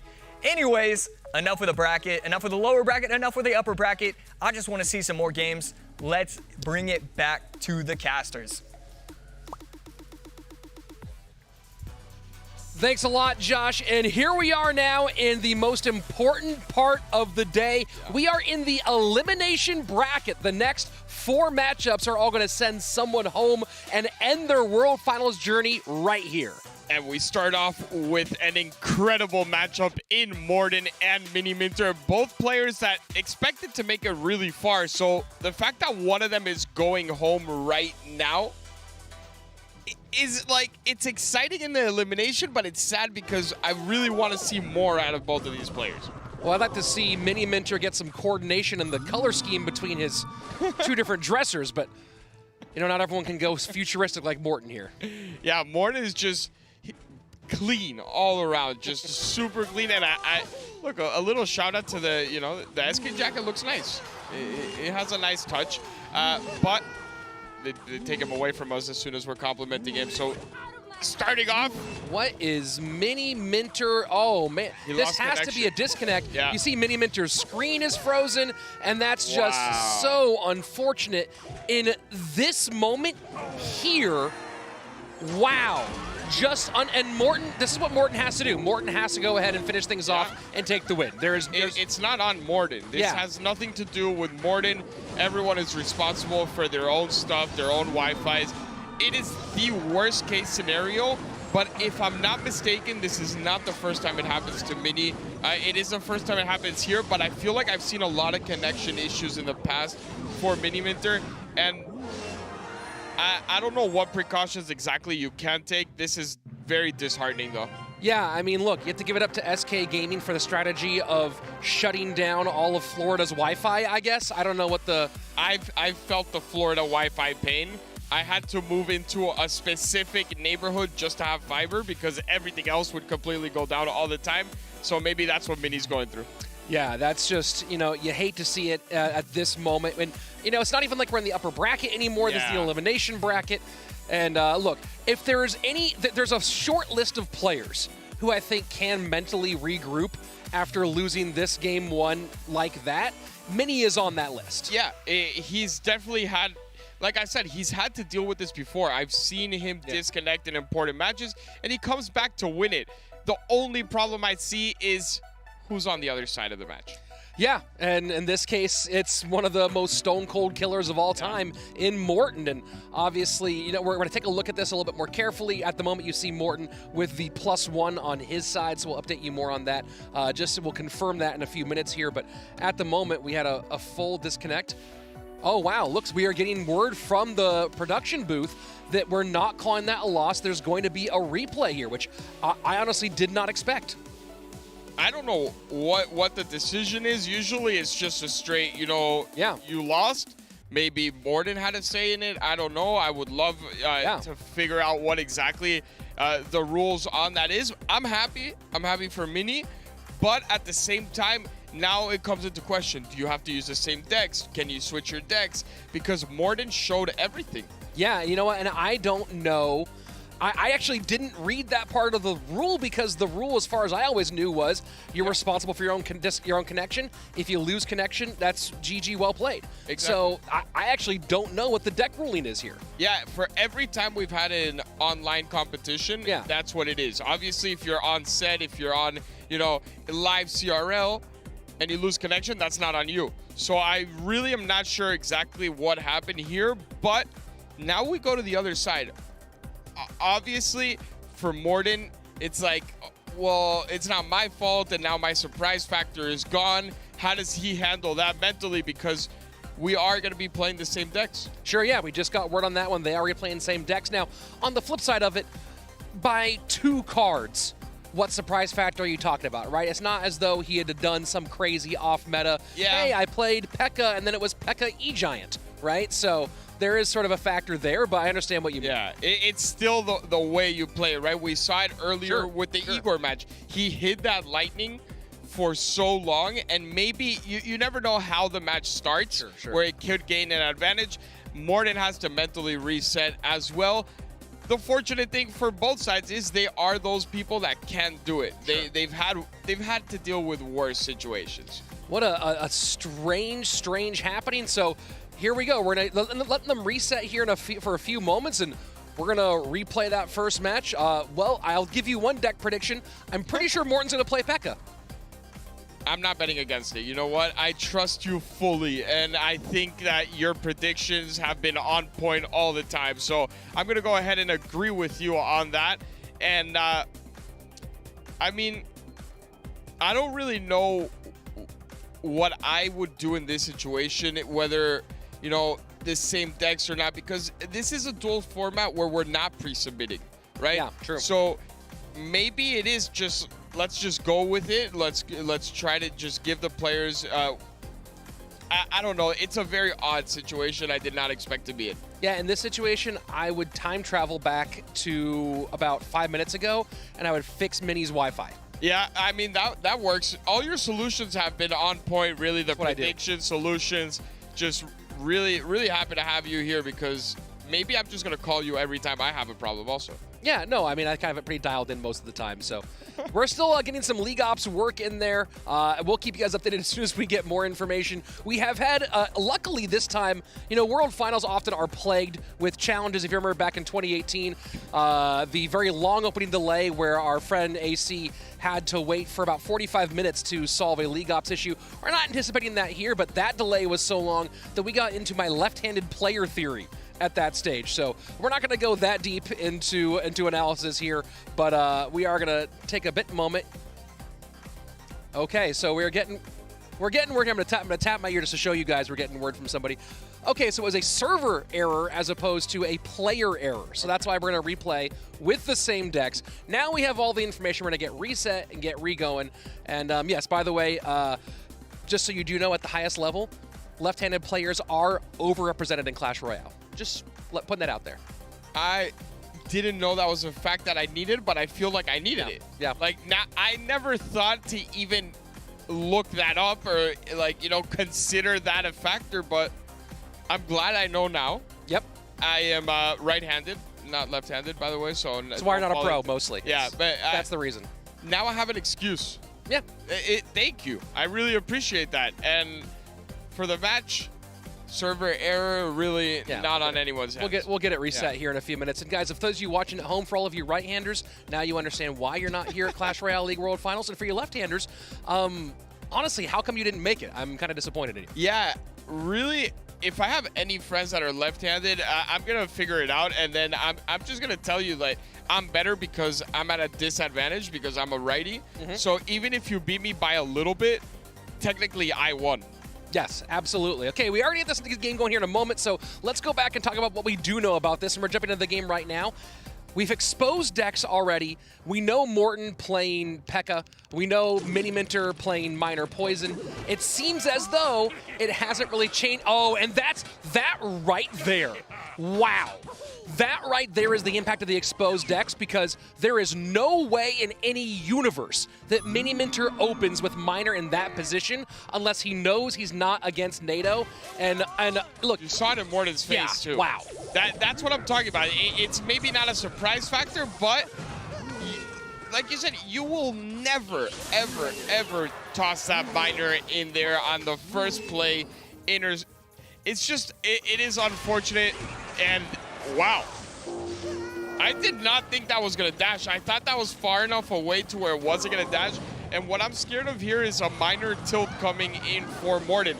The start of it, you saw Morton's face on the, you know, I probably would have caught that Minor if it wasn't for the replay. And then here, he gets the dash and another bit of frustration piling on for Morton. He needs to maintain calm. Yes, it's not the situation you want to be in, but it's still very winnable.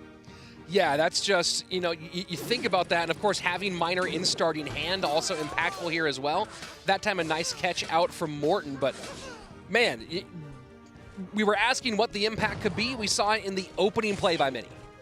Yeah, and I mean, you can't fault Mini for doing it either, right? you can't unsee what you've seen, and that was a smart play out of him.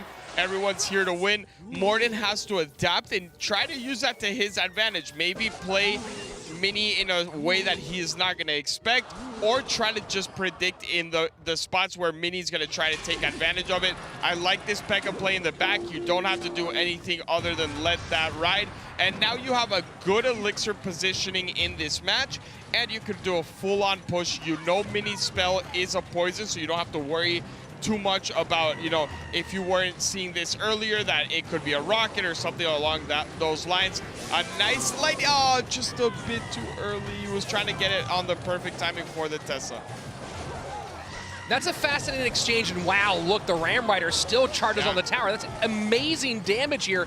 Mama P.E.K.K.A not quite gonna get there, but you think about that moment, right, where the P.E.K.K.A got played behind the King Tower by Morton, and the Tesla in response, and you think about it where, okay, you have 7 on the board for Morton and 4 for Mini Menter, but that 4 for Mini Menter is diminishing. By the time the P.E.K.K.A makes it across the bridge, it's really more like 3. Absolutely, and if he would have just timed that perfectly, this time he gets it to perfection. Morton showing off a little bit of his skills there, and this is still a very healthy P.E.K.K.A coming down here. The Ghost is going to add a ton of pressure. He needs to defend that. A dash on there, and I mean, I think I prefer that if I'm Morton. I don't mind it. I will take the dash all day and hit the tower as opposed to not getting it and not activating. Sure. I mean, you definitely want it on the tower, of course. You wouldn't mind the Golden Knight hitting that Princess Tower about 78 times in 3 seconds. That would have been the preferred situation there, but either way, still in the lead. And now that we're in double and soon triple, the ability to catch those miners consistently, and with troops that you can't really poison off, very, very good situation for Morton here. Yeah, he needs to make sure he tanks this up high, though. There you go.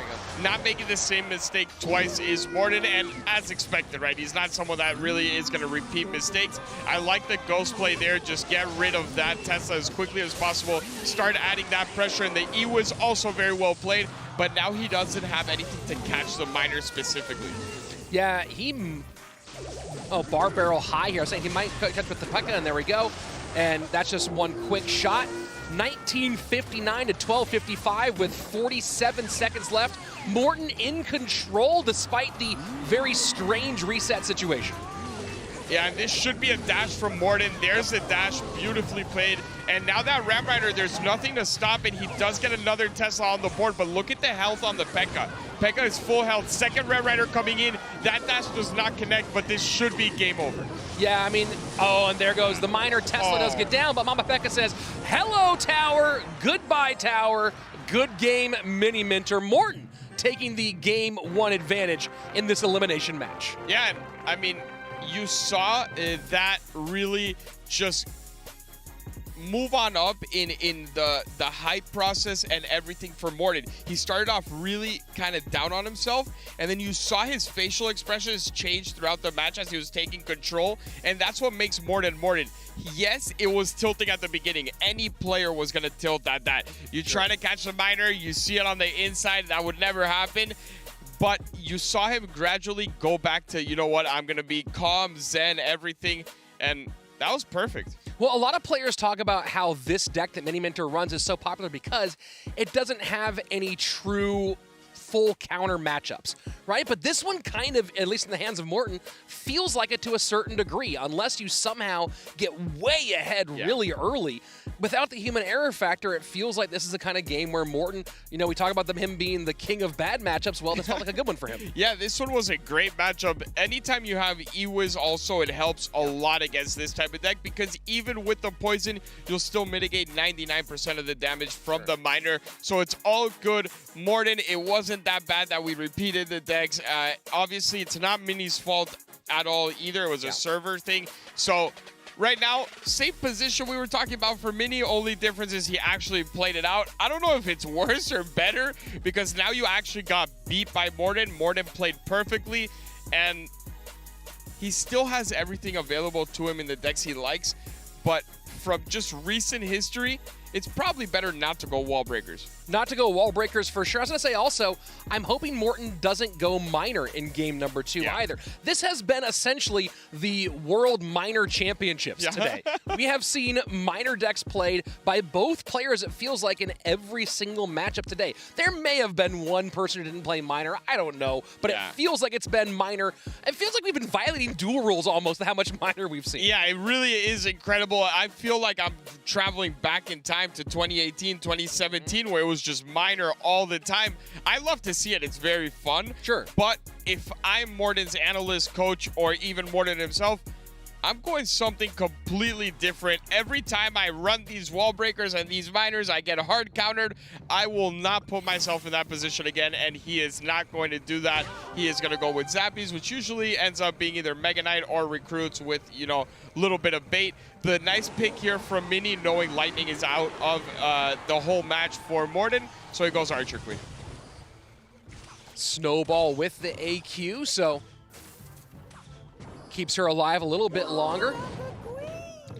Yeah, and I mean, what is, I'm assuming it's some sort of RG deck coming out of Mini with the Fisherman Fireball and Archer Queen. Oh.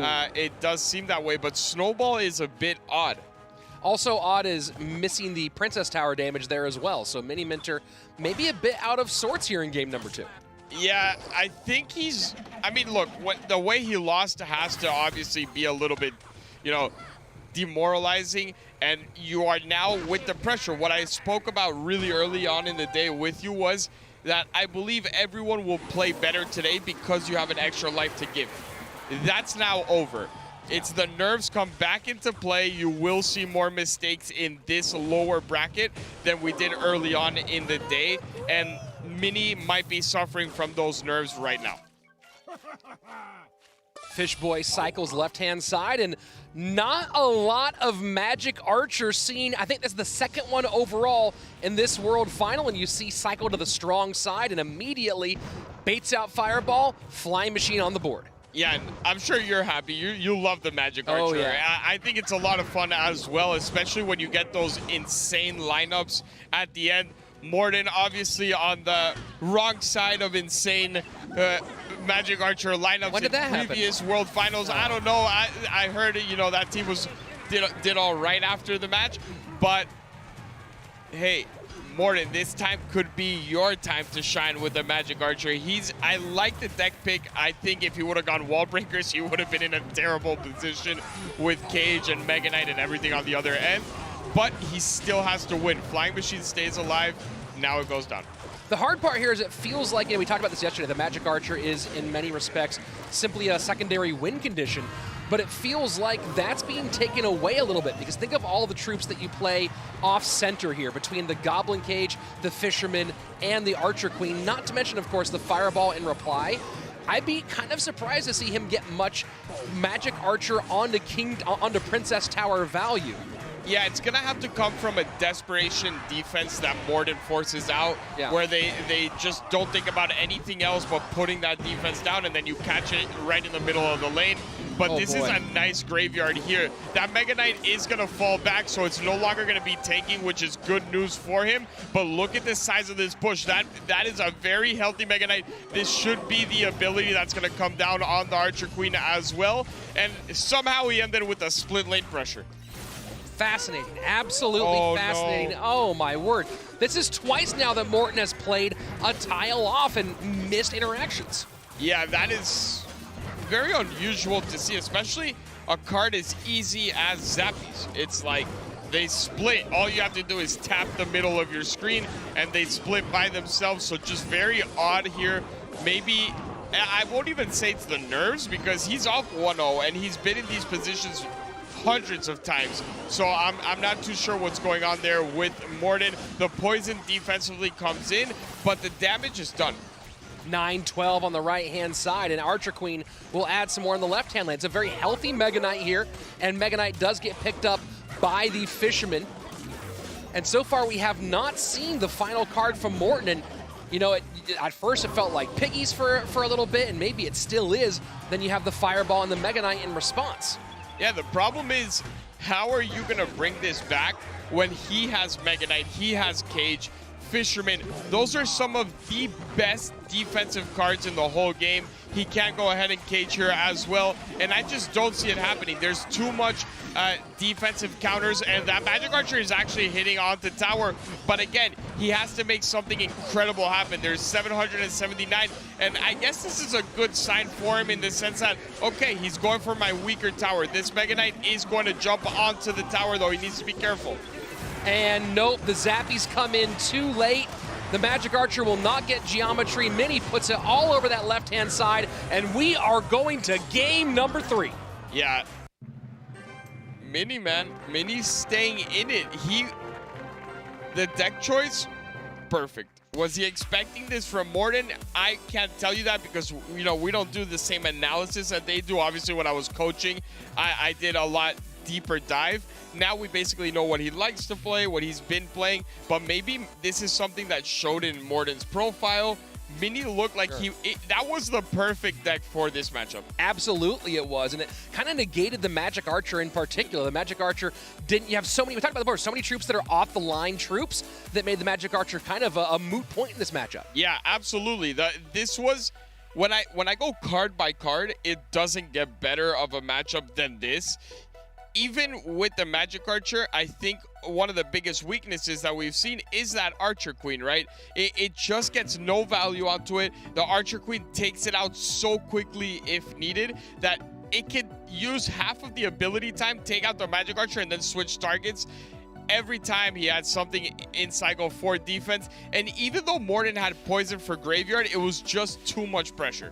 And yeah, here you see the end, and it was just all stacked up. Morton, you can see the response going, oh man, okay, but that was kind of the expected result in that moment. So now we move on into game number 3, and you know, we talk about the spell conversation so much on this side of Mini Menter. We've already seen Log, Poison, Fireball, and Giant Snowball out. On the side of Morton, Lightning, Barbarian Barrel, full Barbarian. Who says Barbarian Barrel? I like it. We're Barbarian going formal, Barrel. you know? Yeah. We're formally dressed, so we're going formal. Poison and Log are all the Log, if we're to go formal, use the appropriate salutation here for the Log. So those are the 4 that are out, and the key factor here that I'm seeing is that Morton still has Fireball available and that Mini Menter still has Lightning available. That makes for some really weird matchup conversations. Morton cannot play Archer Queen right now, in my opinion. You can't take the risk of just giving that much value. Yes, there is a possibility where Mini goes EQ or just goes no big spell, but if he does go Lightning, you are in a terrible spot. You're always going to give up a lot of value. You're going to have to focus on playing it really up high in uncomfortable situations. And if I'm Morton, no wall breakers and no Archer Queen. You know what I like here for Morton? I like Graveyard here for Morton. I do. You have Poison out on the side of your opponent. You have the ability to penetrate in nicely. And of course, a lot of the cards that work with Graveyard are still available for him. Yeah, I actually like that call, and we're having a blast. But the guy back there doing the replays called RF, he hasn't seen Graveyard win this much in so long. True. He must be having such a good time. He really, I am surprised myself. I did not expect Graveyard to be this dominant, but today, I don't even know if it's lost. Well, I think that a big part of that is that Graveyard's been so non-meta, and of course the rise of Archer Queen has certainly helped, and sort of the fall of Mother Witch to a certain degree, but also Graveyard has been so outside of the meta that it almost feels like the matchups aren't prepared for Graveyard. Yeah. Right? A lot of the cards that you use to counter Graveyard aren't very popular right now. Absolutely, and it's been a smart call on the people playing it. They usually play it in game 1 also to completely catch them off guard, and I have to go back and look, but I'm pretty sure Graveyard is like 5-0 today. We've seen a lot of minors, but we've also seen a lot of Graveyard games. Obviously, the Surge TS one, I don't know if that should have been a win, but he got it done. He got the win, and let's see what Morton does. I don't think I've seen Morton play Graveyard too much over his career, but I don't doubt him being able to win with it. Well, I know one very specific Graveyard you might remember. Yeah. That I don't think he wants to remember it, though. And looking like bait here for Morton, potentially. Dart Goblin. And also, congratulations to Morton on 100 games won. Oh, wow. I just realized that. So the game 1 in this set was his 100th win. That is quite a lot of games. That's just on this season, of course. And You know, you talk about Morton's career overall in CRL, it was a 64-65% win rate in 117 games played in his team's career. Yeah, that's... Sorry, 177 games played. Yeah. 177. That's incredible. To have that win rate in a league where it was in person, right? He had to adapt to that. He was a rookie when he started CRL. It is just an incredible career, and I don't think I'm ready to say goodbye to Morton either. I know Menter probably has a way longer career. He's just getting started with the pro scene technically. He's been around for a long time, but Morton taking big damage early on. Well, and this is interesting because looking at Morton playing what appears to be a no-building version of bait. You think he would have seen it there in response to the Ram Rider had he had a building. Maybe he'll surprise us as time goes on. My biggest issue with this is, what would you expect coming out of Morton if you're going up against him in game number 3? What has he shown throughout his career? It's wall breakers and bait. Yep. And you look at this, there's some good answers. Of course, the arrows for the Goblin Barrel, nice even defensive trade, and lots of answers for the Princess, including that Magic Archer. Yeah, absolutely. And for the Skarmy as well, Magic Archer works. You could always E-Wiz. There's just so much. It seems like Mini wasn't going to come unprepared for a matchup like this. You never see arrows in this type of Ram Rider deck, right? Like, this is, you will see it here and there, but it's very unusual, and it seemed like he was prepared to go up against bait. And this is on Morton, to be honest. You cannot show us something a little different. The question is, can Morton force out those arrows in some alternative situation? That feels like the answer is no, but he does cycle fairly quickly. Yeah, and I think he also has to be careful in the placement. There's the arrows on something different, but he does give up a connection. And he has EQ as well. This time on the right-hand side, that Rascal boy is also really weak now. He will be able to cycle through, and that Magic Archer, is it going to connect on the Princess as well? It does. A beautiful Dark Prince there. Great stop by the Bandit. That is a ton of damage, but overall, it's a win for Mini here. 1804 to 1533, and if this one does turn out for Mini Menter, that'll be a big feather in the cap of his head coach, Jose VTS, who you've known in the league for a long time, and his analyst, Marsiglia, who's been around for quite a while. Also from Venezuela as well, so I've seen his work. Really, really talented analyst there, but Morton is slowly understanding that Mini is getting impatient with the arrows and letting them go if he does not see that Goblin Barrel. And that is not what you can do if you're Mini. You have to hold it. You had the lead. Morton is slowly catching up here, and you should see a fireball possibly here. There you go, a beautiful fireball from him, which is going to cause arrows to probably come down onto this Princess as well, because I expect a Skarmy or some sort of defense here. That is the optimal spot for the E-Wiz. For people that say, why did he place it there? You only take one hit of a Goblin when you place it in that spot. And that snowball, really great. And Magic Archer value here from Mini Menter. Magic Archer on the tower. Magic Archer on the tower. That is a whole lot of damage there on the left-hand lane. I cannot believe that Morton is in a situation again where he might get knocked out of World Finals to a Magic Archer. This is, you can't even write this. Does he have his arrows? He has the arrows in cycle. He is down 400. This is Morton's last chance, and a Magic Archer here to clean up. He did not want to use the arrows on this situation, but this is getting a lot scarier. This is a huge push coming out of Morton. Final 13 seconds, Goblin Barrel in. Goblin Barrel will get arrowed. Oh, the arrows miss! Why? The arrows miss! Oh my word! Morton knocks out Mini Menter as the arrows do not take out the Goblin Barrel. What a turn of events. Victory snatched from the jaws of defeat. I feel like Morton right now. I don't know what to do in my chair. What? Can we just can we all the replay? What the heck? Why? If you're either saving the arrows for the barrel or you use them way before that push mounts up, and that's it. He didn't do one thing or the other. The arrows just completely whiffed everything. Morton, I don't know who's giving you, this passage forward, but really something is just working for him. I don't know what ancient German deity of luck that Morton sacrificed like a chicken or a sheep but to. Keep doing it. Yeah, please keep on making that happen because that's the path here. Morton with a crazy finish win over Menter. As you said, it felt like that Magic Archer was going to end everything, and here's the replay. And look, Morton just stacks heavy here at the bridge. Yeah, that Magic Archer was aggressive and unnecessary. That tower's at 2,000. Why are you even trying to play it at the bridge? Just play it in the back. But here he tries to catch everything and catches nothing. Wow. Yeah, I mean, that was basically the arrows to nowhere, and makes a tough decision. You gotta arrows the barrel and then get something down at the bridge and hope that you stop enough damage there, and instead gets caught. And that actually, talk about it. That's what bait does. Bait makes you make mistakes, and it didn't let Menter wasn't making mistakes for most of that game until right about the most important moment. But it's so odd to see mistakes like that out of Menter. Yeah. He's been so solid. Let's check out deck number 1 here. Morton's, early in the game, some frustration, but when you see this deck, you have Ewas for the miner. You can always do that to catch it.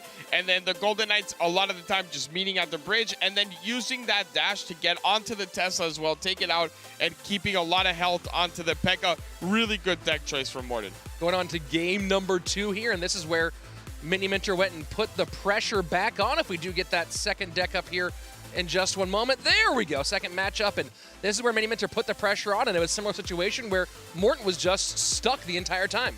Yeah, there is a defense for everything here. If you do go ahead and poison offensively, that graveyard would just take your tower completely, and even with the poison, all the times that Mini did go ahead and graveyard, he had minimum the MK and something else on the board as well, so it just wasn't a clean defense. And this is not even about the deck. I think this should have been a win for Menter. Mistakes at the end, and it wasn't just one mistake. I think it all started in that Magic Archer. No reason to throw it up high. I understand they could take care of the things, but why put it in a position where he can take it out? At least force out a fireball, force out something from Morton. He got aggressive on a tower that there was no reason to, and then the arrows, I mean, that will probably haunt them for a very long time. Yeah, I mean, it was mistakes on both sides, right? The Magic Archer lineup on the left-hand side that put Morton in trouble in the first place. So kind of a little back and forth there at the end, but that's why you love a World Final. Of course, we have a lot more left. We are in the elimination portion of our bracket. 1 elimination down, 3 more to go today, and coming up next, another person heading home. Will it be Samuel Basoto of Brazil or Japan's young player Hajime? Look at this match. This is lower bracket. Like, this could be a World Finals match. Like, the actual finals of the World Finals. Hajime played phenomenal today. Unfortunately for him, ran into the brick wall called Igor. And just didn't make one mistake in any game. But what I saw out of Hajime, I really liked. I don't think I have any doubts in his gameplay.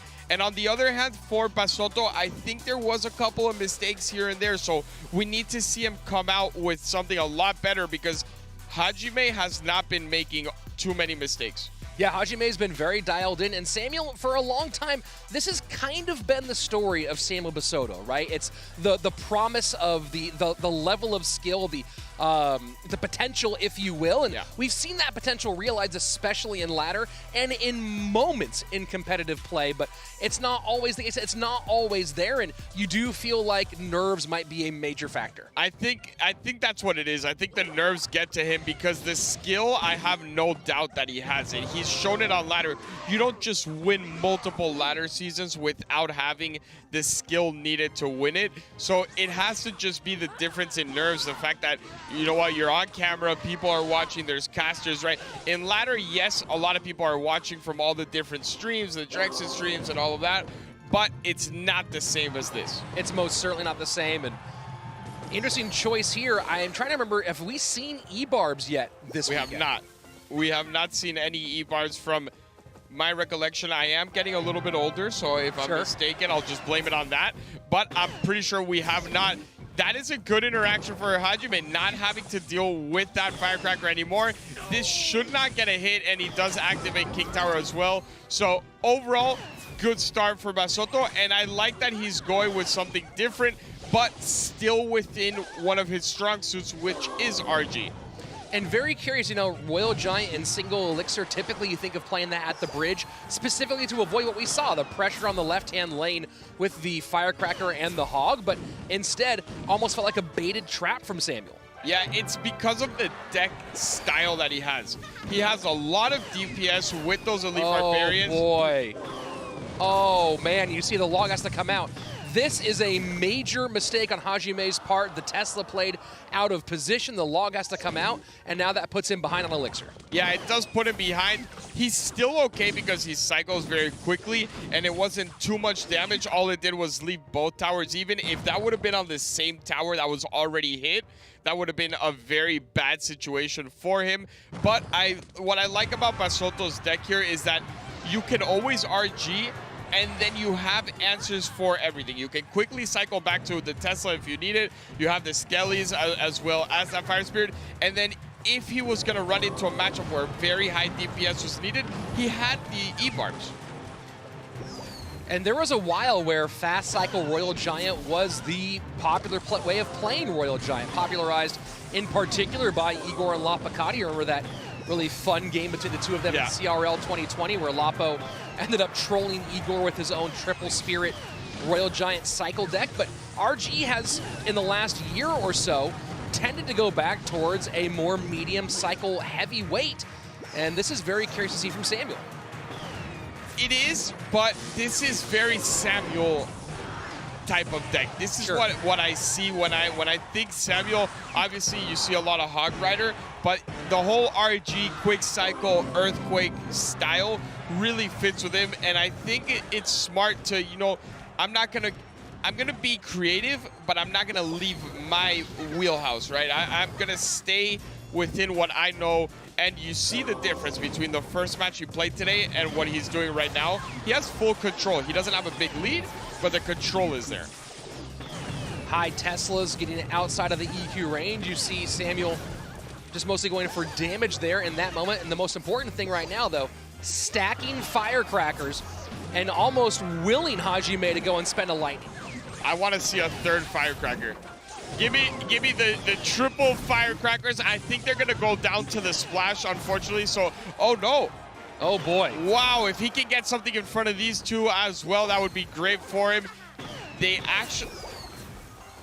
One of them's they're just deciding, you know what, I want to stay on the board. I don't want to cross this bridge. I know what happens to my sister Firecrackers when they cross, so that one just stayed in the back. And I think this is going to be game over here for Hajime. I don't see him coming back unless something happens here, but no, those Elite Barbarians, that is a very aggressive Lightning. You should see an Earthquake come down here from Basoto. There it is. Earthquake. Wow, there comes the Earthquake, and there's the Royal Giant shots. That Lightning was maybe a last-ditch attempt to get back in it, but you have to imagine Hajime knew that was not going to work. Yeah, and you even saw Samuel predict the Tesla with his own Tesla, and that's why it's there. That was the placement. For people wondering why did he just throw that Tesla when he was pushing with RG, it was instead of supporting it with the troop, he knows that the Teslas cannot be placed far back because of the Earthquake, so that was actually a really smart play out of him. Good start for Basoto, and Hajime not having the day he wanted. And Samuel goes ahead and puts the final blow on EQ to finish things off. Unnecessary, but nice to get that tower to fall. Samuel Basoto now with the one-game advantage. Hajime on the chopping block. Yeah, this is it. This is Hajime, you know, back against the wall. He cannot lose one time. One game and it is over. We said this is double elimination, but for those of you who maybe took a little bit of a nap and woke up, we're already on the elimination part. Yep, that's right. And the more interesting part here for me is thinking about the domination that Japan has had in Clash Royale for a long time, especially this year. They led 20-win challenge finishes by a wide margin. They had over 1,200 in Japan, and the next closest country I think had like 400 or 600. Yeah. It was very, very wide gap.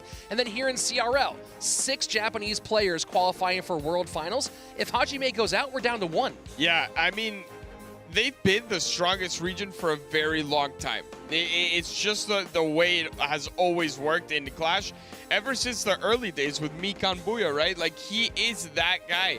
And I don't think if we had a place where we could grab all the data and see the predictions, I don't think there's one person that predicted 6 out of 7 go down really this early on in the competition, because they were all high seeds. All indeed. So we'll see if Hajime can get things back as we go into our next game. And, you know, talking about Samuel, not just running RG Cycle, but RG Cycle with elite Barbarians. And you're kind of throwing back to a bit of 2017, 2018, or 2018 at that point with the RG E-Barbs combination. Ended up working out beautifully for him. I love the deck pick. I think it really covered all the bases. He's a quick cycle player. He plays something safe in RG, and he covers himself with high DPS as well. So he had everything covered. It was so smart. And on top of that, E-Barbs are not used anywhere else. So in a duels format where you cannot repeat cards, it was a win-win situation for him. So looking fast cycle again maybe here from Samuel. Bar Barrel and Golden Knight for Hajime to open up. It's so weird to see how yesterday we saw so much Skeleton King, and then today, none of it. I don't know what the logic behind that is, or what the big shift in it was. I was kind of excited. I was like, all right, we're gonna see a bunch of Skeleton King today. It's gonna be a great card. It's coming into the competitive meta, and today it's just all Archer Queen, all Golden Knight. And P.E.K.K.A does go down to the Archer Queen. That was an interesting minor there from Samuel. Not really sure what the purpose was. I think he was trying to tank for the Archer Queen when it crossed the bridge, but Hajime had already placed down that E-Wiz, and clearly that Ghost was going to take care of it. So a little bit of an odd play. I get the overall look on what he wanted, concept, yeah. But that only works if the Archer Queen has the ability, and he had already used it. Yep. So here we go, passing the midway point of regulation time. Samuel Basoto sets up the cannon card to the right-hand lane. And so far, all 4 towers in perfect condition. Yeah, and it probably will stay like that for now, but he can actually get a dash here. Will he use it? I thought he was going to use the dash as the Spear Goblins lined up, because now he was in range of that tower, but instead it's Basoto getting mortar damage. I think if he was a little bit quicker with that, that would have been a ton of damage on the board. It certainly does feel like it, and with P.E.K.K.A behind King Tower, it's Archer Queen opposite lane for an insane amount of damage. E-Wiz comes out, but won't do that much, and everything is falling apart for Hajime right now. That was worst case scenario. You can't leave it, but if you try to defend it with that E-Wiz, which is the only thing that retargets it, the end result was pretty obvious, but a Ram Rider does connect here. These are a lot of piggies coming down as well. And Golden Knight does get picked up high by the Classic Knight, but damage in either way, 16-17. So Hajime was in a ton of trouble, still is, but now back in the fight. Yeah, definitely not game over like it seemed 20 seconds before that push. I still think Basoto's in a great position in the fact that minor poison at the end of this game could just chip it away. As long as he doesn't allow too much damage on his own tower, he should be fine. That Archer Queen gets missed by the Bar Barrel, which means that he... Oh, man, that P.E.K.K.A is going to go down to it, too. Oh, my word. 1:57 left in sudden death overtime. 9:45 to 16-17. And so far, Samuel playing great defense, and that cycle will continue to be oppressive as time goes on. I thought that if that was a second late, that was going to splash onto tower, that cannon card with the Ghost. It does not, and this is where we might start getting the chip damage. I love to see it. That P.E.K.K.A is going to move on back, but already that tower down to 713. He needs to be very careful now, and this Archer Queen just, like always, doing work. Unbelievable. Bar Barrel now in for the penetration. Poison on the Mother Witch. And of course, second phase, Cannon Cart does pull the pig back for just one moment. Does need to play a little bit careful defense here, and Spears will do more than the job. Yeah, it's the... The difference between people like Samuel and the majority of other players is we probably would have dropped something else just to make sure. He has so much trust in his decisions. He knows that there is no snowball, no zap, so nothing can get onto those spear goblins other than a fireball, which would be an overcommit as well. And this is it. That's game over. Oh, the recruit is on tower. So there you go. Samuel Basoto stays alive at Clash Royale League World Finals 2021, and Hajime leaves it up to Mugi to carry the Rising Sun. I mean, it's a good person to leave it up to, especially with what we saw today. Yesterday, I would have been a little bit more nervous, to be honest. I didn't see something special out of Mugi. He did get that last win with the repeated card, but today he looked like Mugi again, and if there's one person you want to represent you, it's definitely him. And you did see, I do like in this one for Samuel, is we did see better gameplay out of here. We saw the nerves in the last time around. This time he looked totally dialed in. It's so odd to think that the nerves are gone in the elimination game, and in the game that he was safe, you saw them.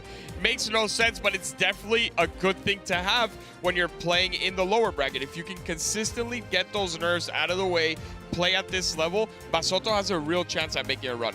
Well, we'll see if he can. We definitely will have more of him tomorrow because he stays in.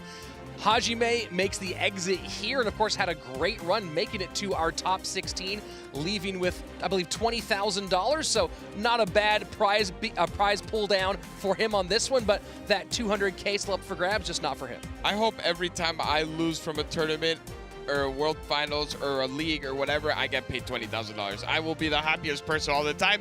Obviously, Hajime is still very young. Sure. This is the start of his career. And to start it off with a top 16, world finals, $20,000, it has to still feel good. You're going to feel sad today. It's inevitable.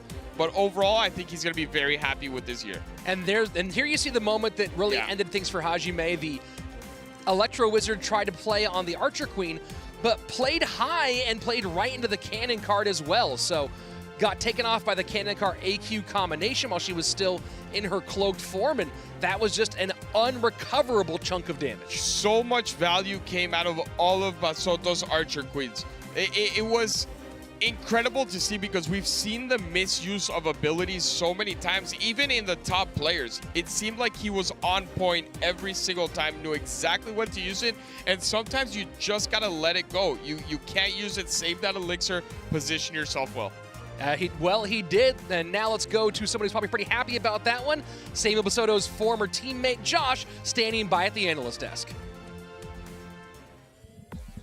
Extremely happy, you could say. I am very happy for the guy. He played a fantastic game. Game number 1. Here we go. What do we have? RG Earthquake going against Hog Lightning. How do you stop the Hog Lightning pressure? You know, you have the E-Barbs, you have the Tesla.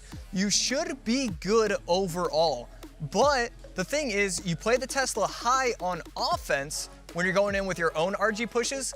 It makes it difficult for the defensive Tesla for the Hog player, and then it allows you to snowball, and that's how he was able to get game number 1. Game number 2, it was an entirely different story. Just really good usage of the Archer Queen overall, and, you know, a little mix of mortar, and just like that, he was able to get away with it, get a solid victory overall, and he's got to feel good. He's got to feel really, really good.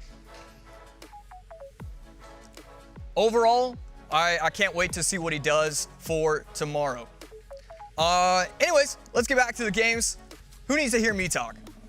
Well, Josh, we all want to hear you talk, Josh. That's why you're paid to be here. We like hearing you talk, but a little difficult getting the decks up there. So, you know, Josh carried it the best he can from what we've been there, carrying for a tough moment here once or twice.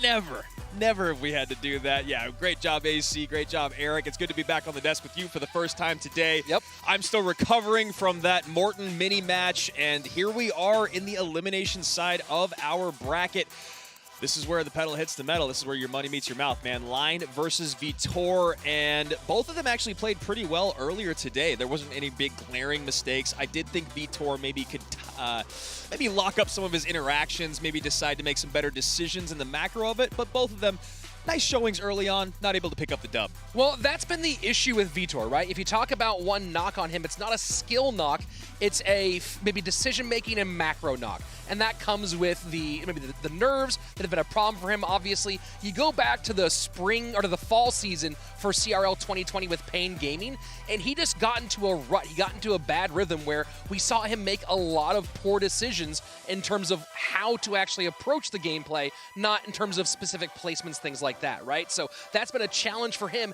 That's not a thing he can afford to do against Line, because we've talked about it before a lot today. Line is one of the most underrated and dialed-in players in this competition. Absolutely, and you wouldn't guess that Line struggles with his nervousness. Speaking to him, looking at his player interview or his player questionnaire, he said his biggest weakness in all of Clash Royale, nothing to do with interactions, nothing to do with anything other than just his nerves. Now, I don't know if he felt super confident because he was running into Air Surfer. Now he's in the elimination side of the bracket, Rich, and this is a time when those nerves could really come through in a bad way. Well, he seemed comfortable even with the loss in his first match today.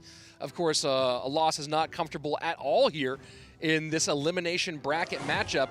I am very curious to see how Vtor is feeling, though, in this one. Yeah, Vtor, he definitely looked a little bit upset, maybe, or just unhappy with his performance earlier today, and hopefully he's had enough time to reset and lock back in. You can see Line top of your screen, Cannon Cart. My goodness, we've seen so much minor GK today, but also a ton of Cannon Cart all weekend. Yeah, Cannon Cart has been pretty strong all the way through, and you understand why, right? It provides great utility both on the defensive and offensive side of the board, and of course we saw what happens when it connects. Absolute devastation. So Inferno out here early from Line. Inferno plus Cannon Cart could be spelling Graveyard.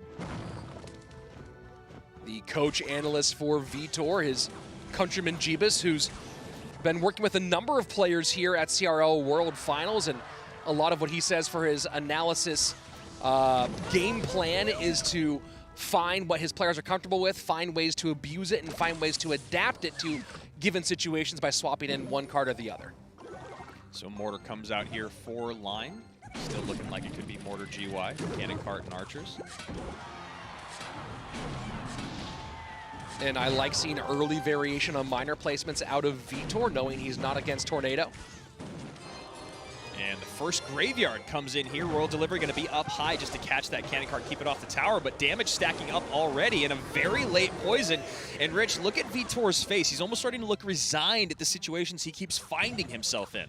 Yeah, and you kind of see maybe the stress and the long days. His eyes, I'd say I probably have the most tired-looking eyes of everyone here, but Vtor doesn't look that far behind. Yeah, I mean, the schedule is definitely something you have to really give credit to and pay attention to as one of these competitors. We heard that Air Surfer had been waking up at 1 a.m. for the last week in his time zone. Oh, look at that. Cannon Cart connects. Another poison comes in, but a late delivery, and Vtor is coming apart at the seams here. And I hate to say it this way because I like Vtor a lot. He was one of my dark horse picks to win the whole thing. This is vintage Vtor. Yeah. When he gets into these situations, it's a stress thing. You start seeing whether, usually it's macro situation, that it's bad decision making. Here it's just being a half step late. And, I think some of that might have been Elixir, and I wonder if there was a decision we saw earlier where he overspent that put him in that same position over and over again. 2 mortar shots come in late, land on that left-hand Princess Tower. A fireball is the cherry on top, and Line is back in the winner's column after a very, very tough outing against the Phenom, the unexpected Phenom in Hajime 19. Yeah, wow, that's a good, and we'll talk more about Hajime, obviously, as he's been phenomenal, and in this situation, we have Vtor in Line, and this kind of brings me back to thinking about some of our early conversations about CRL teams, right? About Team Queso in particular, which we always marveled at the large staff they had, which most importantly included a sports psychologist, which you haven't seen very much, but the having someone to help drive your mentality, help you learn how to deal with situations that are both in and out of your control, level. And we see here, now that players are playing individually, some of that support system isn't there in the same way, and that's something that maybe someone like Vtor could find a lot of help in, because his skill level is here. His skill level is good enough, but we do see him crumble when it comes to stress. Yeah, that's a really, really great point that you bring up. You know, we talk a lot about the support teams behind squads. You know, even Tiger Woods has a swing coach. Sure. You know, so everyone needs a little bit of help wherever they can find it. You can see here, seed number 15 in line versus seed number 7 in Vtor. Win rates pretty close to one another, but you wouldn't assume that after that first game, but it really is just all about mentality. Vtor getting way ahead of himself, overspending, like you were saying. I don't know exactly what it was early on, but we saw exactly the results of that with the very late poison, and then, of course, that cannon cart connection, which we've seen cannon carts connect a lot today. Yeah, it's been uncharacteristic, but also you think about where we are. We're at World Finals, and people say, well, the gameplay should be better at World Finals. Yeah, well, sometimes it will be, and here's that cannon card connection just late with the delivery. But also sometimes you're going to see it, the stress can undo good gameplay. Yes, definitely. And honestly, the stress, that is the only factor that happened right there.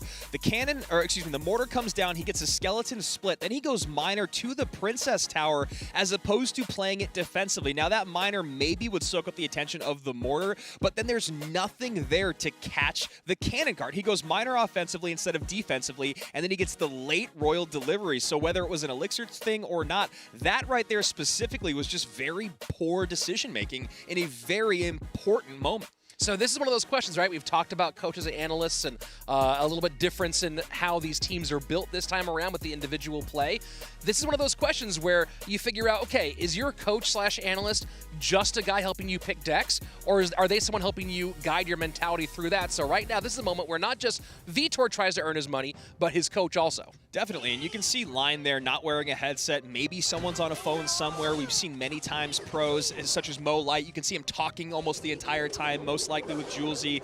And hopefully for Vtor, he does have someone in his ear that can maybe bring some calm, bring some presence of mind. But, you know, game 1 is in the history books. Now we're going into game number 2 where Line looks like he's coming out with something baity. Maybe we'll see the first appearance of the Skeleton King today, as all those cards are great for stacking those souls. And is that what we're calling it? Souls? Soul stacking? Yeah, soul stacking. Seems cool. I like it. All right. I invent the names, you invent the terminology. I love it. And there you go. You called it right, Andrew. Skeleton King finally shows up here on day 2. Hey, you fella. It's been a while. Yeah, a lot of success yesterday from the Skeleton King being played a ton. I know a lot of us talked about it. There's a King Tower activation. I know, right? That was about as close as you can get to getting a King Tower activation, making it look like it wasn't going to work out. So Vtor, I think if he would have missed that, that would have been the end of his run in 2021. But luckily for him, staying alive. And Vtor seeming happy to just, you know, leak some elixir and make sure that he's always countering with the card he wants. And that's a really good call here, right? Not getting caught in trying to press an advantage at any point. Just make sure, hey, if I have something for the Skeleton Army, I have that in cycle right now. For the Goblin Barrel, I have that in cycle right now. Rather than trying to get an advantage early, when clearly it looks like it's a deck that will succeed more heavily in later stages. Really nice timing there on that Skeleton King ability being activated, soaks up the charge from that Prince, and then result is that Skeleton King getting on tower, 1771 to 2 perfectly healthy Princess Towers on the other side. And Golem. Yeah, interesting. I know, I was looking at the first few cards and I was like, maybe this is a very odd graveyard deck with Golden Knight in there. And then we see the Prince come down and it made me feel very much the opposite. And then a Golem comes in late. We saw Golem have a little success early on against Lucas from Hiel yesterday. Oh boy. But we also saw it struggle a lot against Bob the Rock. Or for Bob the Rock, I should say. Oh, Lightning going to certainly be an important factor here, but Inferno Tower certainly nice to have, and now NATO out of cycle, so not going to help with the breakthrough here. And very nice timing on that Skeleton King. Waits for those spears to go off the board, gets the Skeleton King down to soak up all that attention from the Mega and the Baby Dragon, and pretty nice defense, honestly. Yeah, very nice defense indeed. Now back to Golem one more time, and immediately it's going to be the Goblin Barrel to the inside, Barbarian Barrel. Doing that again one more time. The full-on Barbarian Barrel. You got a good laugh out of me on that one. I was very happy about it. So here we go, Golem with Golden Knight, and you know that first defense was about as clean as we can get. We'll see how he decides to play through this second. And this deck from Line does cycle very fast, so you start to see some of the defensive cards get taken off the board, but then think about how quickly they come back on the board again, especially in double and triple. And that is quite the dash. Skarmy has to come in as a last-ditch effort, then the defensive poison, and that is a lot of trouble for Line. And I really love this deck pick from Vtor, and it takes a lot for me to say that I love a Golem deck pick, but with the way the nerves have been going in the earlier games today, something that plays simple, that you're not going to make a lot of mistakes with, I like that a lot, and you know, he's making good decisions so far with it as well. And what's fascinating about this deck from Line is it really relies on the Skeleton King stacking those souls with these units coming off the board, and obviously some Goblin barrel connections, but he doesn't really have a comfortable way to change lanes, so he has to just keep going into this Golem, and taking a little bit of damage there from the Goblin barrel, but is this going to be defensible for Line? I don't think so. Oh, did the Golden... I thought the Golden Knight got onto the Inferno Tower over the Golem, but turns out did not happen, but still so much pressure, and Line is thirsting for Elixir. Just piling on right now is Vtor, down to 882 on the left-hand lane. And you saw that Skarmy get eaten into nothing. Golden Knight on tower. We are going to game number 3, and you can see Line's face going, what? How did that get to my Princess Tower again? Great plays there. Mostly the ability from Vtor and the decision-making on when to decide to spend that extra elixir for that Golden Knight. Great stuff. You know, if they do make a 5th Matrix movie, it should be about the Golden Knight, because he does stuff that shouldn't be physically possible in the world of Clash Royale. And it's you know, the Golden Knight has definitely given us some of the best pro face look, you know, face cam looks where they're just what? How did that happen? I thought I had it locked down, and honestly, it's some great stuff there from Vtor, especially when we saw the Skarmies being played out of desperation from Line. They didn't really get any value. Vtor was always ready for them, or that Baby Dragon just got a ton of value with the splash damage, and this is when things kind of came crumbling down. There it is. Baby Dragon is in, Golden Knight is there, souls are stacking, but it doesn't matter. That Skeleton King has no HP. And yeah, the skeletons come out, but what do skeletons do? What do all those things do? They provide a perfect path for the Golden Knight, and bing, bing, bing, bing, bing. Drrr, that's the coins falling after you won, right? That's I'm there, right there with you. Yeah. Oh boy. Oh boy. Yeah, that Skarmy came down, the second Skarmy that was rotated on the same defense. We got the Baby Dragon to take care of a handful of them, then the Golden Knight, dash to the Skarmy, dash to the spears, dash to the tower. GG, well played. We're going to game number 3, and again, talking about Line and his nerves, now this is quite leaning back in Vtor's direction. Yeah, and look, again, going that you talk about the value of what a coach does, of making good deck picks, and putting something into Vtor's hands that didn't have a lot of micro because he's nervous, so there's not a lot of improper placements or timing. Definitely. And Vtor, the macro on that, you know, in that specific matchup, it's almost difficult to make a bad decision. That's kind of what I was alluding to earlier when I was saying there isn't really a comfortable way for Line to switch lanes late game because you're relying again on your units coming off of the board to make that Skeleton King stronger, but then you don't really have a lot of good tanks on the ground. And then for Vtor, I agree. You know, we've seen Golem now. I believe that's the 3rd time in the competition. We saw it once early on, like I mentioned, from Hiel against Lucas, and it worked out really, really well. But then, honestly, I think it was Eric and I at the desk. We went in on Bob the Rock for making, in our opinion, a very bad deck decision with that Golem E-Dragon deck. I like that Vtor didn't blink an eye, didn't bat an eye at that, and just went right back to something heavy on the ground. Like you said, calm those nerves, play that macro, and here we go, right down to micro. We see wall breakers, we probably think wall breaker drill cycle. That's my guess here. I'd be surprised if this was minor wall breakers, but we'll see. Yeah, we have seen a lot of minor today. Yeah, have we seen minor? We have not. This might be the first match of the day with no minor. Interesting. Oh, and there you go. Look at Magic Archer coming out. Rich, I know you're a big fan of at least those first 3 cards in a deck together. Well, if he's playing NATO Drill for this might be a GG for Vtor, because this, and interesting with the bomb tower, and there you go, and the drill being used very nicely on defense against the Archer Queen. Very, very well controlled. I'm very curious to see what, how, I don't know how much experience Vtor has with this specific deck, but the ability to, especially as you get a double elixir, control the Electro Giant, make him go back towards the Princess Tower with drill pulls, and then get geometry with Magic Archers can be very, very abusive in this matchup. Yeah, he's got to orchestrate that perfectly, and I was actually going to say I didn't like the wall breakers that came out from Vtor there, as the Archer Queen would have been distracted by the bomb tower, but those wall breakers staying alive and distracting the AQ actually made it so that he could defend that Dark Prince in the opposite lane with just a log. So it ended up working well for Vtor, and this also works out great. Magic Archer up high, taking that cage off the board.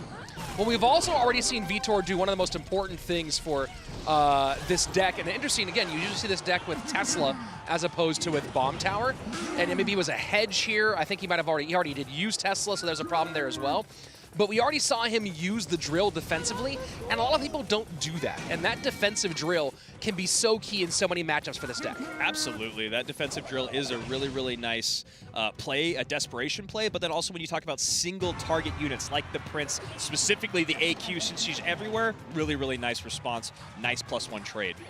And a little extra stab doesn't hurt there. 24-53, Magic Archer working on the middle and going opposite lane here with the drill. Yeah, that bomber play too early on. Magic Archer takes it away and gets some great value, and now this Goblin is completely ignorable. He'll go high here just to pull that Dark Prince over, and Wall Breaker's right behind. And right into an AQ, unfortunate there, and a nice lightning here. That Electro Giant is going to be trouble. Drill, overspend, but got to keep that power alive. Okay, a little bit of AQ love in there on the right side. Yeah, now you see way behind on Elixir is Vtor, and that's that overspend you were talking about, but turns into some damage to the opposite lane, and now gonna have to contend with this Electro Giant, but some nice Magic Archer lineup there, and oh, it stays on the board. Yeah, that's a tough NATO there from line. Pulls that Magic Archer, lines up once again. Valkyrie's still tanking, 1638. Fireball comes in, Goblin's gonna be untouched. Great Fire Spirit there, but now we gotta worry about this Electro Giant. And I really don't love that Vtor doubled down there for the exact reason, which is worrying about that Electro Giant, because now watch this, the Brawler's gonna go straight to Princess Tower and force out more troops, and this is now putting Vtor on the back foot. And that's a nice Dark Prince to come in with the AQ. She can go invisible. She locks on, Fireball comes in, Dark Prince connects, and Vtor's run in CRL 2021 is over.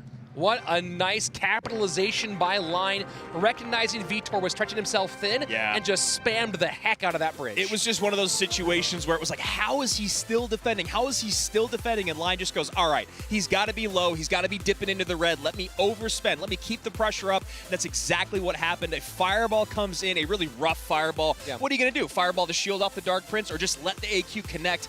You end up pulling the trigger on the Fireball. Dark Prince connects. AQ connects. Game over. Yeah, that was just a rough one, and that's one of those ones where, you know, I actually don't know. That variation of Wall Breaker's drill, obviously not a popular one because of the Bomb Tower, a very strange version of this. Often the Magic Archer variation is not part of a Wall Breaker's variation, so a lot of strange pieces going on here. And, you know, you talk about decision-making and understanding decision-making, and with that being a challenge for Vtor in certain situations, I don't love running such a strange variation in this moment. Yeah, and in my correction there, the Dark Prince's shield had already fallen off with the log, and yeah, I agree. I think one of the biggest issues there was the fact that Vtor saw the light at the end of the tunnel, but it was not that at all. He was able to line that Valkyrie up with the Magic Archer, get a couple shots in, then the misplayed NATO by Line, and then Vtor kept overspending. You even called it. You're like, I did not like that overspend in the moment, because then Vtor had to deal with that Electro Giant on the right-hand side. Line goes to the left,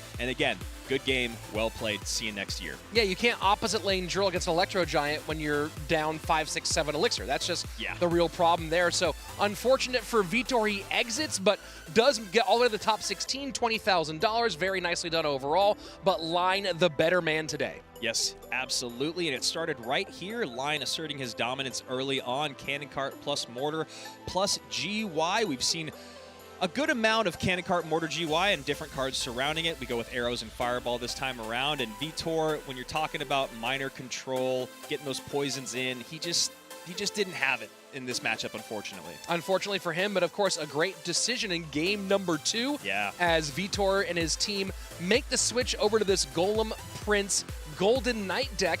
And the pressure here was just really, really brutal. And we saw some of the most fun Golden Knight stuff we've seen today.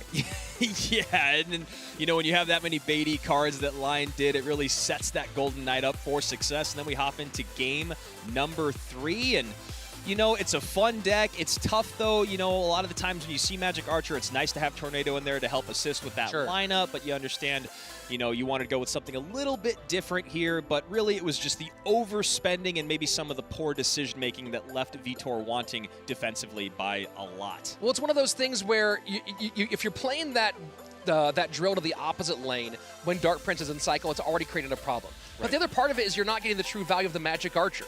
You want to play that drill into the same lane as the Electro Giant, pull it across the tower, get that lineup with the Magic Archer. You still put damage on the tower, you put damage on the Electro Giant, and then you can reset for your other building on the back end defensively. And it's just a weird, it's an abnormal way to play a deck, but that's what that deck needs to do. Well, and when you talk about sequencing, that Magic Archer being lined up makes it so you have to play units up high in front of your Electro Giant to get it off of the board. So let's take a look here at the bracket. As again, we have eliminated a few players here. $20,000, not a bad consolation prize, but it's only 1/10 of what the winner gets to take home. So I actually think we're going to skip the bracket because our players are ready. And go I like that. Yeah, and go into our last elimination match of the day. Yeah. And a big one it is for both of these players, because for either one, they've both made it very far. Of course, one is one of the more popular Dark Horse picks in the weekend in Wallace. The other one, a guy who many thought wouldn't make it anywhere near this far, but who's proving that he is up to the task in Framcito. It just shows that anything can happen in a single best of 3 in single elimination, and Framcito flexed that yesterday, struggled today, but Wallace on the other side of it, looking to stay alive as he fell to his compatriot, his team member earlier today, and looking to right the wrong. And luckily for his coach and analyst, he doesn't have to choose between who they're going to be given tips to. Just for Wallace right now. No, you know what? I think Tribe Gaming would love to have another Civil War at some point later in this competition, and that's going to be up to Wallace to make that happen. On their side of things, Framcito, who, again, we talked about this yesterday, got second place in the CWA Cup. He has performed well in events like this one before, but it's so hard to really break into that upper echelon. Obviously, he's got a lot more attention here at World Finals. Getting into top 12, making the final day when we are going to have the big show, that could be a huge one for this young man. Oh, definitely. I mean, the same thing that I was saying about Hiel is everything that you see Framcito do here at World Finals is the best moment in his career. Yeah. And that's not a knock on either of them. You're here at World Finals. You're competing for $200,000. There's $1 million prize purse, so all of those things are great. But one thing that is not great as we hop into game number 1 here was that Framcito looked outclassed earlier by Mugi. Yep, absolutely. And it's hard not to look outclassed by Mugi, let's be honest. Yeah, very, very true there. And Framcito having a good time here with that Electro Giant emote. And already not happy about the flying machine coming in. I'm wondering if he doesn't have Fireball in his deck. I'm going to go ahead and guess not Fireball. Yeah, and look at that. He's shaking his head. Yeah, I mean, the tilt, though, this early on, just to go back to Morton, I know you guys all know I'm a big fan, but also that game with Mini, he was playing through an incredibly tough matchup. He's done that so many times in the past, and we've seen him come back in those situations as we did today. Framcito does not need to throw in the towel this early on in game 1 of an elimination set. Look, there's one very important thing that no one really talks about to the level they should when it comes to matchup.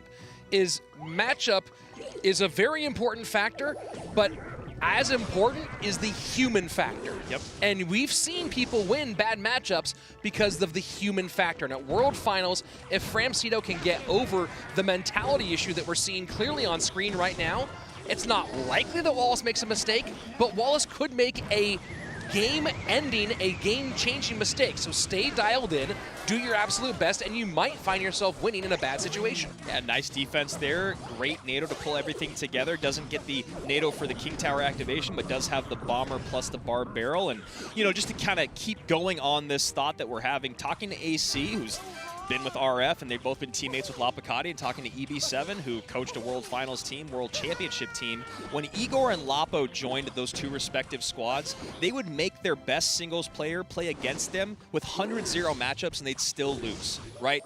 0% chance for Mortar to win, Igor against Surgical Goblin, and somehow Igor would still play through that. That's the mentality you need to have at this level. Well, then you also have one very important thing to remember, though, is that that's Igor, who we've already seen might be the best player on the weekend. Yeah, I mean, Mohammad Light probably has a lot to say about that, but luckily for us, we might be able to see that first. Please make that matchup happen. Yeah, the winners matches that we have to close out our day are absolutely nuts. Just like that Golden Knight dash once again. Boy. Bottom right-hand tower, Wallace gets a big-time connection. Easy to pull the trigger there on the fireball. And already Framcito not loving this matchup from the opening moments, now really hating it in these final few of regulation. Yeah, well, I mentioned the human factor, but there is one problem: is if your opponent is inhuman, that might be an issue. So Electro Giant going to work down the lane here. I do believe it'll get a little bit of damage on tower. Lightning will make sure it gets some. 2133 to 962, and feels like it's more for show than anything at this point. Yeah, we'll see. I mean, you can't have that same exchange happen too many times, where you give up, 1,000 damage to get 500. And it is interesting, after watching players for so long, when you see a player get in their own head, it is always so devastating to their gameplay. And I know we harp on it a bit, but it's just such a relevant factor.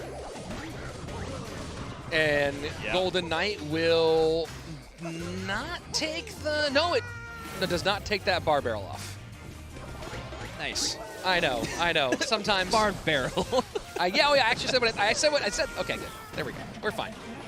We're doing okay, everybody. We're doing good. We're doing good. It's only 7:15 in the morning. So Electro Giant gets a little touch on that tower, 1941, but about a mile ahead and 1,000 HP is Wallace, and even a little bit more with that Brawler coming in and getting a hit. Yeah, Brawler is... He punches hard. Let's put it that way. 625, 1205 are the two towers standing on Framcito's side of the board. And Fram's, I like that Fram's staying in it. I like that Fram's still mounting offense. Yep. We have not seen him NATO the King Tower quite yet. Yeah, happy he's not throwing in the towel, and you can see why he was so frustrated early on, now pulling the trigger on the Lightnings a few times. Royal Recruits, plus Lightning, plus Zappies, all that make it very difficult to thread the needle, and then Royal Hogs come in late. And this does pretty much seal things up. Not enough time to mount another Electro Giant push of any substance. And Royal Hogs come in. Wallace with a nice deep breath here, knowing he's secured game number 1. We're going to game 2. Framcito facing elimination here. Yeah, it's a tough spot for him to be in. Mentally, it seems like he's already thrown in the towel just a little bit.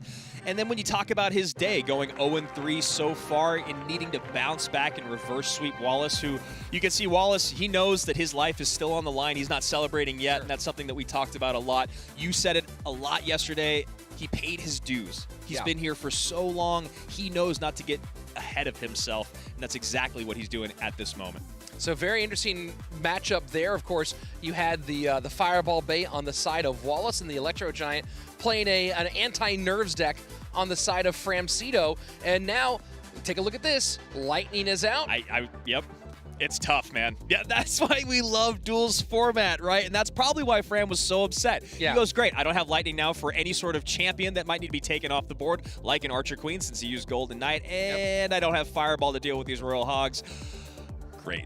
Yeah, and now you're going to go Fireball maybe against something that doesn't need Fireball for it. And here we go, just seeing the final moments here. And you see, I want to look more at Framcito's body language. This is the thing you have to fix, and part of this is just youth. You're not experienced, as Wallace has been through the ringer for so long, and we've seen whether it's good or bad, Wallace stays pretty dialed in. Framcito, we saw the looks on his face the entire way through. You have to get that under control at this level. Well, especially because, like you were pointing out, he never threw in the towel, right? He never waved the white flag. So if you're going to play it out, you gotta believe in what you got. Those 8 cards, you can flex them. And so we'll see if he's able to reset his mentality here going into game number 2. But finding that mental fortitude this far into the day, this far into the tournament with your back up against the wall, against one of the best in the game in Wallace. A dark horse pick from a few of us, I believe. I don't think I was one. I know that Eric did. I know you did. Yeah, so you talk about that. There's a reason why you guys have so much faith in this young man, but a seasoned vet. Yeah, very, very seasoned. It started again. We talked about this yesterday, but way back in 2019 with the kind of a big rise in semi-pro Clash Royale. Yeah. More events that were coherent, more events that created good structure for them to compete in. To not just compete in, but compete whether with teams or be coached. Find ways to actually build that entire skill set, and not just can you play ladder, can you actually play the game itself, but build all the other pieces to that. So for Wallace, this is a long road to get here, and that's why so many people are so excited about him. Now, you mix in what he's done between what he did last year in CRL, what he did with the All-Stars event, and of course what he just did with Royale Masters. Yes. This kid's ready to go. And that Royale Masters tournament was no joke by any stretch of the term, and here we go. Framcito starts with a snowball plus knight, so maybe we're thinking graveyard. And Dark Prince out for Wallace opposite side, and more Mega Minion. Mega Minion all over the place as of late, and I heard you talking about it falling out of favor for a little bit, and I'm trying to remember exactly who it was talking about their questionnaire yesterday. Maybe it was Mo Light, who was like, Mega Minion's my favorite card because it's just so reliable. And it really is. Well, it's interesting, you know, you think about how much everyone loves the legendaries and the champions, but, you know, you take a look at some of these commons, right? You take a look at some of these rares and just how critical they are to the way the game functions. And you see two really central pieces right here, the Knight and the Mega Minion. 3 elixir common, 3 elixir rare, and both are so important to a major, major portion of the meta. Of course, we got Skelly's up there for a reason, and the only one that I know that we've been missing is your favorite little guy. Oh yeah, the Ice Golem. So E-Giant coming out here for Wallace, and game number 2, a lightning comes in, and oh, that is rough, because that is going to retarget it, and it would have gone to tower if it had enough HP. But we'll see how Fram wants to play these defenses as the game moves forward. You know, and while we're still in a slower portion of the game, you mentioned the Ice Golem. I know that Max and Rick are in the back watching right now. Guys, an Ice Golem plushie, how have you not done that yet?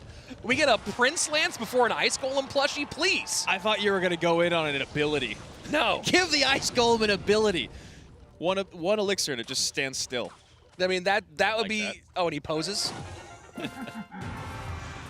So Wallace ahead by just a hair, 27-35 to 27-87, but the Lightnings, the E-Giant pushes, Framcito is definitely in for the work that is going to be sent his way, and that is a great bit of Lightning value. And a curious NATO there out of Wallace, and it almost feels like that NATO was less about offense and more about defense to make sure that the cannon cart got off its wheels and didn't turn into a counter push. All the while, the Knight goes the distance and connects to that left-hand tower, bringing it down to 25-85, and there's a Mother Witch to help spawn some piggies here. Fireball comes in to take her away. And the defensive Electro Giant gonna do a little bit, but not a lot, and that's 1973 on that left-hand side. I gotta say, the defensive E-Giant in a graveyard is a really high IQ play. I'm a big fan of it. Low archers here on the E-Giant. NATO's all of that in, and this is where that E-Giant reflected damage gets so frustrating. It is still Framcito with the lead and a nice counter push and a great line set high there with the E-Giant. Yeah, you really love to see that. Now we're going to need to see if anything else gets dropped. There it is, Mother Witch just in time. Going to spawn a couple piggies and distract that mortar. Piggy's still there to distract the mortar, and now the mortar will actually get a shot in as an AQ comes down the right-hand side. And more importantly, that Mother Witch was placed high enough where it was going to demand a fireball, but wouldn't give fireball value on the tower. Yeah, really nice heads-up play there from Wallace, getting the timing perfectly and the placement perfectly. You know, Framcito was lamenting his matchup last time, and, you know, I've been talking about this so much. Stop lamenting the matchup, because it's going to be your turn soon, and we're seeing that turn here. This fast cycle graveyard against a deck with no really true graveyard counters because of the Fireball Mother Witch interaction. Yes, absolutely. And then you think about the ability to pile up that single target DPS to distract that E-Giant. If your mortar's out of cycle for any reason, you can play the cannon card as a bit of a buffer. And then, yeah, single target DPS, Mega Minion plus Archers, not a bad place to be. Even with this double cycle, there it is. Yeah, second mortar comes down. Although there is some lightning value out there, but now as those mortars go down, not so much. AQ working there on the cannon cart, and just well defended here by Fram. Yeah, that Electro Giant just walking all over the place, has no idea where to go between the mortars, the second mortar, the cannon cart.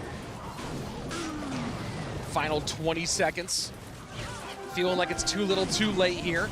Lightning has not been much of a factor at all in this matchup. Fram doing a great job making sure that cannon cart is just far away, enough from the mortar, then placing the archers up high so that there's an appetizing NATO, but never actually a good lightning connection. And there we see a little bit of a smile out of Framcito, and hey man, you picked up game number 2, going to game number 3, keep riding that wave of confidence. Now, I just want to talk about the reaction from both of these players at the end of the game where they were in matchup purgatory. Yeah. On Framcito's side, from top to bottom, game 1, it was hemming and hawing and grimaces and head shakes. Did you see any of that from Wallace? No, that's again, we talk about him being a young man but a seasoned vet, and that shows really thoroughly there. You know, you look at that mentality, again, mental fortitude is something that's so important. You see him lock that down, probably has his coach in his ear in Jose V or in Marsiglia, and there we go. Going on to game number 3, but not phased by the loss in game 2. Not phased at all. And, you know, I gotta say, the Electro Giant seemed like kind of a strange call on the side of Tribe Gaming here because, you know, Wallace, of course, does play some Electro Giant. That's not an abnormal choice from him overall. But it seems like in this situation, you gave the opportunity for Framcito to make slow choices. And you have a guy who's a little bit tilted. Why not put the pressure on and make him make decisions quickly? I think that's actually a really, really great call. I would have loved to see one of those outplay decks come out of Wallace. Didn't have to go anything too crazy. We don't need to see minor Dark Prince Rocket Cycle, you know, as we saw earlier, but something faster to make the man whose hand's shaking shake just a little bit more. You know, Fram you can see it in his face, you can see it in his gameplay, so don't play into that. Now, I don't want to see Bait either, because Bait is just, there's only one man in the world apparently that can play through those really tough matchups, and we saw it earlier, but Wallace maybe going comfort would be nice than rather seeing something that he thinks should work out, like E-Giant. Yeah. Yeah, I mean, look, this is that situation where you have a best of one to decide whether you stay in CRO World Finals and compete for $200,000 or whether you go home and you watch the YouTube show tomorrow. Yeah, and you know, and I heard Eric say it before, and I'll say it again, I'd love to get $20,000 sometime that I lost something, but you know these guys have their eye on the prize. That $200,000 is just a day away. Yeah, it's tomorrow. And there's that right there, too. And that thing, that beautiful trophy behind us, and talking about tomorrow, I know we're about to hop into the match here, and we're about to get to the winner's side of our bracket, so what don't you want to miss? All the action tomorrow. Make sure you're subscribed here on YouTube. Turn on those notifications. And also go check out Esports Royale on Twitter. They've been doing an excellent job showing behind the scenes, getting up great tweets, interacting with the community. That's exactly what you want to see, so go follow along with them. Hey, and us, EB7AC, me, and Rich, we all have Twitters as well, and we're talking a lot about Clash this weekend. Oh, yeah. It's all we're talking about this weekend. This is, of course, the most important weekend of the year. And people always ask, by the way, they always ask when CRL World Finals. Guys, it's the first weekend in December. That's what we always do. Since 2018. And then, of course, now Supercell will change it next year. So just to really stick it to me. But this is our first ever time doing a full 3-day event for CRO World Finals. And you know what? This really feels like it deserves it. This really needed it to give these players the room to breathe, the room to play. And I'm enjoying myself, even if I am tired at 7:30 in the morning. Yeah, hopping into game number 3 here. And yeah, not to say that we didn't love the World Finals before, but having a 3-day event, it feels quite ceremonious for what's happening. And wow, Sparky. Really? Okay. And a Bandit, so already Wallace looking like he has at least a good way to distract that trash can on wheels. Didn't think I'd get to say that in 2021. Is this Goblin Giant Sparky just Rage? Straight up. Pekka, expecting E-Wiz in here somewhere. Magic Archer lines up for a couple shots through on that Sparky, and gonna take it off the board here as the Pekka soaks up that last shot. Sparky actually will kill this Magic Archer. And E-Barb's behind. Sparky E-Barb's Rage.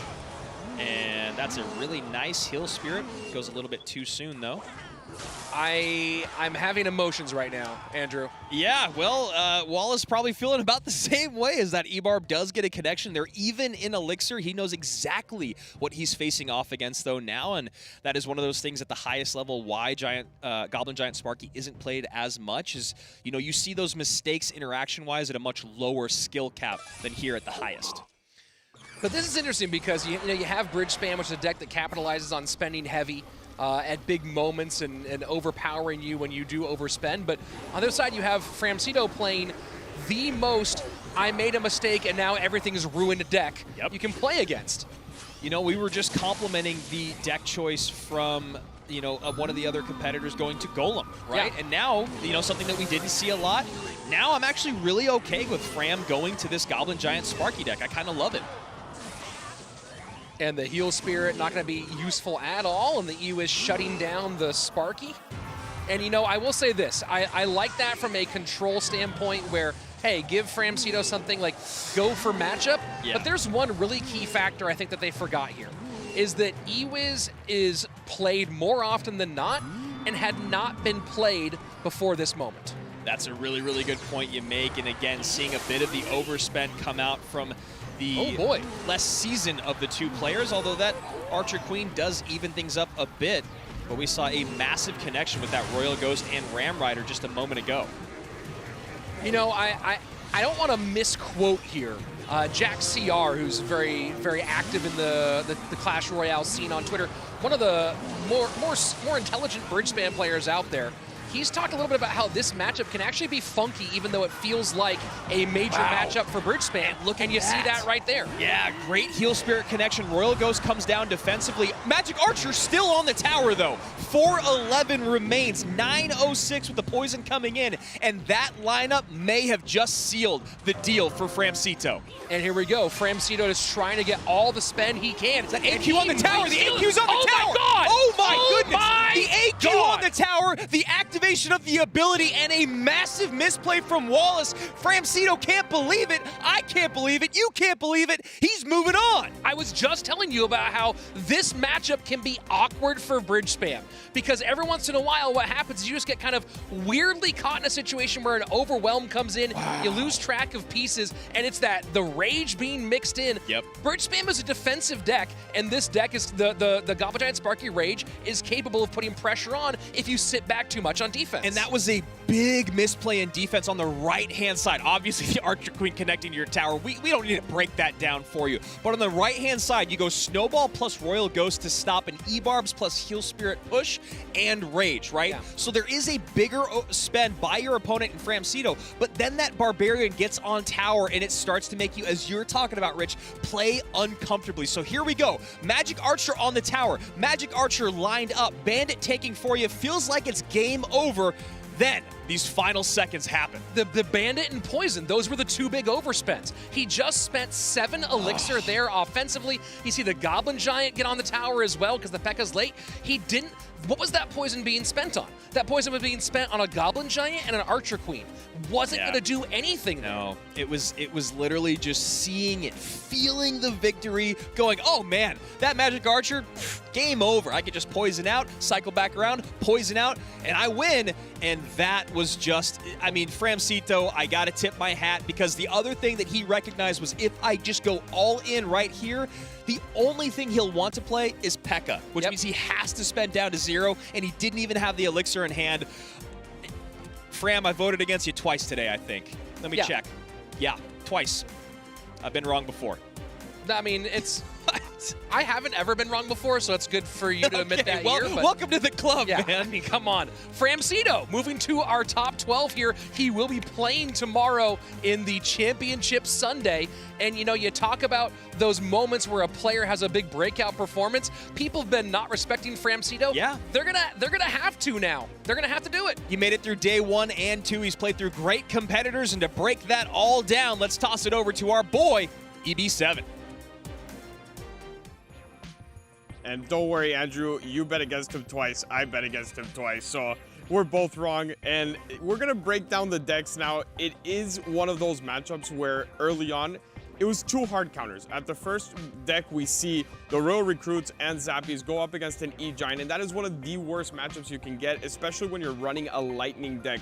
Lightning does absolutely nothing in this matchup, and it was, I mean, he was basically lost before it even started. And then when we flip over to the deck number 2 that we'll see shortly, it was basically the same situation here. When you go up against Mortar Graveyard, you have no answers. Look at that. He only has that Mother Witch, which can get fireballed. Then that Mortar is perfect defense over for that E-Giant. and he has archers as well for just some quick DPS. Really, really tough matchups for both of these players. They both won the ones that they were supposed to, and where it gets a little bit tricky is here on deck number 3. Deck number 3 is one of those matchups that when you look at it, it appears that it should be an easy W here for the P.E.K.K.A deck. It has the E-Wiz for that Sparky, but it gets really complicated really quickly when he overspent on that poison. That poison was not going to take out the tower on there, and then he took away 4 elixirs that he was later going to need for that massive push at the end. Really smart for Francito to recognize that, and just, I mean, a tough loss for Wallace. But now we have the upper bracket, and it's time for you to vote onto the hashtag light, hashtag LCOP. I'm gonna go hashtag light. I never vote against Molite. I've learned my lesson, and apparently I should not be voting against Francito either, but I'm not the one doing that match. Let's send it over to the casters. Wait, I have to do this? I thought I could.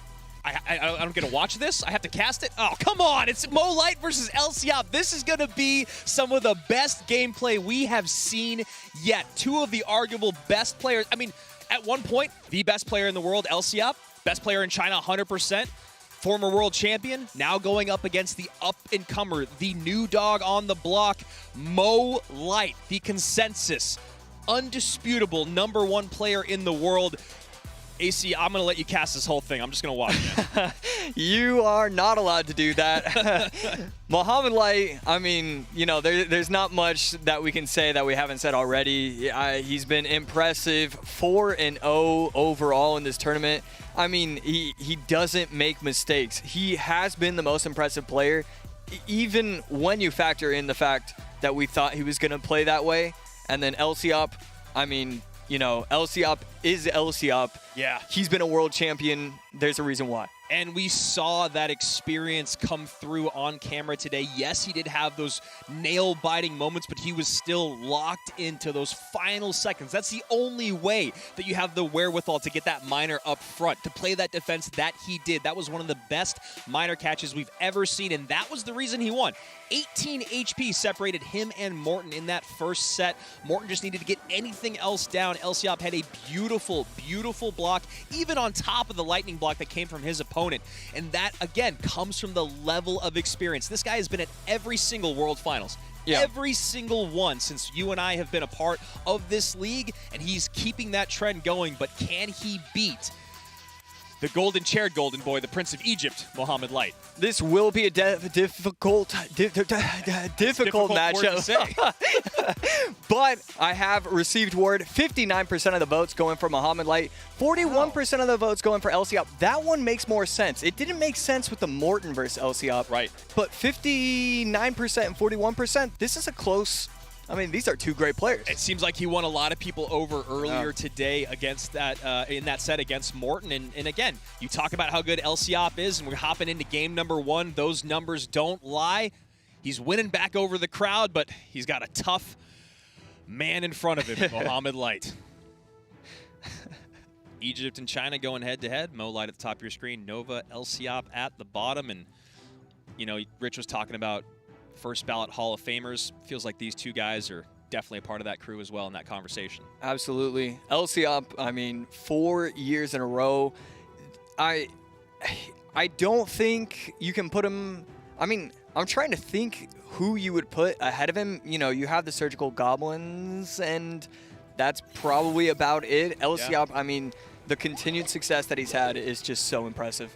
Yeah, and you know, one other thing that I was looking at when I went through his stats, first of all, like I said, competed in every season of CRL, been in every single World Finals. He was the lowest ranked player that did not have to play in the LCQ, so a lot of us were wondering, does LCOP still have what it takes? And he's been showing us here this weekend, he absolutely does. Other thing that I love to see, he has the the global tournament sudden death record, 107 wins, 107. Yeah. Wow. Yeah. Let's see if he can just get 2 in this set. yeah, that's a good way to put it. So, Golden Knight, bottom of your screen, top of your screen here. We're seeing some fireball bait already from Mo Light, and it's a nice changeup from what we've been seeing out of Mohammad Light. Yeah, I like him going to this kind of deck. Elop on the bottom, Gob Cage plus the Baby Dragon. There we go. We are going to see the Royal Hogs, so it's likely going to be the Recruit's Fireball variation, which is something that I really like. And that is a beautiful King Tower activation. Takes very little damage on that left Princess Tower, 2946 to 2830. And it was also a really nice orchestrated push there from Mo Light. Lightning comes in very aggressive. So you have to think that it could be E-Giant, or... Feels like it. Yeah, that's the one that I'm leaning towards. I just don't know what other deck he could possibly be running. Bargirl going in on top of that Mother Witch, keeps that Bomber alive. That was high cage. That was almost a terrible interaction right there. The Mega Knight jumping onto the Golden Knight actually pushes it back and out of range of the Mother Witch. Instead, luckily, able to take it out in time and keep the Bomber alive, so that way it was able to take out the Royal Hogs. Elop has been on top of it with his NATOs so far, and he has 8 Elixir in the tank to deal with this MK. Another high Golden Knight. No, goes Goblin Cage instead. Maybe not back around and cycle. Yeah, the great thing is in this matchup, even though Elop does have Lightning, the fact that he has Baby Dragon, NATO, Bomber, Gob Cage, he has so many different opportunities to stop these Royal Hogs. And we see it right here. He is going in with the E-Giant. Mega Knight does struggle in these kind of matchups usually, but because he has the Zappies, it will be interesting to see how this game evolves. You can see here Elop going for an opportunity to min-max. He takes a ton of damage on that right-hand side to build up a monster push. Going in with the MK instead of the Recruits, it will make it very, very difficult, and actually uses his boost a little bit too early. Could have caught all of the Zappies instead. All of them remain healthy. It's okay. 2677 lowest tower for Light, 1988 for Elop. He needs to do something. And there you go. The Goblin Cage goes off the board early. Flying Machine connects for a couple of shots there. Not exactly the interaction Elop wanted. Now has to take a lot of damage and underspend on the right side so he can create any offense on the left. And you know, one thing I'm finding a bit surprising is running Electro Giant against Mohammad Light, who is known to be one of the best cyclers in the game. Oh, right there. Is able to get onto the tower. And Baby Dragon is on the tower as well. Golden Knight is there doing exactly what Rich talked about, just going to town. 360 remains, and I think we're going to see Mo Light drop his very first game of the competition. You can see the pained look on his face. 1 minute left, and OT just has to defend and cycle. I don't know if he's going to be able to do anything. These Baby Dragons are going to be legit. He can't get past that. Nice high Electro Giant here to stop that push right at the bridge. I'm not 100% sure with the new King Tower, or the new level 11, if NATO plus Lightning is enough, and it appears it probably is not. As you can see, Elop just going to commit to this right-hand side. Electro Giant on the tower, another great Lightning in, and he's just pouring it on. Yeah, I love what he's doing right here. He's going to use the Lightning on the right lane, not worried about the tower damage. His towers are still fairly healthy. 1228 just has to defend one more time. Bomber plus Baby Dragon plus NATO should be more than enough, and he's probably going to cycle back to another one of those NATOs and Gob Cage, but he's fine.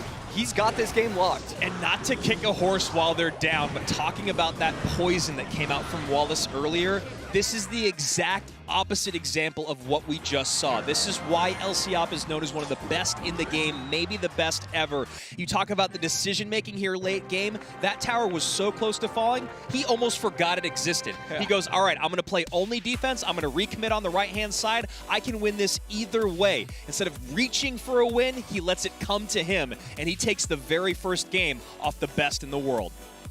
You know, we take a look at the deck, and he's running MK, and we've seen MK struggle throughout these last few days so much. If he goes in with Recruits, he has not only, I mean, it switches from, you know, a 30-70, 40-60 to an 80-20. He has a hard counter if he just switches the MK for the Recruits. It is a bit surprising when you do talk about the MK's usage this weekend and its actual win rate. It seems that it's been substantially lower. The most that we've seen the MK is with MK, GK, Golden Knight, since it's new. I'll break that down for you. And the Ram Rider, as opposed to the P.E.K.K.A version with that. The P.E.K.K.A version has been much more successful, and here you talk about it in a different makeup. It would have been nice to see those Royal Recruits come in, but we're going on to game number 2, and we can see right here, average cost the same, 4-card cycle, just a bit faster for Elop, and honestly, the decision-making out of him was really, really excellent. You saw him really pour it on with that Golden Knight, but like you talked about, man, that Baby Dragon got so much value with those great nados. Yeah, I mean, once he got in a position where he was ahead, it allowed him to just stack Baby Dragons, stack Bombers, stack Goblin Cages. He just needs to continue to get those cards in cycle, and as long as he does, it's okay if he spends too much on offense. Right here, the Brawler was able to take out the opposing Brawler, and that was really important, allowing the Golden Knight to be able to dash onto everything, and when I say everything, I include the Crown Tower. Such a great dash, and you can see one tower focused on the Baby Dragon, the other one focused on that Golden Knight, so no targeted attack on any one of those units. They pile up that damage, and the other thing that Elop did a couple times, and you actually saw it at the beginning of that replay, is that he took a lot of damage on the right-hand side, under defending so that he could actually create offense on the left, which is the only thing he could have done to win that game. He had to make Mo go on offense, min-max, and get that damage in opposite lane. Just great decision making from one of the best in the game. Yeah, every single time he was taking 200, 300, 400 damage, but defending it with the Bomber and the early King Tower activation was perfect. Yeah. At that point, you know, once you have that slight advantage in tower damage, once you get that one good push, at that point you just defend, Baby Dragon, Cage, Bomber, easy. Players not finding it too easy right now to make their decks, as I'm sure Mohammad Light is finally feeling some pressure today. We could tell that he was feeling it yesterday. Being the first man out is always tough. And then, of course, in a single elimination bracket, you're always worried with your life on the line. Neither of these gentlemen can be eliminated from CRL 2021 with a loss in this set. But you know that as we hop into game number 2 here, Mohammad Light does not want to drop down to that elimination bracket. It's fun to play with house money. That's very, very true, especially when that house money is such a large sum. Speaking of sums, Mohammad Light just under $50,000 earned on the year from CRL alone. Just an incredible number. Elop going to be running a Furnace Fisherman deck in game number 2. Not something that we see, I can't even say not something that we see often, not something that we see ever. And right here, Mohammad Light going back to his bread and butter, going to be running Miner Poison Tesla. Yeah, really, really interesting. And Elop has been kind of innovative with his decks this weekend, trying stuff that we haven't seen as much. And look at that. King Tower activation early in. Great Cannon Cart plus Zappies. Elop saw it coming from a mile away. And, I mean, man, it's not often that you see someone just going toe-to-toe with Mo and not flinching. Yeah, he looks so poised. I mean, this is the experience coming into play. You see it in his face. I mean, this is just a normal game for him, it seems. And as we are ticking down, 1:30 left here in regulation, Poison comes in from Mohammad Light on top of that King Tower as well, since he knows it's activated to get rid of this Furnace Fisherman Royal Hogs. Very, very interesting, and there's some recruits. There's the recruits. So last card has to be Fireball or Poison. And I like this deck. You know, it's weird. I want to say he uses, you know, this kind of deck just because he knows that his opponent can be running Miner. The recruits are going to be super valuable and going to be running arrows instead of Fireball or Poison. That means he is going to need to eventually overwhelm if he wants to win this game. Yeah, that's what he's going to be aiming for, as we can see this Golden Knight coming across the bridge. Another record that Mohammad Light holds, not only the most money won in CRL 2021, but also the highest trophies accomplished on ladder at 8,946. Only just a little ahead of me. Last I heard, 3,400 or so. 200. I'm not good at math. Maybe that's why I can't get to 8,000 trophies. All right, here we go. Cannon Cart working its way down that right-hand lane. 2075 remaining to a pretty healthy 2672 in the top left for Mo Light. Yeah, we finally see the Royal Recruits get cycled. Going to be a solid defense going in with the Golden Knight and the delivery on the right lane. Mega Minion plus Tesla going to be able to clean up the left. But at this point, Elop is now, gets that just in time. Yeah. I was going to say, now Elop can kind of start to relax, but good pressure from Mohammad Light, kind of forcing out another troop. Yeah, and you can see Elop, not a ton of elixir in the tank, just a little bit of a lead, so he sets up that Furnace in the back left-hand corner. Happy to do so, happy to take the poison there. High Cannon Cart makes it so those Zappies don't bring that Golden Knight to the tower. but Mohammad Light making both of these towers pretty close, 2380 and 2075. Elsiop needs to figure out how to get on offense. Is this one of those situations where you think Elsiop is just trying to wait until triple, or is he just having a difficulty breaking through? You know, I would have assumed that he would have been able to, you know, sort of break through by now. Once it hits triple, it's going to be a different ball game, but it comes down to he has the Mega Minion for the Flying Machine, and he's just so solid on defense. So when you use the Log Royal Delivery on one lane, the Mega Minion on another, and then you Tesla in the middle, it's just, that's one of those defenses where you just can't get through if your opponent is playing it right. And that was just a beautiful sequence there. You saw the cannon cart crossing the bridge, and Elsiop gets the prediction arrows out, but Light decides to go with the miner defensively because he was expecting the predictive arrows, and just breaking that down shows me why I'm not even close to these guys. Yeah, I don't even want to get as close to these guys. No. I mean, who wants to use a miner on defense? Golden Knight coming down the lane. Going to get a lot of value there, getting rid of the shields, getting some damage in on those zappies. And one thing I was going to kind of bring up about getting into triple elixir offensively here for Elsiop is it feels like he would finally be able to break through, but then you got to remember you have Mohammad Light in triple elixir with Tesla, and now another connection here on the right-hand side, and it looks like we will be going to game number 3, Josh. Yeah, Fisherman just is not getting the value he needs. The Flying Machines are always getting taken out by the Mega Minions. At this point, with 20 seconds left, we need more than a miracle, and just recruits plus Royal Hogs. You would think it's going to match up well. Your opponent only has the poison, and then every other card is great against. It's just perfect to match up here for Mohammad Light, so a great call from him and Julesy there. As you can see, we are going to be moving on to game number 3, maybe the most exciting matchup of the day, or at least up here in the upper bracket as of right now. Mohammad Light and Elsiop going head-to-head. The former best in the world, or former world champion, up against the consensus #1, and Light bouncing back in game number 2. And Josh, I don't really ever like to do this, but I'm going to do it anyway. What do you think about game number 3? Not what do you expect, but what would you like to see from either of these guys? Mohammad Light, well, first I want to say I don't want to see Mega Knight. I think we've seen it too often just not get the value it needs. I don't know if it's a combination of the Golden Knight being so strong and it matching up well, and so now that a Golden Knight is out of cycle, maybe that, you know, that player can use it. But it just seems like that's not really working out. Royal Hogs are strong, and so, you know, that's one of those cards that can be used. But at this point, they're so strong that I feel like, you know, Elsiop can prepare for Mohammad Light to use that. And when we talk about what Elsiop might run, you know, Light coming out with that poison in the last game. We have seen Graveyard have a good amount of success today, a good amount of usage today. Maybe Elsiop decides to go with Graveyard, but can he surround it with the things he wants? He does not have NATO, he doesn't have Baby Dragon, but he still might be able to put together something great. And with poison out of play, it is a little bit more appetizing, of course. And here we go, just looking at some of the numbers. Mohammad Light going fast cycle with Tesla. Pretty hard to beat. Yeah, I mean, I wouldn't be able to do it. And Elsiop and I are pretty similar in that aspect, I'm guessing.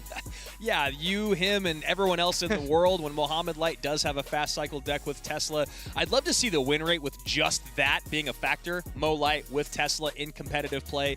But at least today, and at least in that last game, we saw how difficult it was to break through. It really did feel like Elsiop would be able to create a good pileup. Like you said, he only had the poison, but the poison got a lot of value. And the Golden Knight really doing work against those recruits. Yeah, I didn't think that it was going to get that much pressure, but he comboed it perfectly. He would get the log out first, and so the shields would be gone, and then the Golden Knight is getting extra value. He would put down the delivery right after, so that way it was going to be able to compound pretty, you know, heavily on top of all those troops. Yeah. And then it was so much, he pressured beautifully with the miner, but he never got too aggressive, always saved his poisons for the furnaces, and it never allowed Elsiop to stack. And again, I know I talked about it really briefly during the game, but that moment where we saw the cannon cart coming across the bridge for Elsiop, and then the predictive arrows coming out of Elsiop looking for those skeletons, but instead finds himself arrowing a miner, and that is just a great play. I mean, that's, again, why Mohammad Light is so revered in the community is, you know, he even that early on in the game, that interaction hadn't happened yet. He still wanted to change things up, make it so that he didn't do the predictive play with the skeletons, and then he cycled the skellies in the back. So great stuff out of him in game number 2, but that does not take away from the incredible success that Elop had in game number 1. Here we go, man. Oh, man. Game number 3 in our upper bracket. Mo Light, Elop. Let's go. Skelly barrel early on. Maybe we'll see some Skeleton King in game number 3. There we go. Finally, we get to see it. I've been waiting for that. And this could be the lightning tech that we've seen, unless he used it in game number 1. I'm trying to remember. You talking about Mo Light? Elop. Okay, Elop did use lightning in game number 1, so that's not going to be the deck that we're seeing. And there we go. We do see the fireball. Thinking, yeah, this could be the minion horde version. Could be Skarmy as well, but we have seen that. You know, the Mortar minion horde Skelly barrel with the Skeleton King deck was pretty popular for a minute there, especially on GCs. We've seen it run one other time at least this weekend. Wow, Mohammad Light has a huge advantage right here. Yeah. Not going to be able to do anything with it, it looks like. But again, spending the bats right there, he's leaking Elixir, and Elop is at 5. Yeah, I'm surprised about the leak there. I mean, Mohammad Light still does have the advantage, but I don't believe Mortar was back around in cycle, but I guess neither was Hog Rider.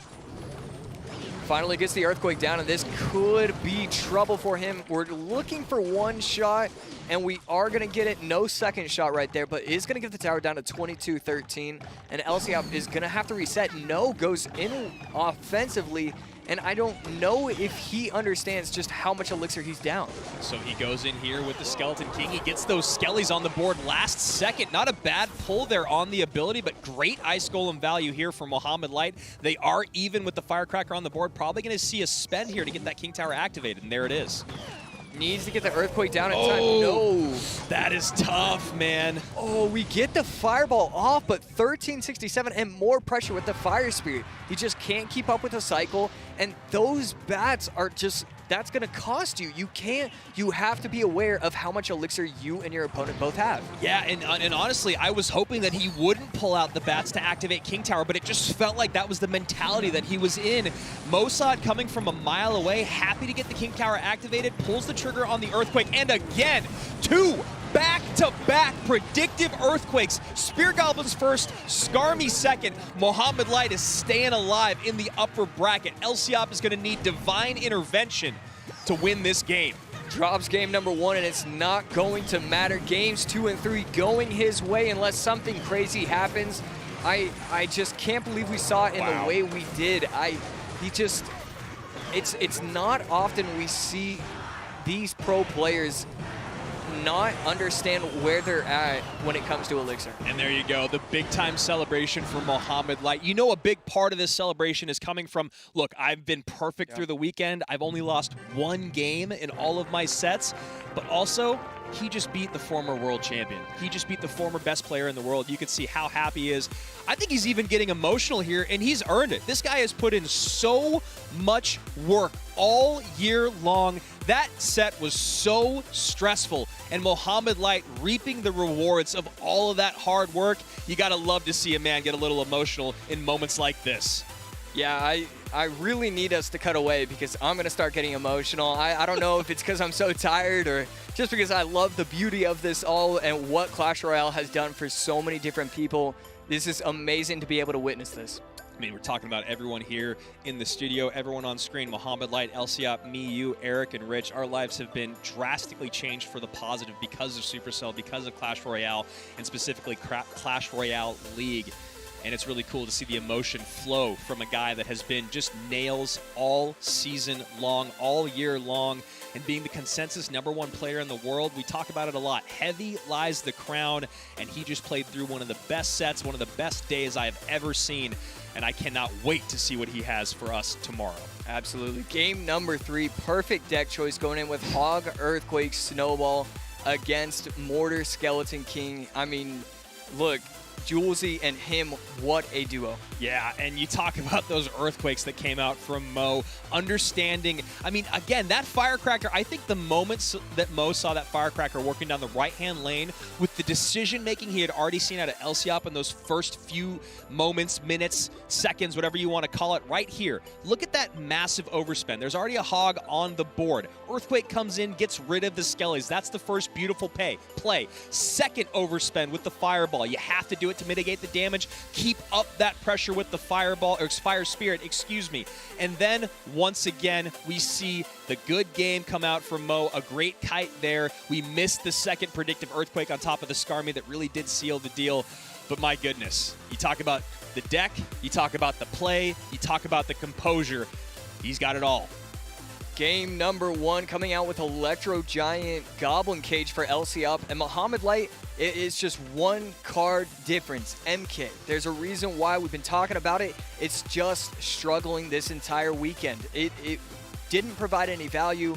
He wasn't able to get the DPS that he needed. The Zappies, which are usually instrumental in getting the victory for Mohammad Light, they can't do anything because you need to pair it with that DPS from the recruits, with the cage, with the flying machine. When you only have 3 of those 4, that fourth aspect of that deck is way too important to get rid of it. Yeah, really missing the synergy there. And going into game number 2 here, Mohammad Light striking back with exactly what you'd expect him to play, right? Doesn't matter if you know it's coming. You can't stop this train. Minor poison control with Golden Knight and Tesla, the best Tesla player in the world, which is so interesting because, when I started my career here at CRL, I never really would have thought I would have talked about the best Tesla player in the world and how important that was. We can move on to deck number 3. Just a quick aside here, Mohammad Light has really taken that title and ran with it in 2021, and then just what we saw, just masterclass. Yeah, I mean, game number 3, everything on the line, and he gets this matchup. You're kidding.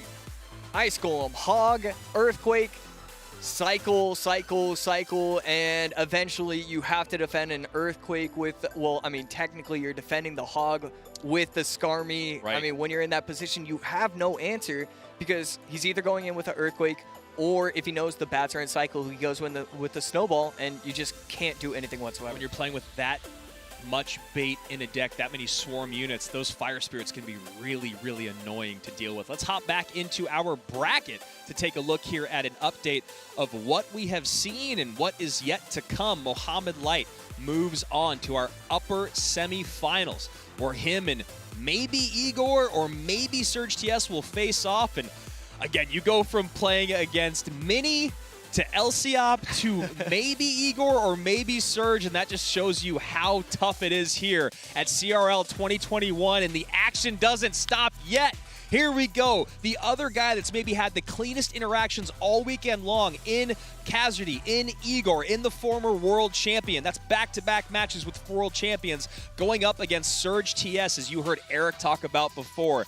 This is a bit of a, we won't say bad blood, right, but it is an interesting situation when you talk about Surge TS being a part of Liquid, Igor coming in to replace him at the last minute, winning the World Championship in 2019 on the shoulders of the Mortar God, the Russian himself. Surge TS has a lot to prove here in this game. Absolutely, but he was able to beat Samuel Basoto, and that is a phenomenal player. We were kind of disappointed in the performance of Samuel Basoto, but then he was able to come back and put on a masterclass in his last set. Yes. So it makes you think, was it really that poor performance of Samuel Basoto, or did Surge TS really just play quite well? That's a really great way to put it. Some really good perspective for all of us here as we hop into game number 1.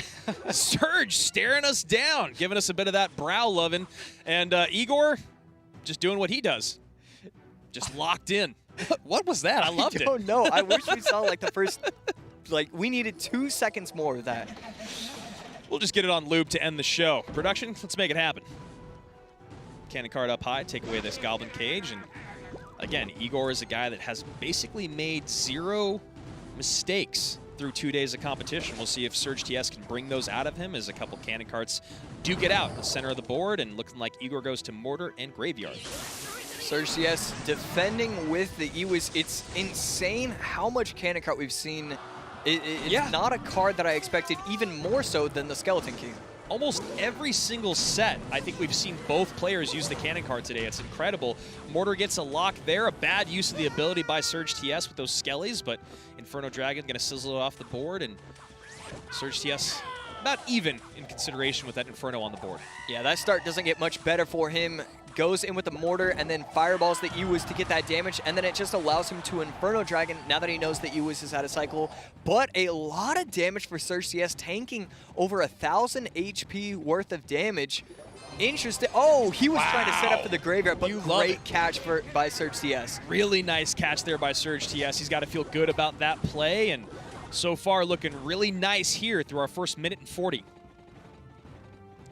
That cannon cart cleaned up everything beautifully and allows him for a baby counter push if he chooses to do so. And there we go. We are going to see it. Probably going to have to Skeletons high, but that's no, trouble, plays man. it low. Oh my goodness.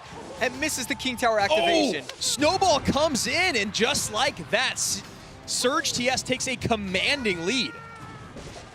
The first mistake, and boy, was it a big one. Yeah. Misses the King Tower activation. And those skeletons not only were late and, incorrectly placed, but it allowed him to get off a snowball to get even more damage. Just not playing the skeletons would have been a better option for him. And now we see how uncomfortable of a situation Igor is in. He goes defensive graveyard, and it's already game over. Goodness. This is game over, game, set, and match. A masterful build there by Surge TS, and he's giving it. He's giving it to the camera. You know what? You earned it, man. Yeah, you're allowed to do whatever you want when you play like that, make moves like that, play with the Golden Knight like that. 3 crown for Surge TS. I mean, the Golden Knight, clear MVP right there, just dashing all over the board. I mean, that was just an immaculate few moments there for Surge TS. The great catch with the high Goblin Cage, the cannon cart down low to clean up the graveyard. As you said, a baby counter push. What does he do? He doubles down, gets that Golden Knight up high. Archers are played because he doesn't think it's going to come in. He doesn't know that Surge TS is going to spend down to 0. Golden Knight dashes onto the tower, and then like you said, Skeletons have to come down, leads you to that snowball for a -1 trade for a lot more damage. And at that moment, it was not quite over. Then you saw the defensive graveyard. Yeah, he couldn't do anything at that point. Everything just happened so fast. All of a sudden, like, everything was gone. It felt like that 3-minute match was only 25 seconds. Yeah, it really did. It really did, because it happened so quickly. We've seen that a couple times today. I mean, talking about that Goblin Giant Sparky push that came in from Fram, something like that happens instantaneously. And same thing here for Surge TS, who, I mean, look, he had a lot of confidence coming into the game. You could see it, giving some love to the camera, and feeling great now after game 1. Yeah, that's a high average cost, and it's hard to use those kind of decks against Igor because of his ability to read cycle, read elixir. Right there, the reason why he can do that is because he does play ahead of the cards that he has. He plays the Goblin Cage early, so that way the cannon cart doesn't get passed, and then his own cannon cart on defense against the graveyard was able to get a ton of value. You have to play ahead of your cards if you're going to be running a deck that's 4 elixir or greater. Surge TS has already worked through some great players this weekend. He took out KK yesterday, and then today earlier, like you spoke on, he went through your former teammate in Samuel Basoto, and now flexing against Igor. I don't know if any of us really expected to have him for him to have such a golden run this weekend at the CRL 2021 World Finals, but it appears that he was expecting that out of himself. And again, that confidence is so important, and I love that he is flaunting it. Yeah, it's brilliant to see what he's doing this weekend. This is definitely going to help his status overall as a pro, because a lot of players and a lot of coaches, analysts, they don't have that level of respect for Surge TS that he clearly deserves at this point. So it's nice to see these storylines throughout all these players be able to show, what they actually have. And that's what World Finals is all about. Morton was already a superstar in the community, but he had the biggest game match loss in the history of Clash Royale, and I felt like that 1 HP game actually skyrocketed his superstardom. Surgical Goblin already top of the top tier, the biggest content creator for CR at that time, the best player in the world. But Morton, after that loss, I felt like his star power tripled, quadrupled. And you talk about what Surge TS is doing here in 2021, I feel the same thing coming. Surge TS going to be running Lumberjack. I wanted to call that he could possibly run RG, but I didn't think that he would actually pull it out in game number 2. We are going to see the Fisherman definitely still leaning towards that. Could be something different. Igor could be running his Miner Rocket, maybe. And Surge TS going to be running. Oh my goodness, we could be seeing Loon out of Surge TS. We might be seeing the 6-man Loon. We haven't seen it in a very, very long time. There was a minute there in competitive play where it was everywhere. GCs, ladder, CRL, and Surge TS might be going back to it. And there it is, Josh. Great call. Loon coming down on the, okay, wow. Fireball going to hit, and this could spell trouble. If that recruit gets one more shot, that will be able to take it out. Tower is going to be locked onto the Loon, though, so no problem. Going to take a little bit of death damage, but not the end of the world, and I like this. Pressuring at the bridge, even if he uses the Dark Prince on defense, if he gets the invisibility up, he could still hit Tower. And Josh, again, I don't even know why I'm here. I could just be calling or watching this match. Gets a connection there, makes Igor overspend again with the log. 3-1 with the Lumberjack on the board, so a defensive Miner comes out, and Surge TS just making him spend down to 0. I feel like we'll see a pause at this moment, though. No, excuse me. Fisherman staying up with the pressure, trying to get raged up. He does do it. Okay, yeah. we can take a break. Nice fire spirit there. Not gonna keep playing. All right, this feels more like Clash Royale at this point. But I mean, this is what happens when you run these Lumberjack recruits, Loon decks. You just start spamming, and then eventually your opponent's thinking, he doesn't have more, and then you already know they're gonna go Lumber Loon on the opposite lane when you think that. Surge TS working with Jeebas, who had a great day yesterday. I believe I saw on Twitter was 4 of 4 in analysis. Surge has also won $5,500 from CRL thus far this year, and already going to at least quadruple that with what he's done this weekend. That should be able to raise that up and should get a shot or 2 right there. Beautiful Archer Queen value. Not going to get the Loon all the way. And that opposing Archer Queen for Igor, not going to get any value whatsoever. Yeah, and Igor even used the ability up high on his side of the map, thinking the Archer Queen was going to attack the balloon, but the Archer Queen's range is deceptively small. So you saw Igor use the ability. She just walked away to the left-hand lane, was easy cleanup there for the Fisherman, and a guy who hasn't made any mistakes all weekend is making some very small ones, but very pivotal mistakes. Good defense right there. Shouldn't give up too much. And the Fireball Arrows combination, I'm surprised we haven't seen it more. We've seen it once, we've seen it twice now. But the fact that Fireball Arrows can kill the Archer Queen and we're not seeing it, it actually really shocks me. And that was a great send there with the Miner Fire Spirit in one lane to make sure that Dark Prince couldn't get pulled to King Tower by that Fisherman.